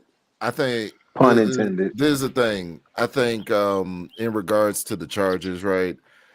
I'm looking at more of the results, and I think that we're focusing on the wrong thing, because it's very damning to democracy that the Supreme Court ruled that when the president does it,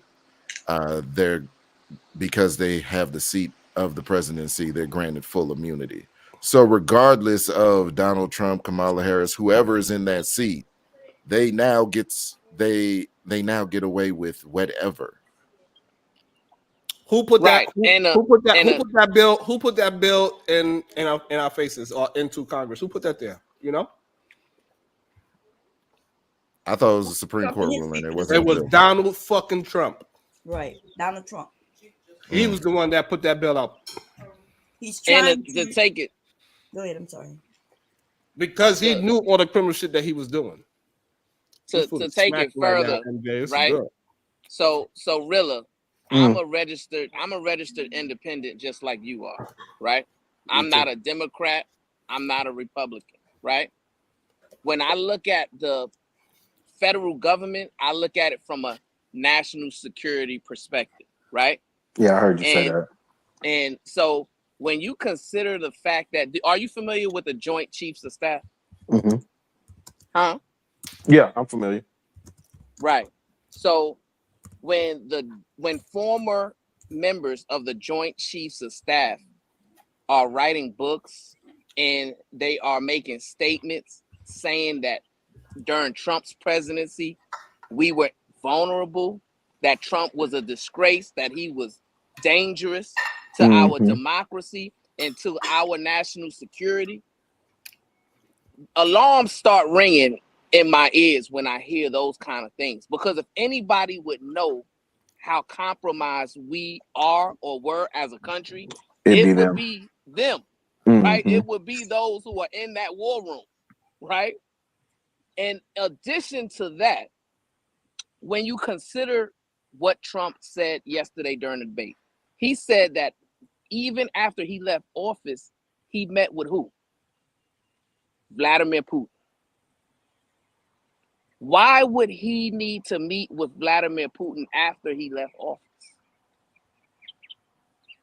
You combine that with the fact that he's promoted on multiple occasions something similar to a dictatorship or wanting a dictatorship, right?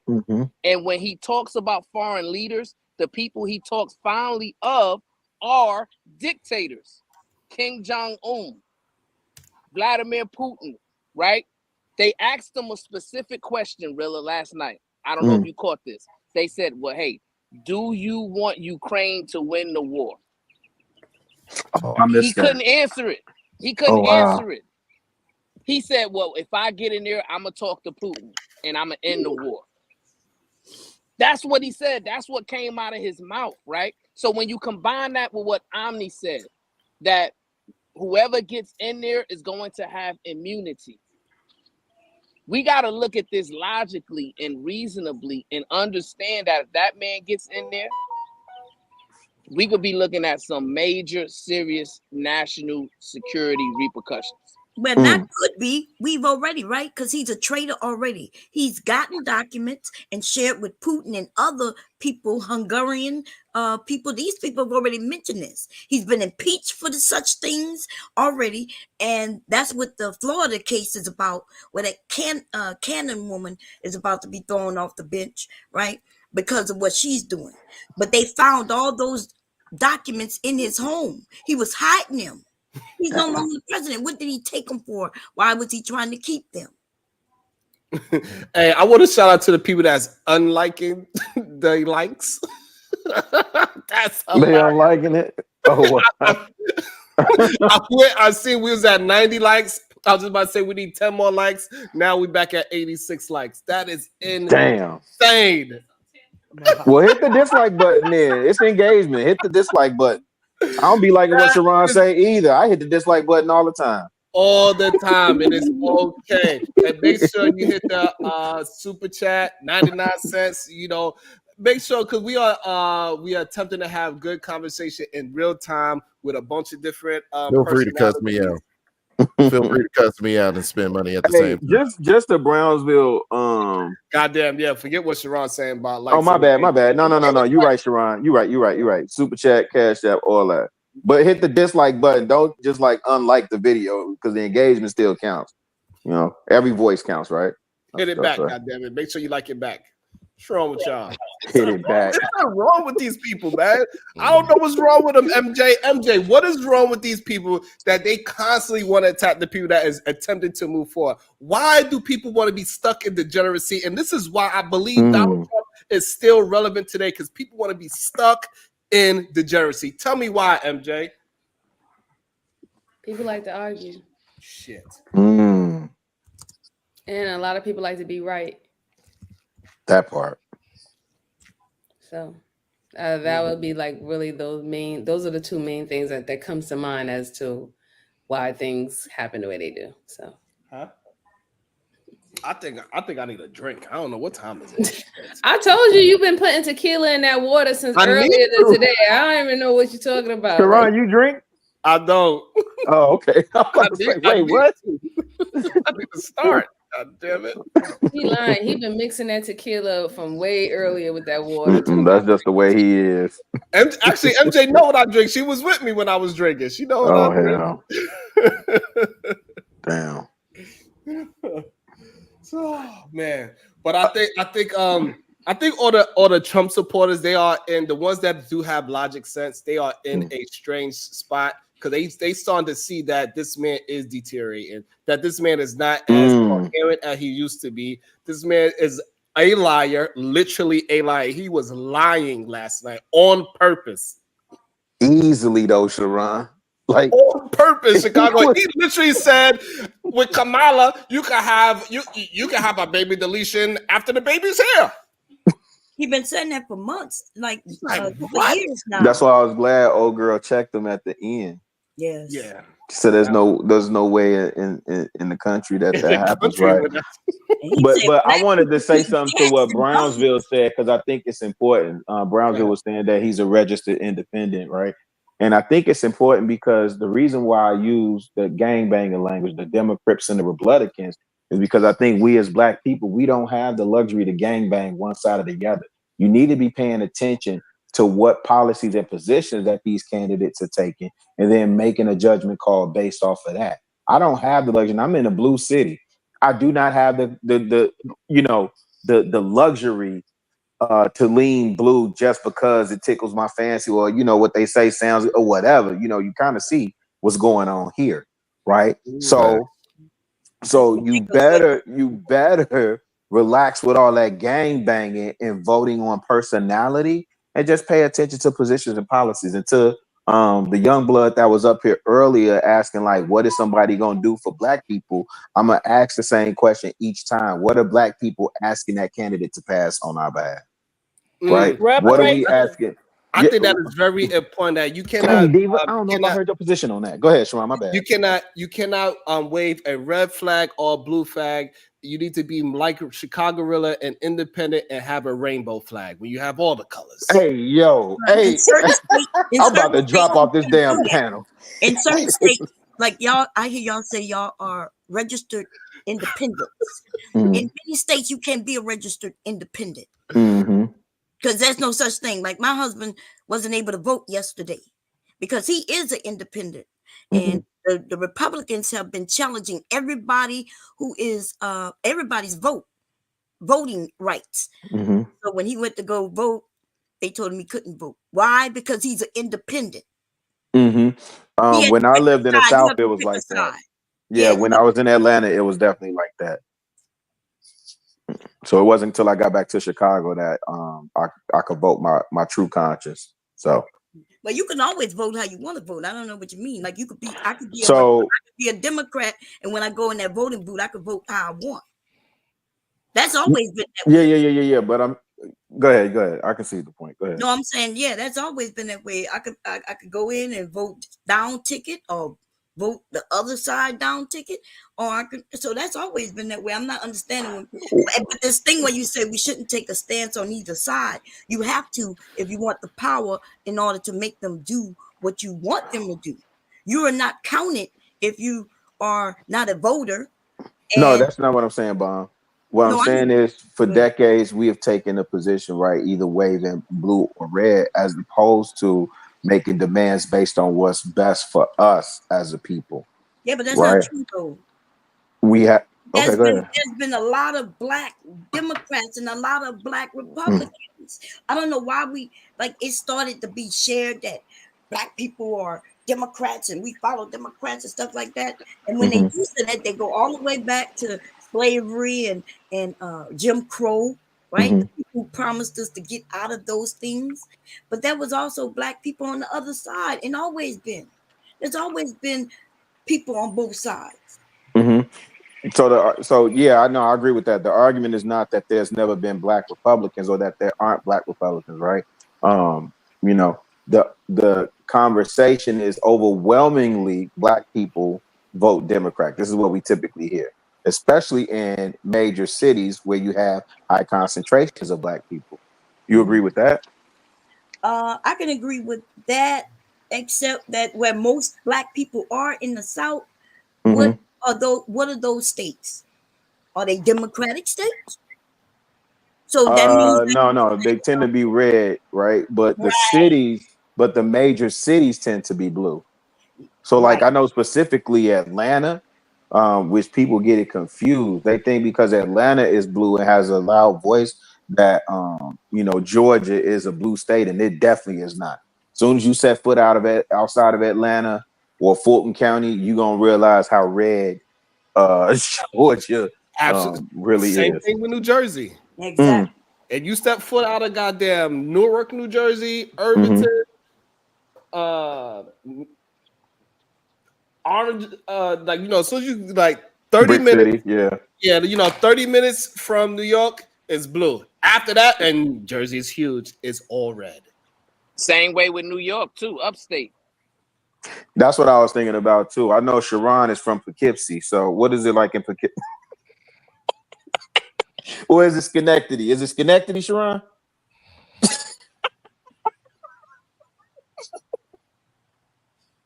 I'm going on mute.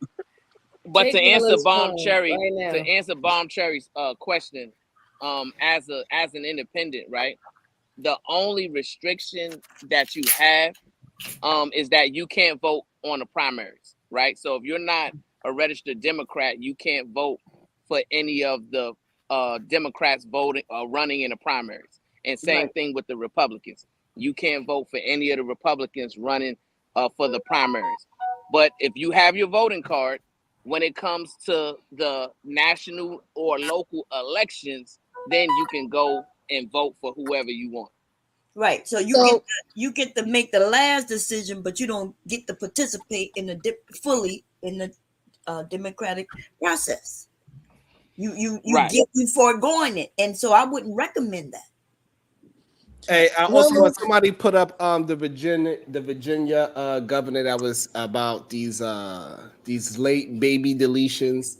I think it's interesting that people even try to even argue that, but we have a conversation right now, and I will ask the men, and I would say 90% of men would say if they had to choose between a wife or the baby, 90% of men would say they wife. So I think it's ridiculous that they even try to use this Virginia governor version of his loosen baby deletion thing, because really it's about if the baby has some extreme complications where the baby won't live long and these type of complications. It's a very rare case of Right. What happened with that situation? It's not normal kids. Right. So what happened with that situation? The baby was already dead in the woman. Womb is right. And so serious complications where it could make sure the woman would be in complications of dying as well. It's like so many different things on it. But go ahead, Bomb. Okay, yeah. So I don't know if a lot of people know this, but a baby could pass away in a woman's womb, and they will make her have that baby, right? That the body flush the baby out on its own. So therefore, she goes through childbirth and everything, but the baby was already passed away, many months in. So when the man mentioned that, what they were going to do with the baby once the baby came out, they was talking about as it relates to the woman, the family. How would I treat this baby after? So they treated it with tender care because it is a baby. Correct. That's what it was talking about. It is not talking about after you give a healthy child birth with no complications, and this child is going to be a normal child that you can tell a doctor, you know what, I don't want this child. That is not Get rid of it. That is not what the for PhD, but PhD said, I don't want to know what the baby is, but since I'm pushing it out, doc, if it is a boy, you know what to do, doc. That is not what the bill is proposing. But I did want to go back to what I said, so we're gonna go PhD Diva, and then MJ got something to say as well. Go ahead, Diva. So Rilla brought up the question of what are we asking these politicians to do for Black people? And so I just kind of wanted Why to. you looking like you about to get pregnant again? You know what? God damn, that thing's sitting nice.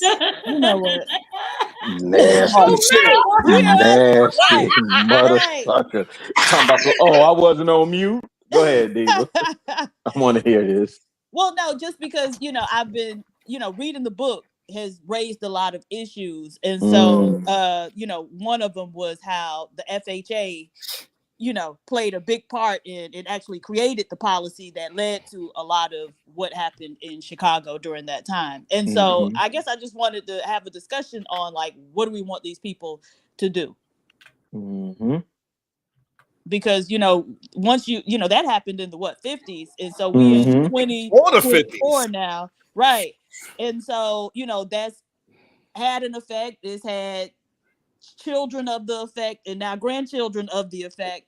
And so how do we redress that? And then I remember Kamala saying, I'm not doing anything specifically for Black people, but I think when you have these policies that specifically target Black people, then you do have to do something specifically for Black people in order to correct, have some recompense or correct it. Yeah. Because I thought that was so. I was like, I used to be a big champion the FHA for people that don't. And I'm reading this book. I'm like, oh shit. Right. But that's the thing. If you look into the history of many of the federal agencies, you'll see a similar past, right? And so I don't know. That just made me think about, what do we want them to do? How do they redress all of the crap that, they've done in previous times?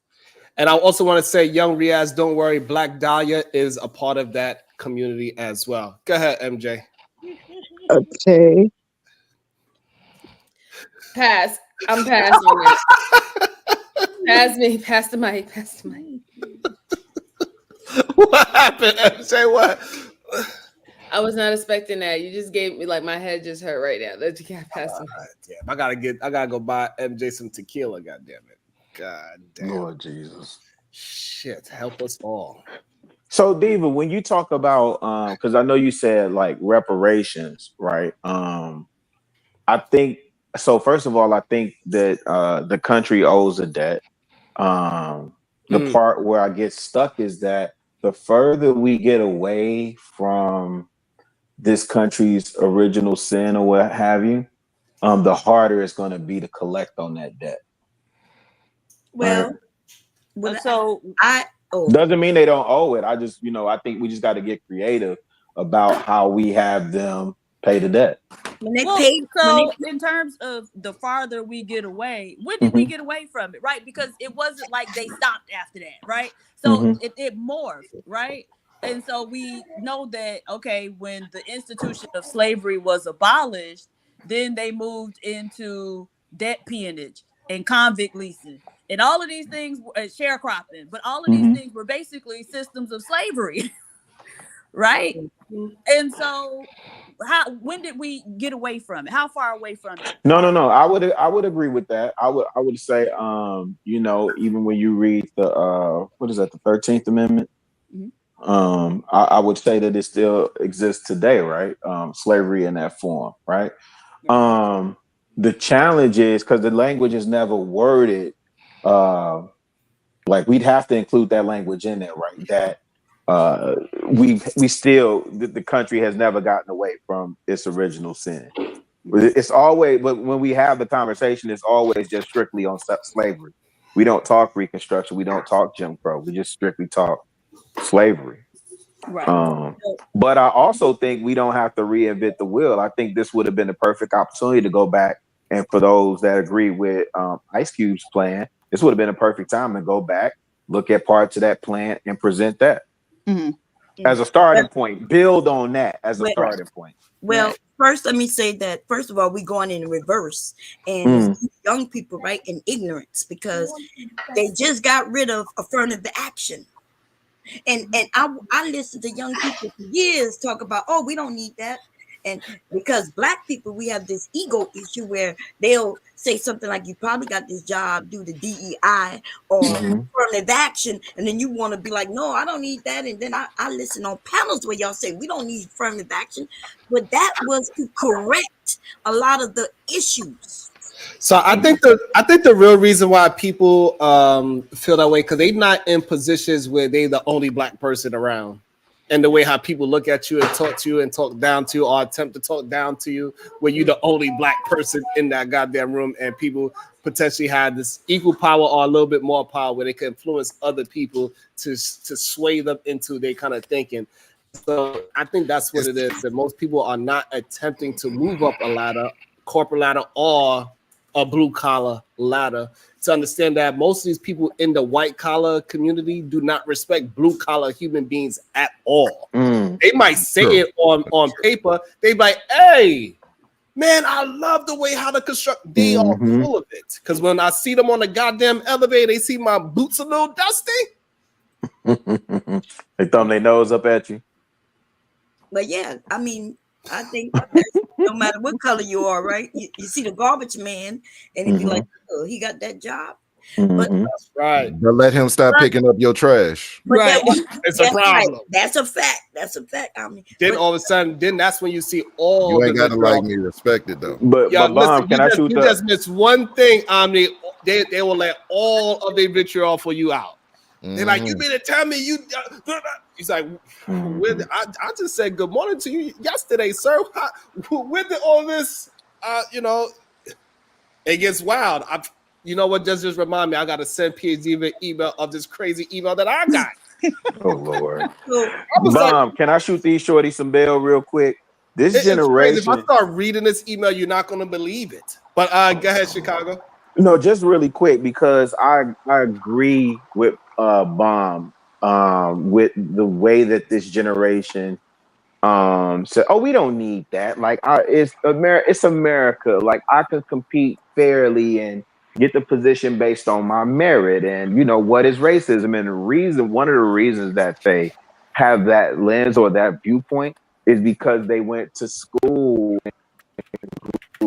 in neighborhood. Like, we moved these kids to these neighborhoods where they're interacting with these people, and certainly they think that the playing field is level, because what are those kids saying?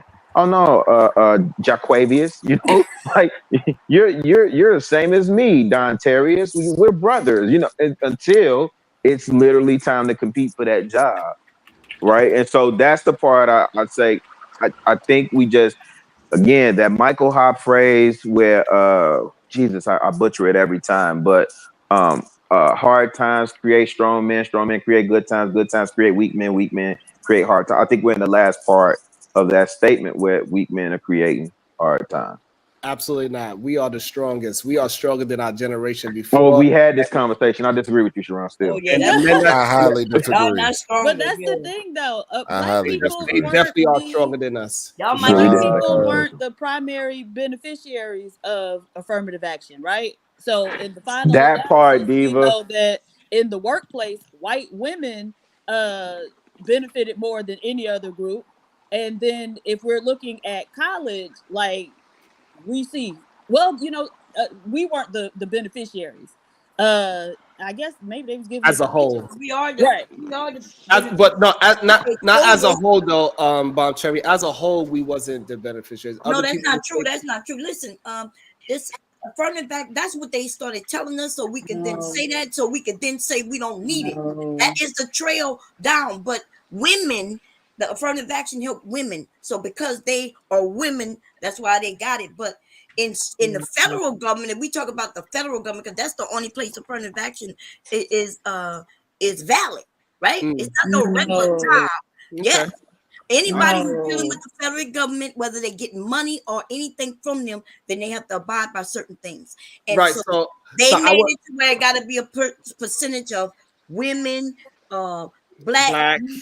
So that's with like contractors. Contractors, and that's usually once they have been caught discriminating against people. Right? No, that's if they take federal money, but if they don't take no money, no help from the federal government, they ain't got to do no. They can hire who they want, when they want, and how they want. Right, but so affirmative action was also used by some private sector employers as well, right? So it was open to them to use as well. But again, it wasn't Black people benefiting from that. But the thing is, I have heard Black people, I was in a training and they mentioned something about like DEI, and the Black people was like, one Black woman was like, oh, well, you know, I don't want a job based on that, and da da da. And I was like, you better take whatever you can get. But I just don't understand why, like, you know, if they're gonna look at you as a DEI hire, why don't we look at all of them as white supremacy hires? Because that's usually how they get their jobs. Great point. I don't know why they don't, but they do not. MJ, what is your thoughts on, if you can, on affirmative actions? Well, I thought the affirmative action was needed. I didn't think that it took away from anybody else, and in fact, to a lot of other people's point of view, it did benefit more other people outside of Black people. But when affirmative action was created, yes, it was supposed to help, even make it more balanced for us to get certain jobs or even go into certain schools and stuff like that. And it was a benefit for other races who participated in using affirmative action. When it comes down to even now, you even have other races where it comes down to even Asian parents and stuff. They're now complaining that affirmative action is gone because their children are still having a hard time getting into these Ivy League schools that they thought was going to be easier once they removed the Black children that was there who was participating in affirmative action. And it really wasn't. It was just a diversity program for these Ivy League schools that was saying, okay, we're not only going to just use race, we're going to also use culture. We're going to also use where you come from, like, whether your status of your income or what your family income was and how you expressed yourself. That will make you more of I guess, be part of their diverse group on those campuses. But now these other races are realizing that they were actually getting in more because affirmative action was actually helping them. And it wasn't necessarily just on the merit of their work or how well they did on the essay or the interview. They were actually benefiting from it. So now they're even complaining because they thought it was going to be easier. So I think, oh yeah, go ahead. It's the same as us. Just what they learned for some reason, even though we act like we don't see. Affirmative action helped them. A percentage of them was able to get in, a percentage of us in schools where they wouldn't have never accepted anybody other than who looked like them. Because that's how it used to be, right? If white people are creating these jobs, then they can have the right to hire who they want. Why would they hire your Black ass?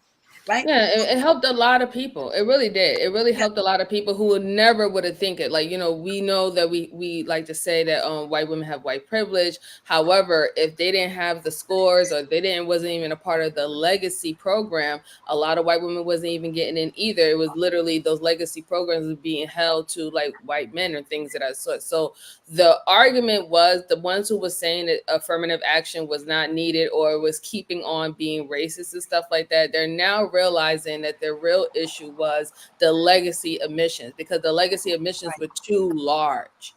If you're already going to a PWI that is known for historically only break that down. Most people do not know what a PWI was. I thought most people did, but they don't. Break it down. It's a private white institution. If you're normally going to a PWI that who has always historically let in a particular race, if their legacies is going to be like 60% of the emission of each year, then they're going to be letting in more who comes from a family that has been able to go in that school historically.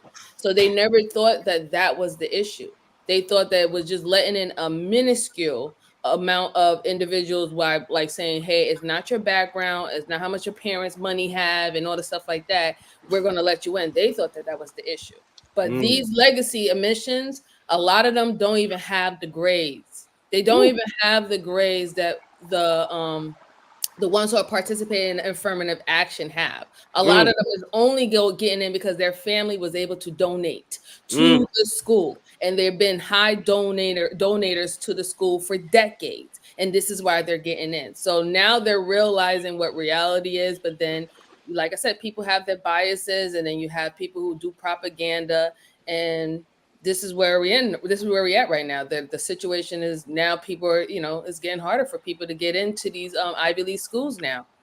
Absolutely. That's a great point. And I think also for some reason people believe because you was a DEI or AA higher, that means that you don't have no skill. It doesn't mean that you don't have the actual skill or competency to do the job. That's not what that means. You're not hired just because you are of a minority. You hired because you got the opportunity to interview to get a job that you are qualified for.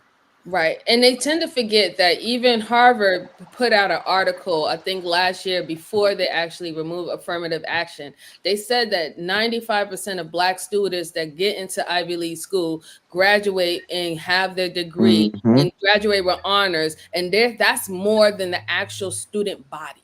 So that means that the ones who are actually even able to get in this school, they are excelling. So now you're taking you, but they would have never been thought of. They would never have been considered if they never had that chance. Go ahead, Diva. I know you want to jump in. No, I was just saying it was a predominantly white institution is what PWI stands for.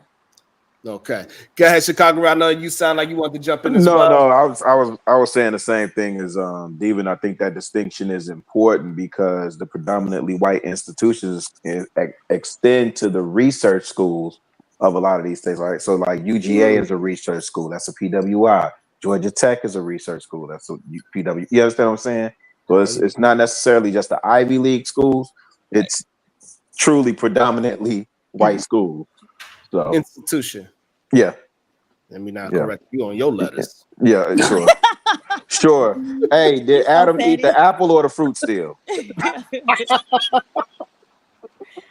So, Cuzzo, I wanna speak to Rilla's and PH Diva's point in reference to programs or an agenda that will specifically benefit Black people, right? So Rilla brought up Ice Cube's plan for Black America, right?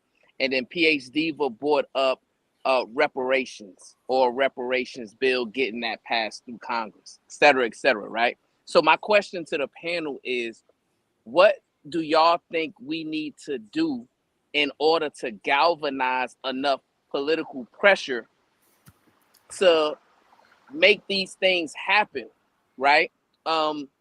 Because, you know, in order for those things to come into effect, we have to, you know, apply the pressure so that they can be incentivized to put those plans in action. So I'll just say very briefly and quickly, money answereth all, right?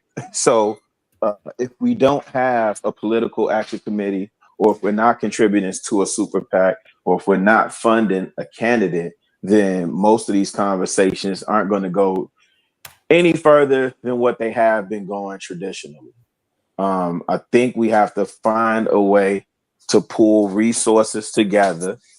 And that's, you know, that's the first and clear way I see it happening. When you get money in a pot and you're able to again contribute to either a political action committee, either form your own or contribute to a super PAC or fund a candidate that's going to advocate on your behalf.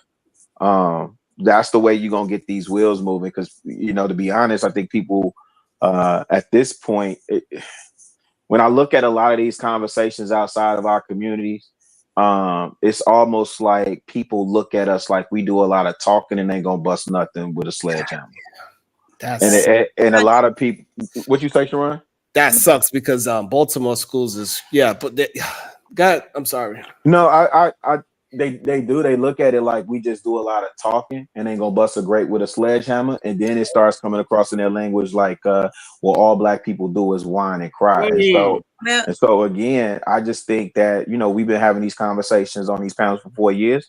Now it's time, and now the rubber's meeting the road. So you know what you're gonna do, barbecue a mildew. I'm going on mute. So what you're saying is like literally.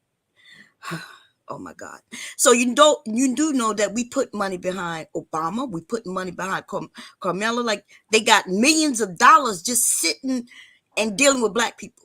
So we have been putting our money behind these people. The problem is that we won't vote.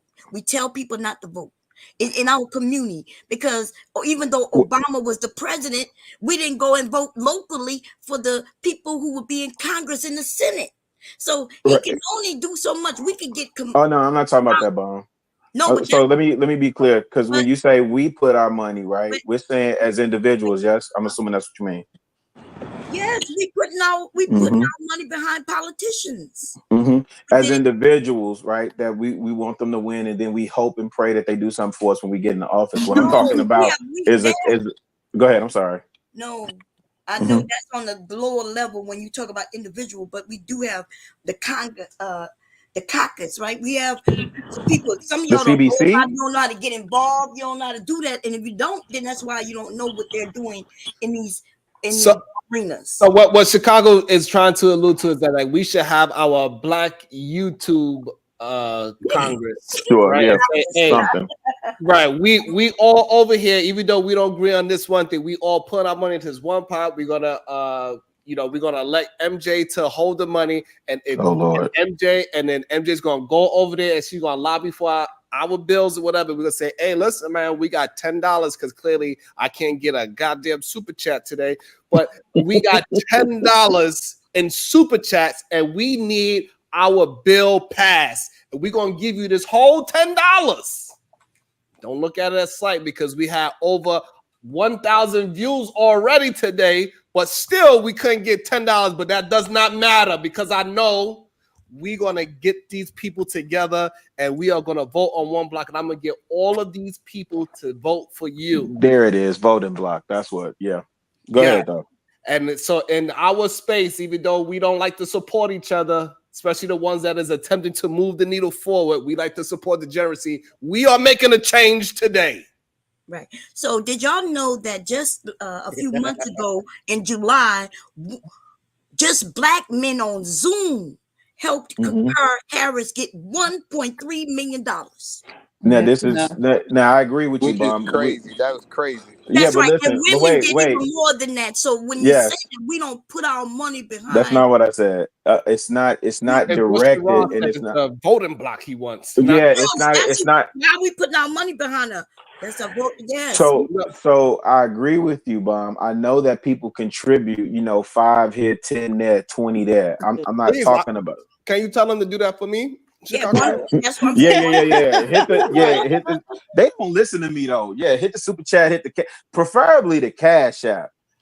He said the Cash App make the coochie do something. I don't want to repeat what he be saying. Whatever did the coochie do when you hit the Cash App, do that for Sharon so he can act a fool up here.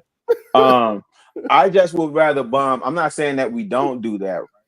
Typically what happens is because like let's say my grandmother would fall into that category, right, of just contributing to I don't know, Democratic Party or a presidential campaign, and then you're looking at their performance as opposed to having an active seat at the table, an active representative at the table advocating on your behalf, and you think because you put something in the pot that they're automatically supposed to know what to do for you. And that's not what's been happening. We've been doing that part, what you're saying, Bob. We've done that for decades. No, we not. You're right. We haven't contributed to presidential campaigns for decades. No, yes, and we also have been having a seat at the table. It's just that y'all don't recognize. Y'all don't even know what a table is, so you don't know who's sitting there. Who's currently sitting at the table for us? You mentioned the CBC earlier, right? What? You mentioned the CBC, the Congressional Black Caucus. Yes. Is that to drop Chicago Rilla? Hold on, let me see.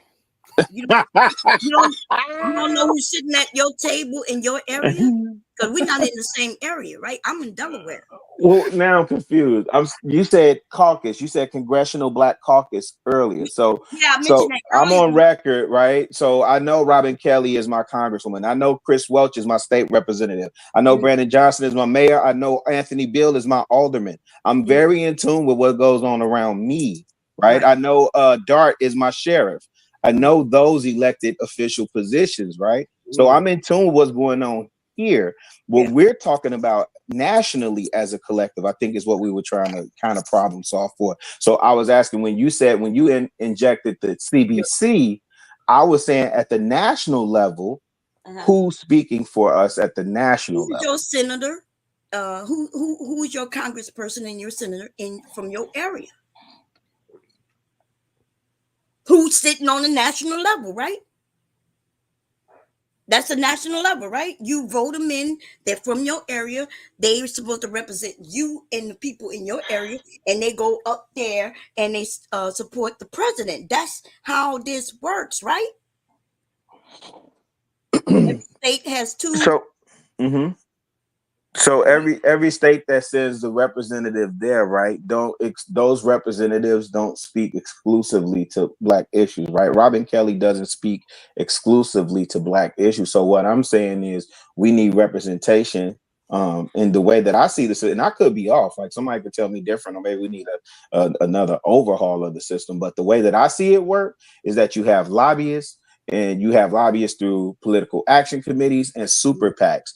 And those are the ones who advocate, positions, policy for a group of people, which I think we would fall under that category. So that's the way that I'm looking at it. But I could be way off, and if I am, I'm willing to adjust. You're not too far off, except the fact that you yourself could be a lobbyist. I've been a lobbyist for 10 years. Right? Yes, a lot.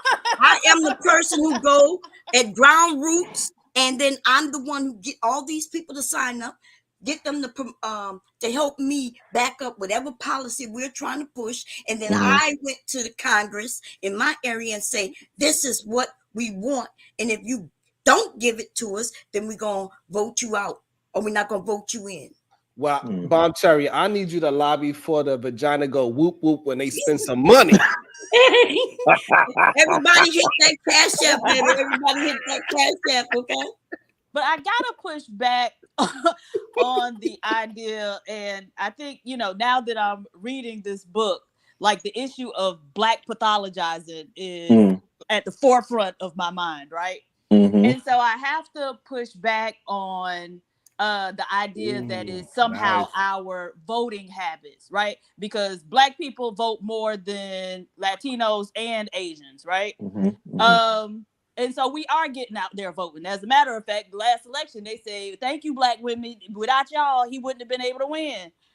And so that ain't it. Because we've seen groups who are notoriously apolitical until very recently be able to make strides and get some political action on their behalf. And so, what is the difference? So what is the difference really? Because we have to rule out, it's Black people, y'all don't vote. That's not it. Right. So what it seems like, PhD, that we got to get Black men in sync with the Black woman. But Black men have voted the same way the last time, right? I think it was 90-something% of Black women and 80-something% of Black men. Yeah, but all right. So yes, that's 80% of registered voters. Right, that's registered to vote. That's the process. So those numbers is kind of skewed in a sense. We didn't go out to the polls and vote. Out of the people that did, so if we had 100 Black men vote, 80% of those 100 Black men voted Democrat. However, we are not out there voting is the problem. So yes, our percentage is high. The ones that did go out and vote, the ones that got common sense. He's saying in volume, Diva. Right, but that's what I'm saying. The volume for Black people was higher than Asians and Latinos, and so. Oh yeah, I would agree with that. But Diva, I don't look at it as an either or. I think it's a both and, because that community that you're speaking of, that I think you said they typically don't vote. Like traditionally, we don't see any apolitical. There you go. So, but they use their economic strength to influence policy on their behalf, right? So I don't look at it like either or. I think it's both and, because I think the approach has to be multi-pronged, and wherever you land in terms of being able to execute on that strategy, get in where you fit in. So if that's through the voting block that I'm speaking to, or if that's through leveraging this 1.5 trillion disposable income that we have, that's like the equivalent of was that we'd be the fifth largest economy or something like that, or the GDP of the fifth country or something to that effect. Right. So if we leverage just even a percentage of that, right, towards our cause, or whatever policy we want to advocate for, I think that would speak. I agree with you on that part. I think that would speak volumes more so than voting itself, right? Because all you gotta do is follow the dollar. They're gonna bow down and bend to that dollar regardless of what. I'm going on. Okay, wait, no, but let I me have a get down question to for these you. super chats. PG, if she got something to say. Go ahead, Diva, and then I'll go to the super chat. No, I just had a question for Rilla. So you said that they basically are using their dollars. And so in what way? Like, what's the evidence of this? So I just know specifically here in Chinatown here, they are definitely insulated. You know, they fund their alderman. I know that because that alderman has been there for quite some time. And of all the gentrification that will happen in this city, Chinatown will not be one of those impacted. So I think one of the ways that they use their money is in that political arena to support the candidates' campaigns. That's the way that I mainly see them using it. But I also see them using it, like say when there's construction going on over there, they just built a hotel. They keep that money insulated within themselves, right? But Chicago again is like I say the top 3 corrupt cities in the country. Especially reading this book, absolutely. Right. Yeah. Number one. Oh man, we ain't even got to the half. And you right. When I started reading it, I was like, "Oh, she did kick in the door. This does sound like beans." You right. Right away. But it grabs I'm pretty you right sure away. Ethan, man, he's gonna let us know about the Chinatowns all over the world as well. But let me get to. About to be a situation. Hey, hey, hey. That's that man's favorite song, by the way, too. And just real quick, you know, I think is it LA, the Chinatown over there going through because they actually don't own a lot of that real estate that they're in. And so those business owners getting put out. It was something a few months ago where this apartment building that they live in, the city government having to subsidize it because they can't even afford to stay there no more. And so I don't know. I think a lot of times they are very insulated, so we don't know what they're doing. And I think a lot of times we think they doing more than they actually doing, or in a better situation than they actually are. Nevertheless, the dating pool roast reactions. Did we change topics? Diva, why you saying it like that? I can't stand you, man. Okay. Miss Jalen PR. Double woo woo. Oh gosh. Ariel CH. I honed in on that too, MJ. Clearly autistic. Autism comes in all forms, it seems. My first time seeing a racist one, laugh out loud. Sup, family, laugh out loud. The dating pool roast reactions. Y'all understand that we are 13% of the population. We have to get the biggest group of people to join us to pass anything, right? Black Caucus has been sitting at the table for us. What? Look, you're gonna let me read these super chats. All right, Robin M. He autistic, y'all. He confirmed that. Girl, so what? That's right, because I am too. I'm on the spectrum. It is what it is. So it is what it is. So Sharon, are you? Yeah, hell yeah. I think a lot of creative people tend to be on the Okay, spectrum. so I'm pretty much high on the spectrum. Though I'm autistic as well. I'm high on the spectrum, high functioning, so I can function just like everyone else. Just certain things I struggle with. No, you can't, sir. Yeah, no, yeah. Why? We can tell. Why don't you think so? Can I quickly? Wait, wow. Diva in rare form. That's Diva. Bob Cherry too. Oh yeah, it is Bob too. Can I quickly go back or piggyback to a comment of what the Bronzeville said, and I also have a question.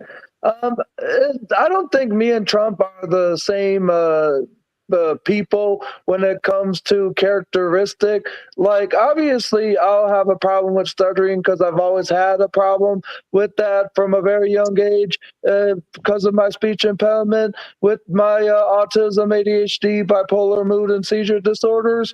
But I am like more like thorough, intelligent, and probably is. But we're two totally completely different people, but we sit on the same side of what we stand for, like the economy, the border.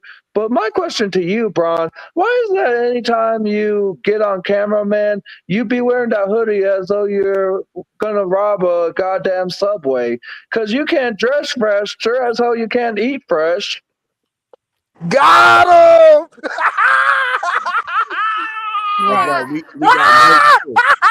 We got jump too on the spectrum, goddammit. It wasn't that goddamn funny. Who is? Oh, okay. I What? thought that was Granville. I was like, "Where's Granville?" Who cackling? Who was that? That was E. That was Eater Man? That was Eater Man. Oh, Lord Jesus. How much to drop Eater Man? 1,000. 1,000. But Angel, I don't think that you have a stuttering problem. That's number one. Number one, you don't have a stuttering problem. Number two, you need to get some metals out of your body. That is also something that is that tributes to autism as well. So maybe you need to change your deodorant. That's one of the reasons why I don't wear deodorant. Bomb Cherry. He got an eating booger problem. Eating boogers. That's what he got a problem. Lord Jesus. Yo, Bomb. What the F? Bomb. What's wrong with eating boogers? What's wrong with eating We boogers? don't. I bet you Eater Man was eating Actually boogers. says that eating your own boogers is good for you. Absolutely not. my. Absolutely not. No. It's good to eat mucus. You know the funny part about it. Anytime these big nose niggas inhale, the boogers end up in their mouth. And now they want to tell us the problem with eating boogers. Dang, so you What gonna y'all go think that is? Hold on. What do y'all think? Eater Man definitely ate his own boogers. I'll let that. You put it in the mouth and it tastes like snot. Oh God! Well, also I ate a booger and it tastes like sugar. Hey, listen. Pay attention to the shampoos you use that have high metals in it. A lot of deodorant, especially aluminum. Aluminum is not something that's supposed to be in the human body. So anything that That's has correct. aluminum in it, that is the only material that is on Earth that is not supposed to be in our body. So anything with aluminum, stay away from it. You need to stay away from fish because fish got a lot of mercury in it. Even though our body do have that, but it doesn't have that high percentage. That also What's makes wrong with a little mercury? We don't want no hidden. Yeah, I love fish. What's wrong with a little mercury in your body? Hey, can I ask the Supreme Goddess a question? Yes, sir. Hey, Supreme Goddess. So, what do you think about like do you think that a guy like Eater Man would have to be autistic because he understands autistic humor better than anybody else on the panel?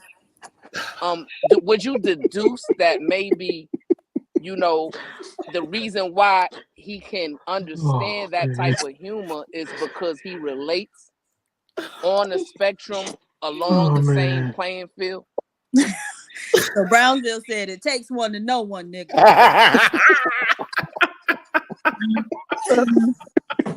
About to be a situation. Hey, hey, hey. All right, the drip show. Angel said what he said, and you threw #Drip Nation. We said what we said too. Okay. The drip show for PH Diva and MJ Starbucks. Thank you, sir. Awesome. Well, MJ is like as great as a maraschino coffee from Starbucks. Do people know what a maraschino is? No, but I see you trying to put your bid in. I see that smirk. What's You that? putting this smirk? bid in. Go ahead, Okay, she Angel, do going. your thing. Keep going. She going. I love and respect you, MJ. But in all seriousness, Bronzeville, me and Trump are two different people. We just happen to stand with the same things of what we believe in. Yeah, y'all sound alike too. The same speech impediment, the same slow process to understanding the conversation, right?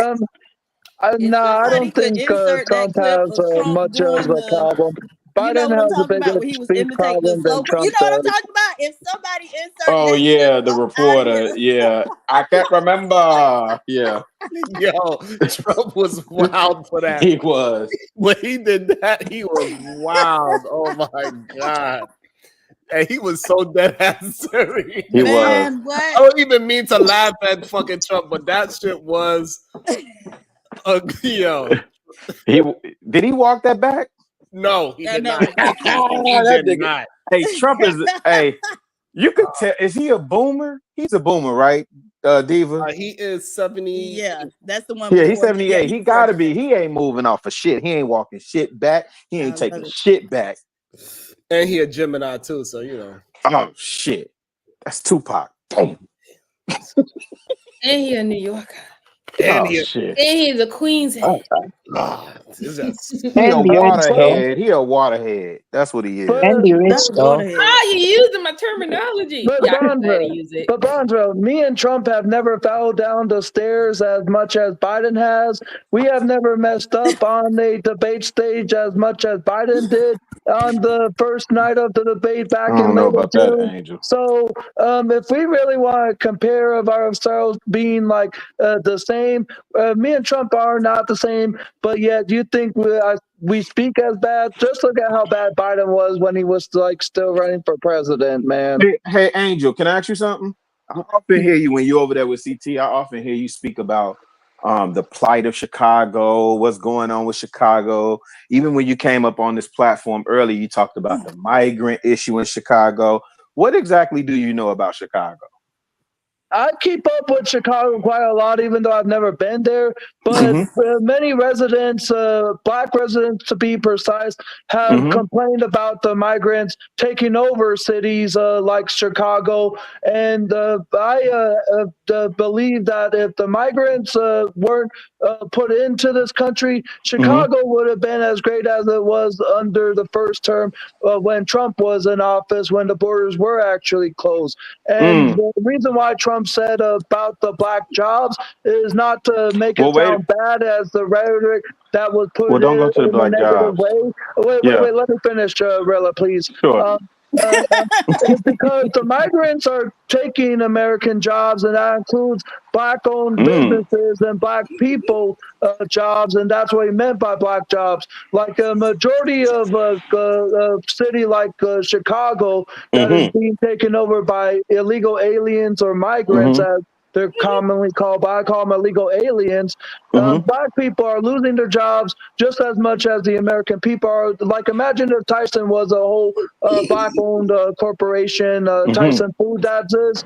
What would you think if, like, Tyson Foods had to replace all the Black people in the Tyson food industry with illegal aliens? What would you call that? I think it is like I call that capitalism. taking over. And he said the food industry because he eating boogers. That's all I want to know. Okay. So when you say they're taking over Chicago, do you know exactly, like, where are they taking over in Chicago? All I know is from a lot of Black folks from news. Who are these lot of Black folks you keep talking about? Who are these lot of Black folks? Let me respond real. A lot of Black folks in Chicago keep on saying that the migrant issue is a bigger problem, and someone like Brandon Johnson isn't doing anything about it. And yet they feel unprotected as residents in Chicago of the migrants taking over the city. Yeah, I would encourage you to watch like less news and probably do some more research. The migrant issue here is it is real. It's a real issue. They are taking resources, and the perception is that what they try and feed us is those are federal funds that we're using to house the migrants and stuff like that, right? The neighborhoods that they are actually in are predominantly Black and Hispanic neighborhoods. Right. But even though something as one neighborhood can be taken over by many later on. Well, so they not taking. Wait. Let me be clear. Wait. Angel. Let me pause you. All the neighborhoods. Let me pause in you, Angel. Chicago. They're not taking over anything. There's still people there. Like they're There's something I'm paying attention to here over east. They're actively at war with gangs over on the east side, like actively at war. So they're not taking over anything.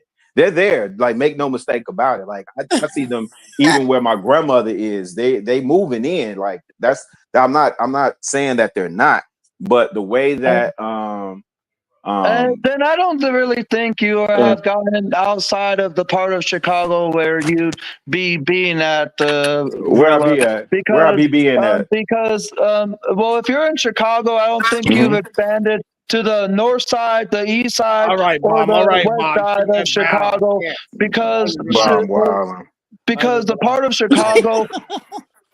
They not really on the north side like that. They not. They definitely ain't gonna leave them on the north side. They're on the west side. They're on the south side, and then they. But even one side is just as bad as if they were on all sides. Well, you wouldn't know because you don't have all the information. But you wouldn't and know you're not because here. you're not probably on the west side in terms of the migrant takeover. You ain't probably on the west side, Rilla. Stop with this. Just look. You're right, Angel. I'm definitely not on the west side. I'm out south. Then you don't know the invasion that the people on the west side Maybe have been feeling. Hey, dang, Sharon, I'm gonna go on mute. I'm gonna start getting ready. We're gonna take a drive again. If you still on when I get to our destination, then we'll see what's popping. That's fair with you, Angel? You want to go on a ride with me, Angel? Tell us about the Haitians eating them cats and dogs, Angel. That was another crazy thing that Trump said. Let me start getting dressed. Go ahead, Sharon. My bad. I can't believe Eda Man's backing up somebody that said it is human beings in America that are eating cats and dogs. What do you say, Eda Man? Oh, now he want to act like his microphone ain't working. So y'all don't think they'll eat Joseph's meat? On this side of town? I don't think so. Okay. Not the way how he's saying it. If they doing it in secret. They doing it in a backyard. It ain't like a day when he got 10 dogs and then 3 days later he only got 3. Yeah, they were saying that he was stealing. They were saying the Masons. I was just yelling in the phone and y'all couldn't hear me. I was yelling for 2 minutes. No, we going back. Let's go back. First of all, Chicago really should be ashamed of himself. They gonna come up here and talk about they just moving in. They ain't taking over. They just moved to the left of my grandma. They moved to the right of my. That's a hostile takeover waiting to happen. Imagine when they get ready to take over, they're gonna be positioned in these neighborhoods to be able to take over these neighborhoods. Just talking about they just moving in. Let me ask you a question, Sharon. A whole bunch of black people moving to your building. Do you think they taking over, or you think they just trying to be good? No, you don't stay by no black people. I can look at your beard tone. You don't stay by no black people. So, if they have a whole bunch of them moved into your neighborhood, would you call it that they taking over, or you say they just moving in? I don't know. So I look at it like this: if a bunch of Indian people come over and they was to move into my neighborhood now, every time I go outside and I go for a run, I smell curry. I'll probably say they taking over. Yeah, you gotta watch the Chicago. Really, he be trying to word salad stuff. MJ knows what I'm talking about because there's a certain part of Queens. You go over there, you automatically smell curry. Why them people can't eat good? I don't know if it's they eating. I don't know if it's they underarms. I don't know what it is. But as soon as you get 2 blocks in their neighborhood, all you smell is curry. It's like they wear it. You tell about little Guyana. Oh my God. Here I go. I'm trying to do the right thing and get ready so I can take y'all on right. Eda Man, but that's just a part of the culture that they use a lot of the spices, and you should know that being a part of the Caribbean culture, Sharon. Stop playing. Wait, but MJ, I kind of know that because I have a similar culture, but I'm not Indian. Though. I'm what do you call it, a British Pakistani, so similar culture, but I'm a little different though. So I've got similar culture to them. So y'all be stank too. That's what you're saying. No, so hold on. So I mean, I'm not that huge on curry. For me, when I'm at my home, though, I just have a mixture of food. I don't always eat, that my culture food all the time. I only eat it once in a while, not all the time, because in my home, they already know I'm not going to eat that type of food all the time. So they're just going to make whatever and just, spice it up and mix it. Because for me, I'm a bit westernized though. So I'm a mixture of culture and Western. Wait a minute. So, Cuzzo, is Angel and young Riaz twins? No. No.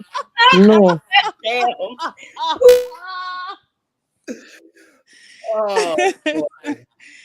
They on the same type of time.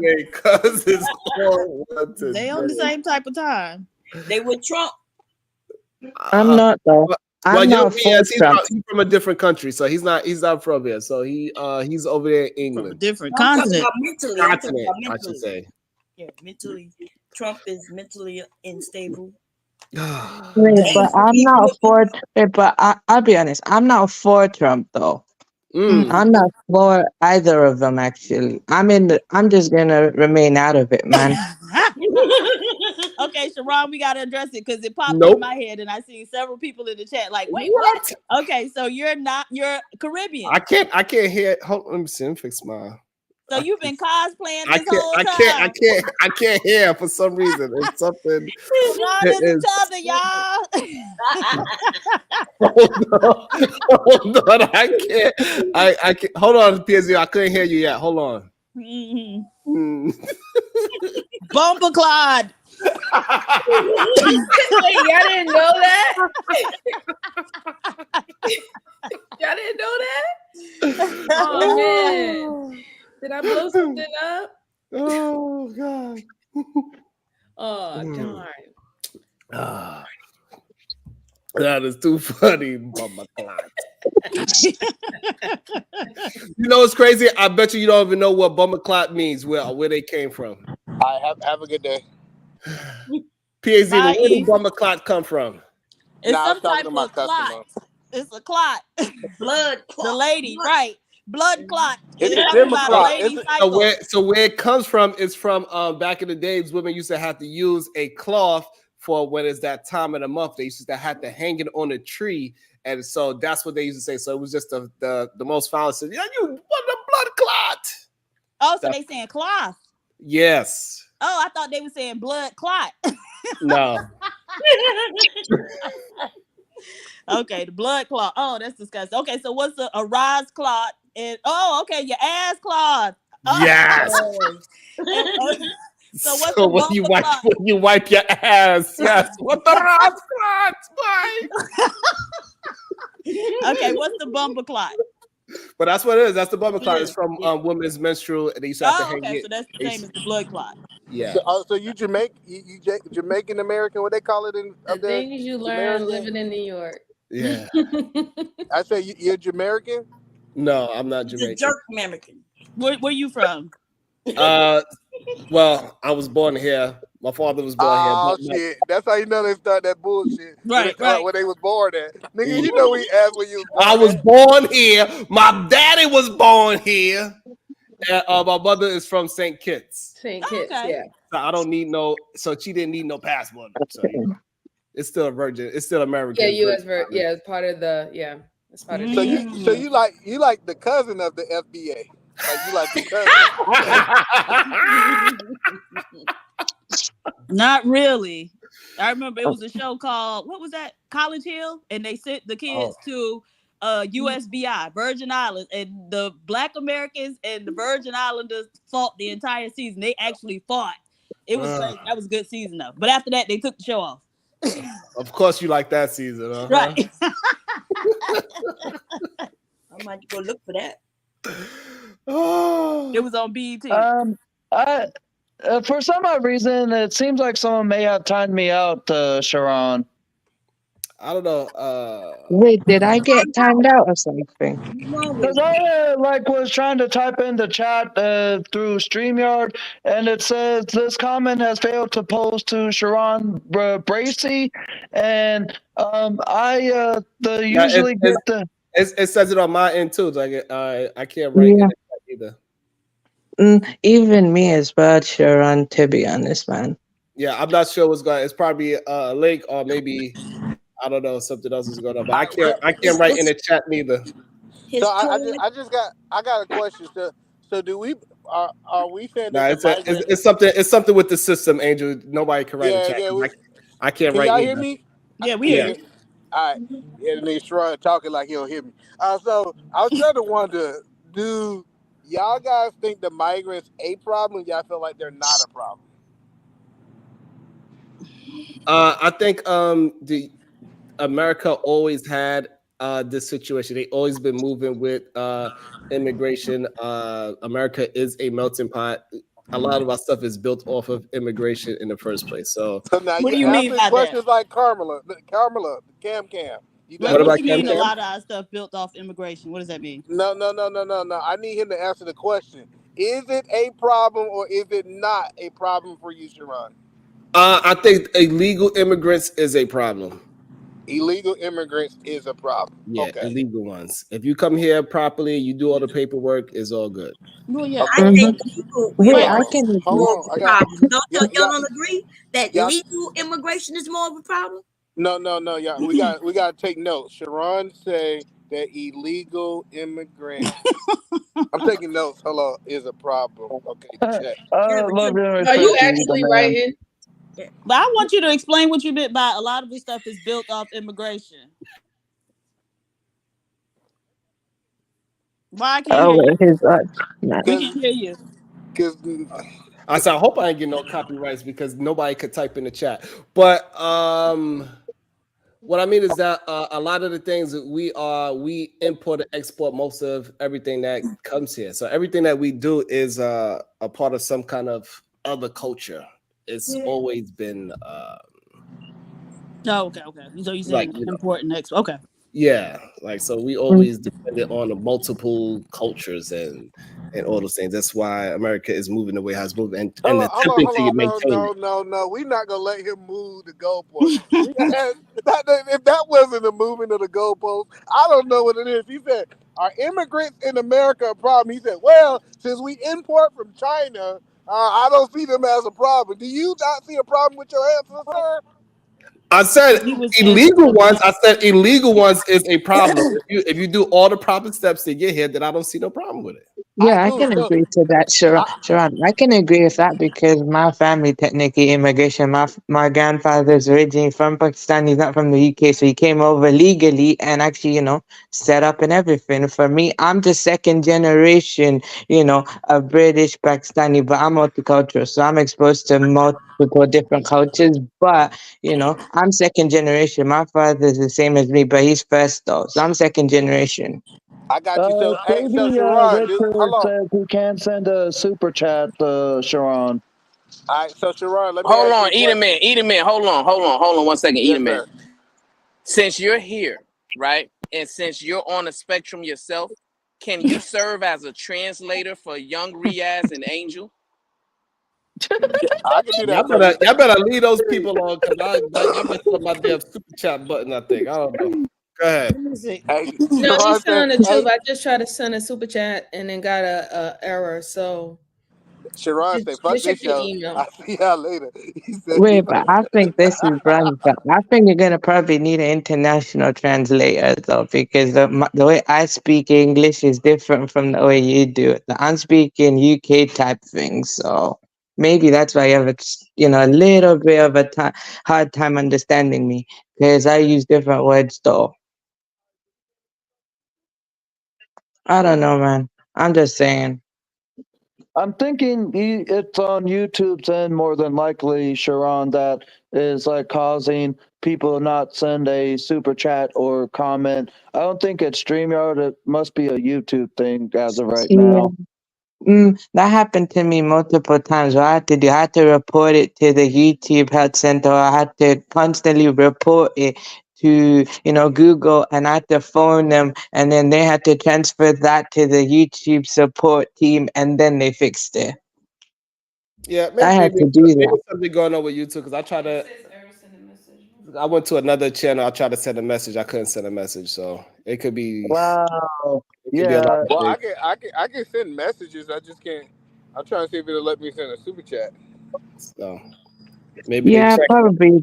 I can agree to that. I can agree to that. maybe No, but I somebody. think the It could only be time somebody. though I Somebody could could have send got them. mad because we having fun. Because Angel, Young Riaz, and myself, we are not actually hurt by any of the comments. We all having in good fun. We taking all the jokes and everything. But somebody else could be watching it and not take it as lightly as Young Riaz and Angel. That is always possible. Of course, because to me it's not that deep though. That's how you. If it can be funny, I'll admit, man, it is a bit funny though. I mean, it's not that deep to me, man. To me, it's just a little funny. Why not? I'll laugh at myself as well too. Why not?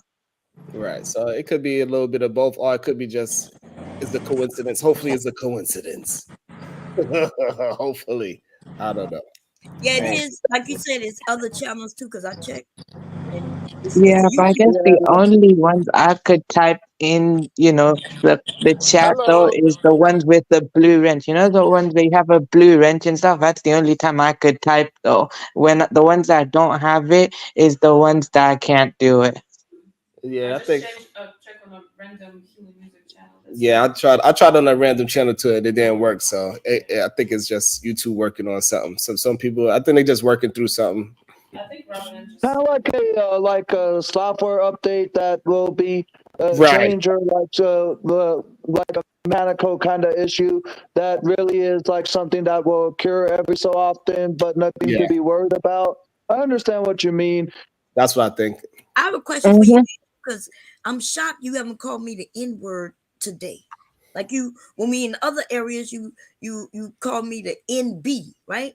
That I'm an NB. So what's up? Like today, you don't have it in you today? Today, I'm like just participating in the debate conversation, and at the same time, I'm like just finding light of what they be saying, and like doing it like kind of way too. Like You when started to I bog a little bit, when I Angel. asked Bronzeville about why he be wearing his hoodie as though he'd be robbing a subway when he can't dress fresh, let alone eat fresh. It was like my little joke / comment to him. Right. So I'm just participating in the conversations of the debate, bomb. Oh, okay. So you want About to be a situation. Hey, hey, hey. Seemed like it worked out. All right. Davy Richards, member for 3 months. Trump said they Looks don't like bring their everything's best. back to normal. Sharon. Hey, we reading super chat. Shut your ass up. Davy Richards, member for 3 months. Trump said they don't bring their best over here. Prime example is Angel. God damn. All right. Bounce back Jack. Hey Jack, return of the dust bandit. Just here to drop MJ, show support. I guess everything is starting to get back to a little bit more normal. I'm seeing people able to chat again, so that's good too. So there's no holiday. But okay, I think Pepper started. All right, bounce back Jack, return of the dust bandit. Also, if Kamala becomes prez, that bomb cherry fault. It's like it was a bunch of people going through it. That's what it seemed like. Okay. What? No. Absolutely not. Let's go ahead and try. You see how they be trying to cosplay us though, y'all? God damn. That's why he was fighting. No, it's just one group of black people. They can't tell us apart. We all got a collard green recipe. I told you can't. I told you can't tell us apart. You couldn't tell my food was clean or dirty. We all make collard greens. I told y'all couldn't tell. Y'all ain't want to believe me, PhD, but I told you. A mess. I don't know what's going on with Unlikely's device. He's been trying to get connected for like the last hour. What else did Donald Trump lose on, MJ? What else you? Oh well, MJ, how do you think? Because I don't even know. Oh, you okay? Yeah, I have no comment. Only thing is that I am for the American people.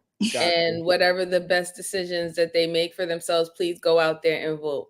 But can you talk about can you have an opinion on who did better in the debate and on who did better on topics and stuff like that? Is that something that I could, but I prefer not to because it can always Gotcha. be misconstrued. So like I said, I am for the American people. I love debate, especially when it comes political. This is what we needed. This is what our country is built on, and whoever wins may be for the best for the American people. And I also want to say, I think last night debate was good because I think it was informative and it was entertaining at the same time. I don't know why people get upset that a debate is entertaining. I thought they did a good job. I think Donald Trump's faces are iconic. Oh my God, his faces that he make. It be sending me. I'd be literally saying, and my daughter's like, "Why are you laughing so hard?" I'm like, "Man, it tickles my fancy for sure to see Donald Trump faces when she say a good joke or something like that should be cooking me.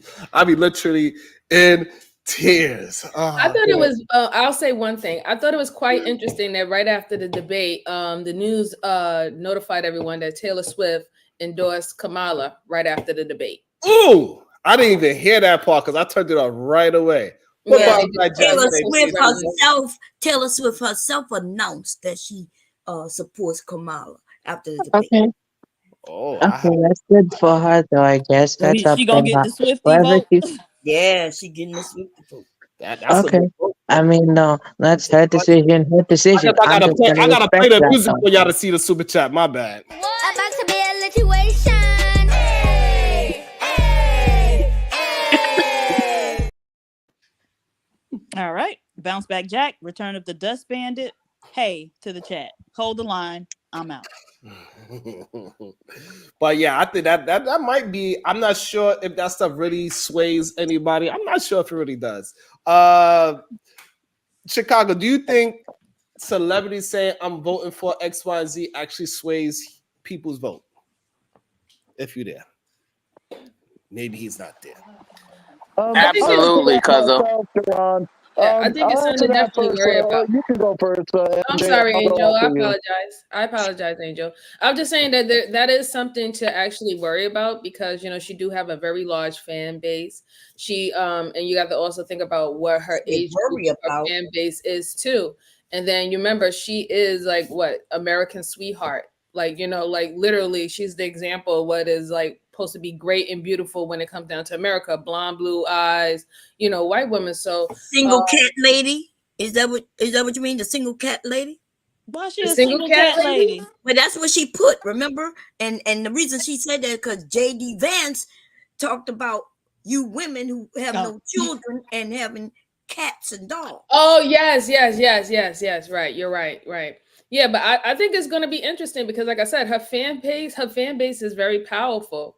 When you have certain type of people like that endorses certain people, it could change, the trajectory of how everything is going. And then you got to also remember who's her boyfriend too. That football player, what's his name? So we have to just take those type of things in consideration. Okay.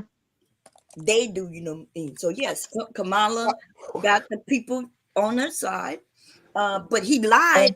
Trump lied and said the Swifties were with him months ago. He posted up a fake photo. So my question to you, Bob Cherry, do you believe that if you would sway towards a different candidate and then your favorite celebrity was to say, hey, I'm voting opposite, is that something that you would take in consideration? As who I am, no, I vote for who I want to vote. But if she is an American citizen who vote, and then she does have the sway of the Swifties, that generation of people, then yeah, I guess that's just the way it is. Okay, so you believe that you personally, it won't sway you. Brownsville, New York, do you think that your favorite person being the opposite of what you want to vote is something that you would consider in swaying your vote left or right? No, because I'm not a rim brother. No good sucker. You see, we understand this, right? Because of the soft guy era the weak men era, the house husband era. We're living in a society where there's a herd mentality amongst men, right? So if somebody like Kevin Samuels, who was gay, right, also uneducated, also was just a straight up sucker, he was able to become prominent within the community of men on this space, right? So if we can have situations like that where weak men will allow other weak men to sway their mentality and sway how they think and feel, then absolutely, you know, there's gonna be people that's going to say, oh, hey, my favorite celebrity is going this way, I'm going with them. Because obviously the Rim brothers don't have a mind of their own, right? You see Edelman Williams, he comes up here, right? And he's a straight up Rim brother. And whatever Trump says and does, he's gonna support it. He's gonna back it, right? Edelman didn't even give his own thoughts, ideas. He just parried everything Trump said, right? It's like a parrot, you know? Same way the rest of these Rim brothers are. You got Black Built Like a Conquering King in the chat. When does he come and share his ideas or opinions? Whenever we tried to have a conversation with Black Built Like a Conquering King, he got emotional. He got upset. He took offense to every little thing, right? Because that's what these Rim brothers do, right? So they'll rather listen to a brother like Angel, who we know. Listen, man. All I'm gonna say is this, right? We gotta understand the time that we living in, right? And the time that we living in suggests that yes, if a Taylor Swift says she's voting for somebody, a lot of people gonna follow her. Wow. Yeah. PH Diva, are you there? I guess she's not there right now. So, Angel, I got a question for you, Angel. Yeah. So if you was looking to vote for somebody else, I mean your favorite artist or whoever that celebrity is was voting the opposite way, would that help you sway in a different direction? Nah, I would stand with who I'd be voting for, even if, like, let's say Drew Carey had announced he would be voting for Kamala. That wouldn't sway me at all. Yes, I love him on The Price is Right. And let's say if Ken Jennings did the same thing, or let's say if Steve Harvey, to a lot of Black people, announced he'd be voting Republican, would any of you sway to vote for him? Probably not. Like, you need to stand with where you're at, not be enticed by a celebrity endorsement of any sort. Just because Hulk Hogan was at the RNC back in, I think, July of this year, and just because Megan Thee Stallion performed at one of Kamala Harris's very first rallies, that shouldn't sway people into voting. Celebrities can endorse whoever they want, but as a voter, just because you're a fan of theirs, that shouldn't make you be like hypnotized as though you should have to vote for that politician that the celebrity endorses. Okay, I like that. So I think it's interesting that we all say that celebrities do influence everybody, but it doesn't influence anybody on the panel. Well, I think that everybody on the panel has, you know, they have their own mind and their own thoughts, and that's why they necessarily don't get, you know, persuaded so quickly. And then you got to also understand too, since we talk to each other on panels and we're always talking with someone that might have high disagreements about what we say, that, you know, we're more training to be like, we know that what you're seeing is not necessarily what it really is. Whereas people who are not dealing in this type of, you know, atmosphere, they can be like, oh, okay, yeah, I like Taylor Swift. I like her music.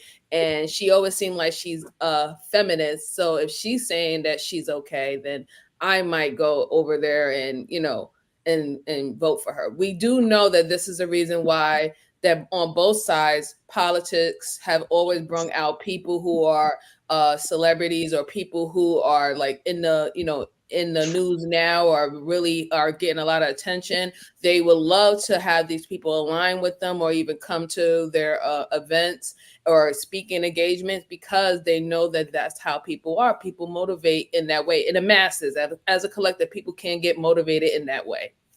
What I do believe is this. I think what I believe is, if I was voting a certain direction and somebody that I really do and I enjoy and I like and I'm a fan of is voting the same way, I think I will highlight that. But if they was voting the opposite way, I would just be like, oh, okay.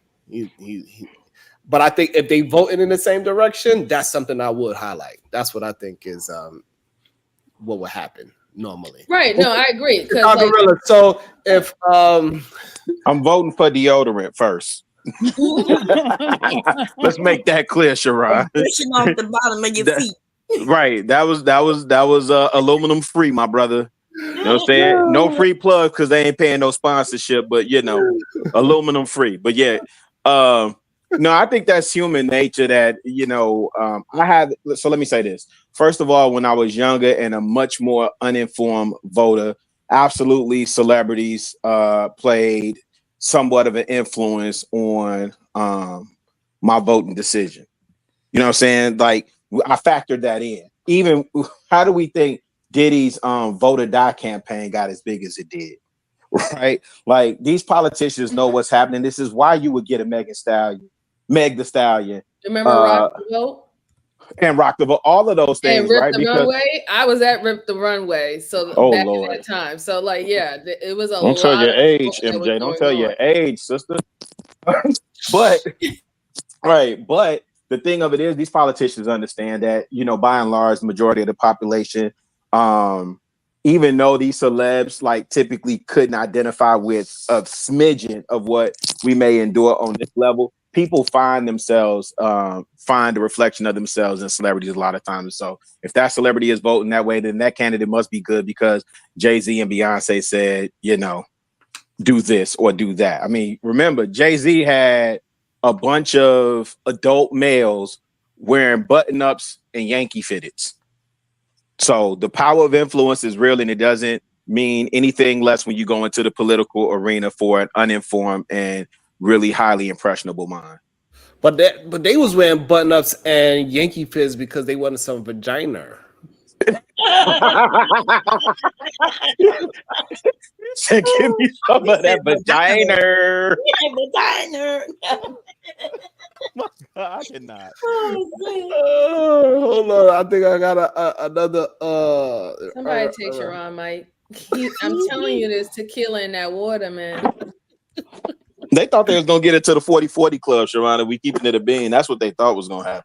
Damn, that thing is closed now in New York. The one in New York? Yeah, that one is a wrap.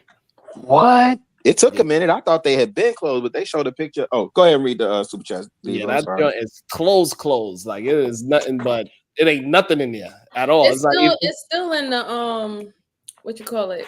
What is it? Not the Bar. It's the Barclays Center. Oh yeah, the Barclays. That's a part of like yes, it's still in the they still have that. That thing wasn't built to last anyway. That's like Justin's. Diva, you there? I'm here. Okay. Well, I gotta ask Diva that too because Diva didn't answer the question yet. But go ahead, Diva. All right. Her favorite person. Ron L. Kamala's economic policy is very similar to Nixon. Listen to his 1970 economic speech. That didn't go too well. So, PA's Diva, if you was inclined to use your voting rights, if your favorite celebrity was voting opposite of what you wanted to vote, will that sway you into the other party? No. No.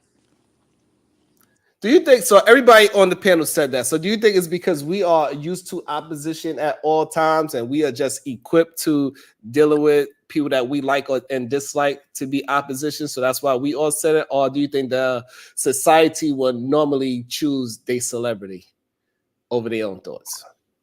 I don't know. I would like to think adults would choose their own thoughts over celebrity, but I do feel like if Beyonce came out and said, "I'm voting for Kamala," the Beehive going. They going.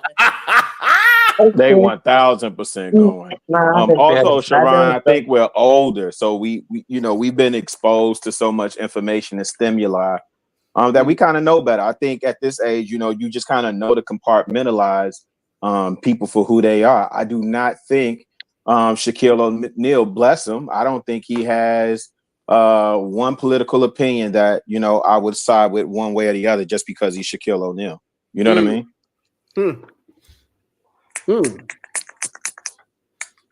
I do wanna try to read Kamala's economic plan because I haven't read that part of her situation yet. So I'm interested to see how it's much better than Donald's, even though Donald's is not really that clear too. So besides tariffs.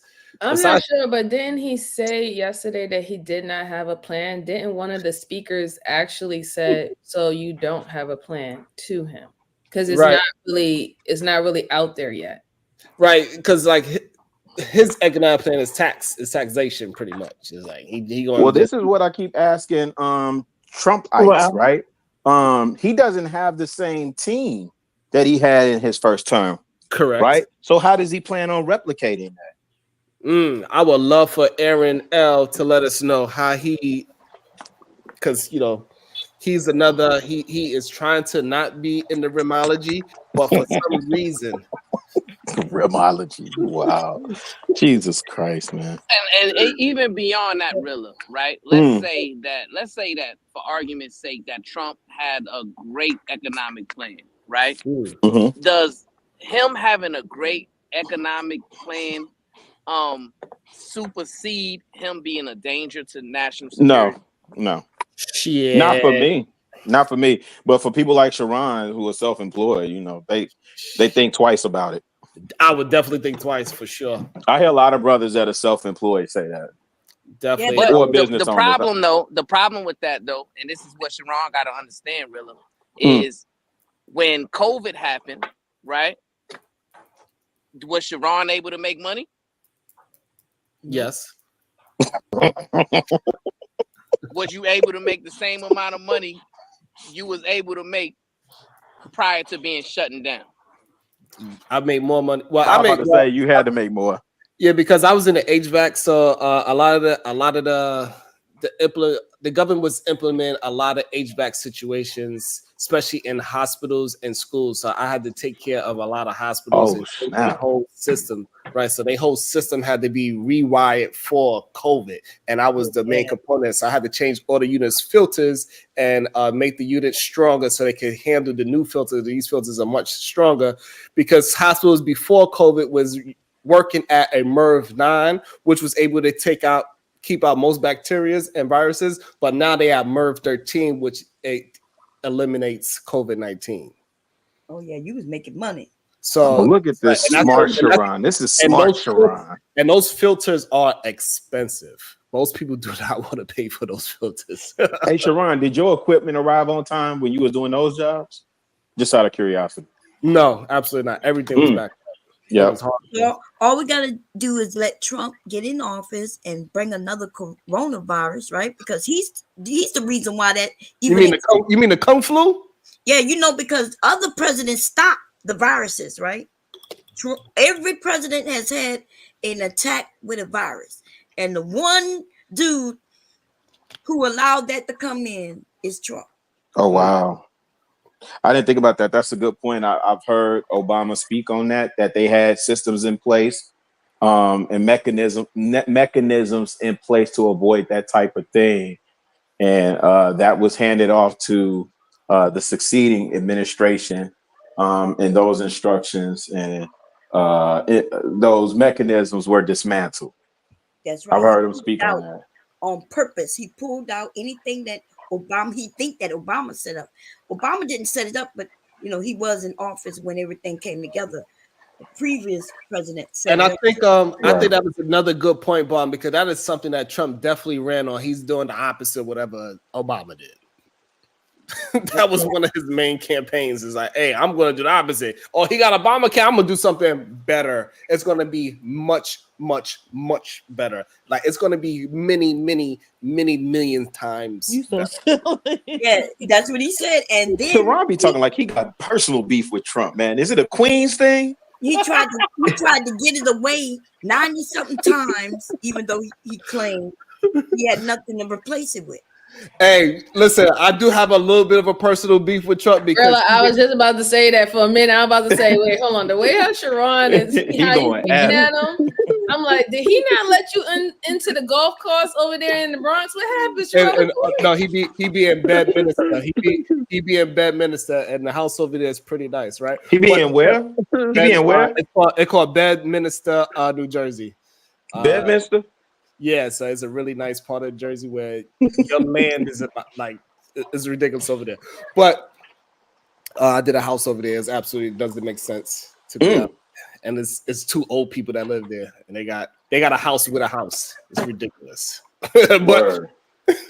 but they have their own generator. The house is that big that they can't even put into Can I finish like the whole thing about the shout out to all that big money talk? Come on. That's that big money talk right there. What's your beef with Trump?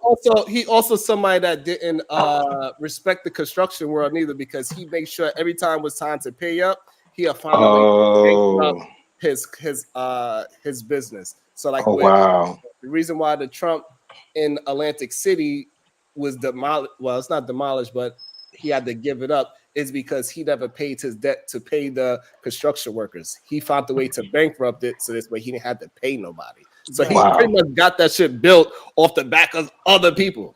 Small businesses too.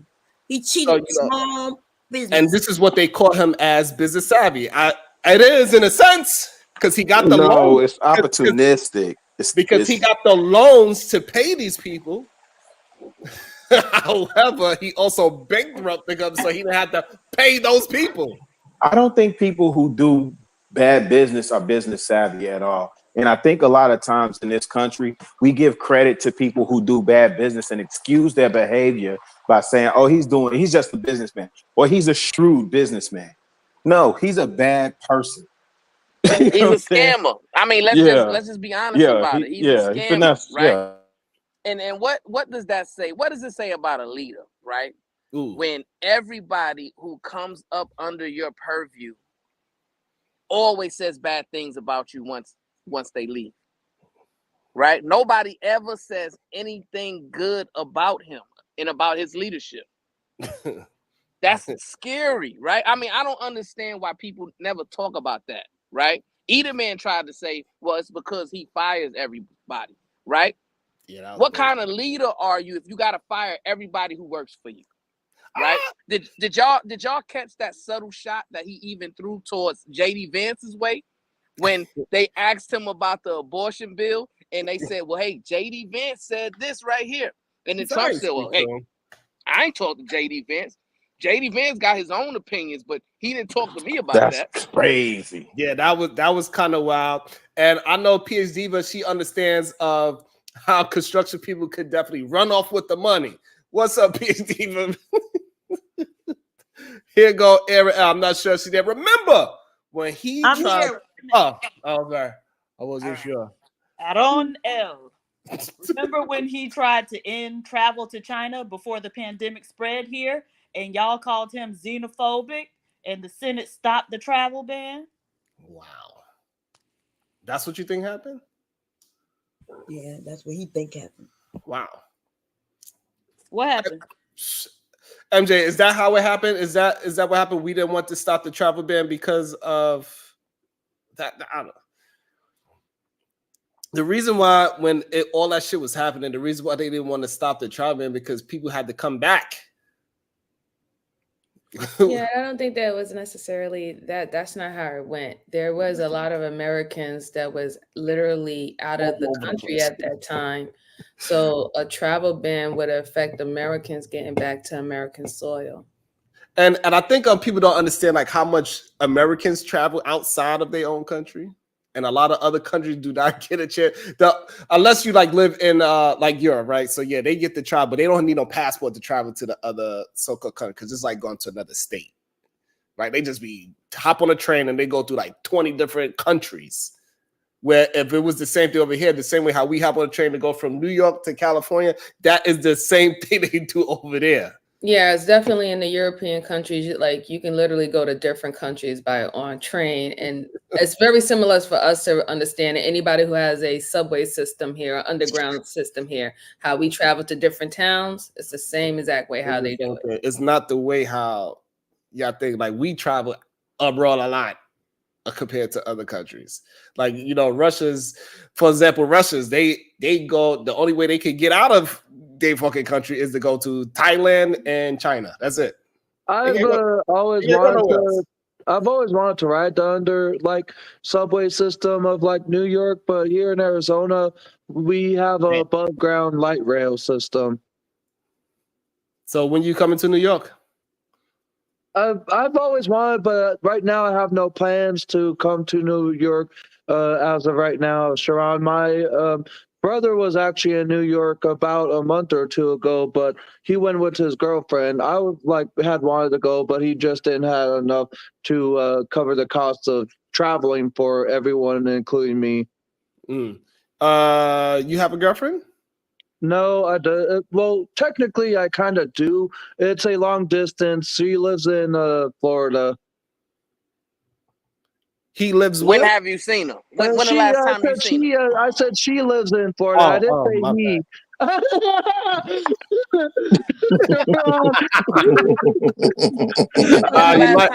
You like that one? I got you. I like. Okay, I got.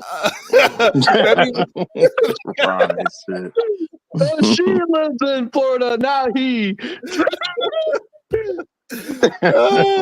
the last time you seen her?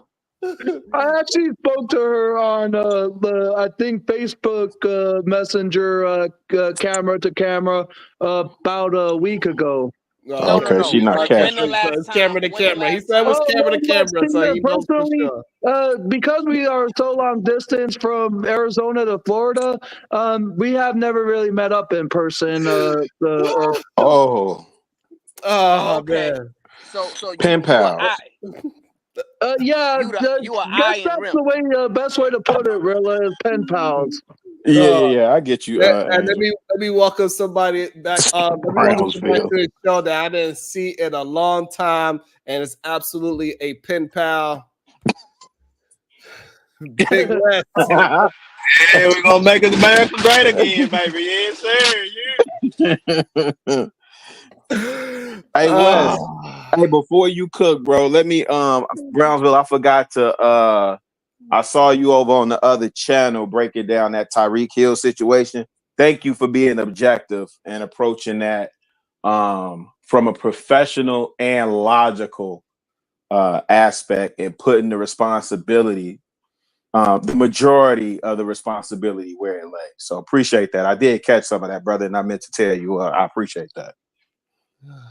It's no problem, man. It's no problem. But see, now I understand Angel's beef with me, right? See, and that's the thing, cuz when we peel back the layers of the onion, right?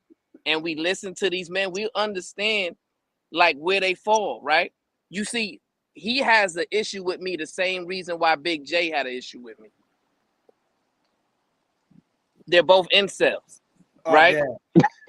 And we know that I'm against the Rim Brothers, the Red Pill, the incels, and the Manosphere, right? So there you go. So, Angel, do you have a lifetime membership to Pornhub or? No, I don't have any of that. I don't need to be a man in the way Bronzeville probably thinks so. Because at the end of the day, he thinks that I have beef with him. Nah, like you try to say that me and Trump are the same person or same people, and like I don't support or believe in the whole Rim Brothers, but I do believe in conservatism and patriotism. And if that's what a Rim Brother is, then I think you have the terminology totally wrapped up in a different world, Bronzeville. At the end of the day, like an incel is only like a person's judgment who believes in something on the opposite side of things. Much like how I believe Trump is a better president for America than Kamala Harris is. But if that's what being an incel is, then I guess you stand on a different form of incel insecurity yourself than Bronzeville. Ooh, okay. All right, Angel with the smoke right back. And speaking of lotion, welcome to the show. Marvelous. Hey, Marvelous. What's going on? How y'all doing? Speaking of lotion, I must be some ashy brother, huh? But which kind of like lotion do you use? Do you use any SPF 50 lotion? Oh, I highly doubt that Bronzeville has any protection amongst his skin. Lord. It's called melanin, baby. Natural protection. Even the melanin doesn't protect your skin from the sun's rays. Let's just be honest. Yes, it But absolutely Angel, does. we know why you asking about lotion. Don't try to play it over. Yeah, you probably use Jergens over Vaseline, Bronzeville. Sport. I appreciate that. Big West, what is your thoughts on your I man? respect Bronzeville, to be honest, Sharon, but I just want to get him to understand me and Trump are two different people, even if we stand on the same beliefs of America. No doubt. I wanted to get Big West in there. Big West, how do you feel about your man Trump looking horrible last night? Well, you know my stand. You know, we're gonna make America great again. And I want to see y'all all out there when we go vote. You know what I'm saying? Clearly, it is something. It is something with the way how the Trump supporters answer questions. What's wrong? They do answer the questions all very similar. Am I off PhD, or do they all answer the questions like this? Yes, they have been answering the questions in the same manner. Holy shit. Brownsville might be on to something. What you want me to say? I want you to answer the question, not what I want you to say. Well, what you want me to answer? How you want me to answer it? Let me let you pick it out. How you want me to answer it, brother? I don't think Trump did bad. So when Donald Trump said that there's a bunch of immigrants eating dogs on the side of the road, you don't think that was bad? I knew what he was saying. Oh, okay. So do you believe when Donald Trump said they asked him a question about do he regret anything that happened on January 6th while he was in office and he didn't answer the question, you didn't think that was bad? Yeah, both that was bad. Just like when they asked Kamala, what's her name? Kamala about 8 or 9 month abortions, she didn't answer that question either. She went on, you know what I'm saying, about it, which I wanted to see her what was her stance about it. But thing about it, brother, I'm not really for politics. I'm for policy. You get what I'm saying? And the policy that I align with is more with Trump. So that's why I'm voting with Trump. Oh, okay, that is perfect. Since you want to move and not actually answer the question. I'm sorry. My bad. I'm sorry. Oh, my bad. What policy is that you are in line with the Trumpster? I'm for sure in line with the shut down the borders, no migration right now. I'm for sure with that. Do you need anything else, my brother? I can give you another one. I'm for sure not with the LGBTQ community, what's going on and things, how they're trying to push these things on my kids. I'm surely not with that. I'm confused. So hold on. You said policy. Those two things are not policies. The border policy, the closing the border, that's not a policy. No, it's not. Okay. So you thought them making a decision to close the border is a policy? No, I'm saying I'm with the decision to close the border. So what is the situation of the border right now, in your opinion? It's horrible right now. You know, I live in Texas. Okay, within the last 6 months, do you know that Biden and Kamala Harris stopped all of the migration over to our country? Oh, okay, good. That's what's up. That's good. Oh, you have no idea that was going on. What I'm saying is we've been asking for that for 2-3 years now. She's just not doing it because of the election. Like, come on, man. That don't make Well, sense. We've been wanting that for years. You've been pushing back on us, and now you're saying, okay, now for the last 6 months Sharon, they closed it. what Which about one is it? Sharon? What about Biden and Harris on the soon as day one of the current administration? What about them opening the borders? Do you think that is a policy of what they implemented? So I think the reason why I think the border conversation is nonsense because every president allow around the same amount in and they deport the same amount out. Every president is roughly the same. So our policy has not changed from president to president. We allow the same amount of immigrants in that's legally here, and we kick out the same amount of illegal ones. Every president. Okay, I'll take that for face value. I believe you. What about the LGBT situation? How you feel about that? Do you feel like that we should have tampons in boys' bathrooms and things like that? I think and I'm in this truck. That's why I keep muting. I'm in this truck. My bad. Yeah, I think hold on, Angel. He asked me a question. I want to jump on that.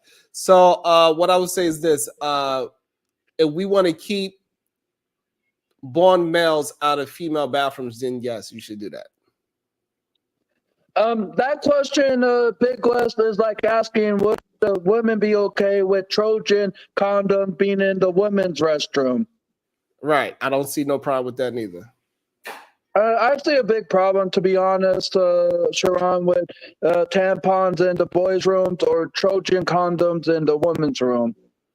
And just like I say, Sharon, that's what's up. You know what I'm saying? I ain't about to argue with you. I'm more so just like I say, I'm just with the policies and things. We don't argue on this channel. We have discussions. Right. You know what I'm saying. But so those things I just highly disagree with. You get what I'm saying? I don't think. So this is what I give y'all, and I don't even understand. I'm gonna give y'all some points. This is one thing I think Kamala messed up, and I think she messed up by saying that Donald Trump is back in Project 2025 when he is only in support of his Agenda 47.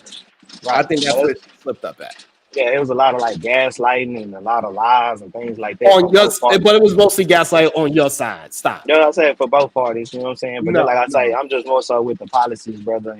But what about the lying? Do you agree with the lying? You lie every day, brother, but I still come to you, Sharon. You hear me, and I love you for that. That's all I'm trying to say, Sharon. I'm just with the policies, brother. And one big policy, MJ, you got 1 minute, and PhD Diva got 1 minute. What's your final thoughts?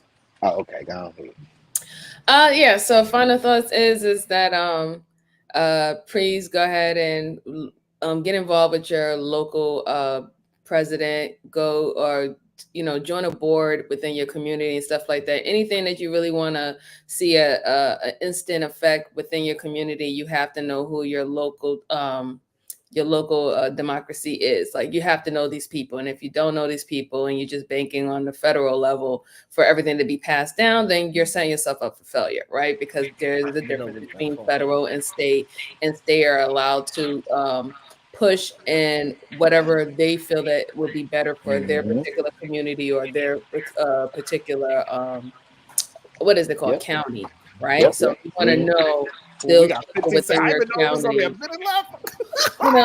and then I would say, like, when it comes down to the big thing, just do your American duty. Should we keep it going? Right, that you have.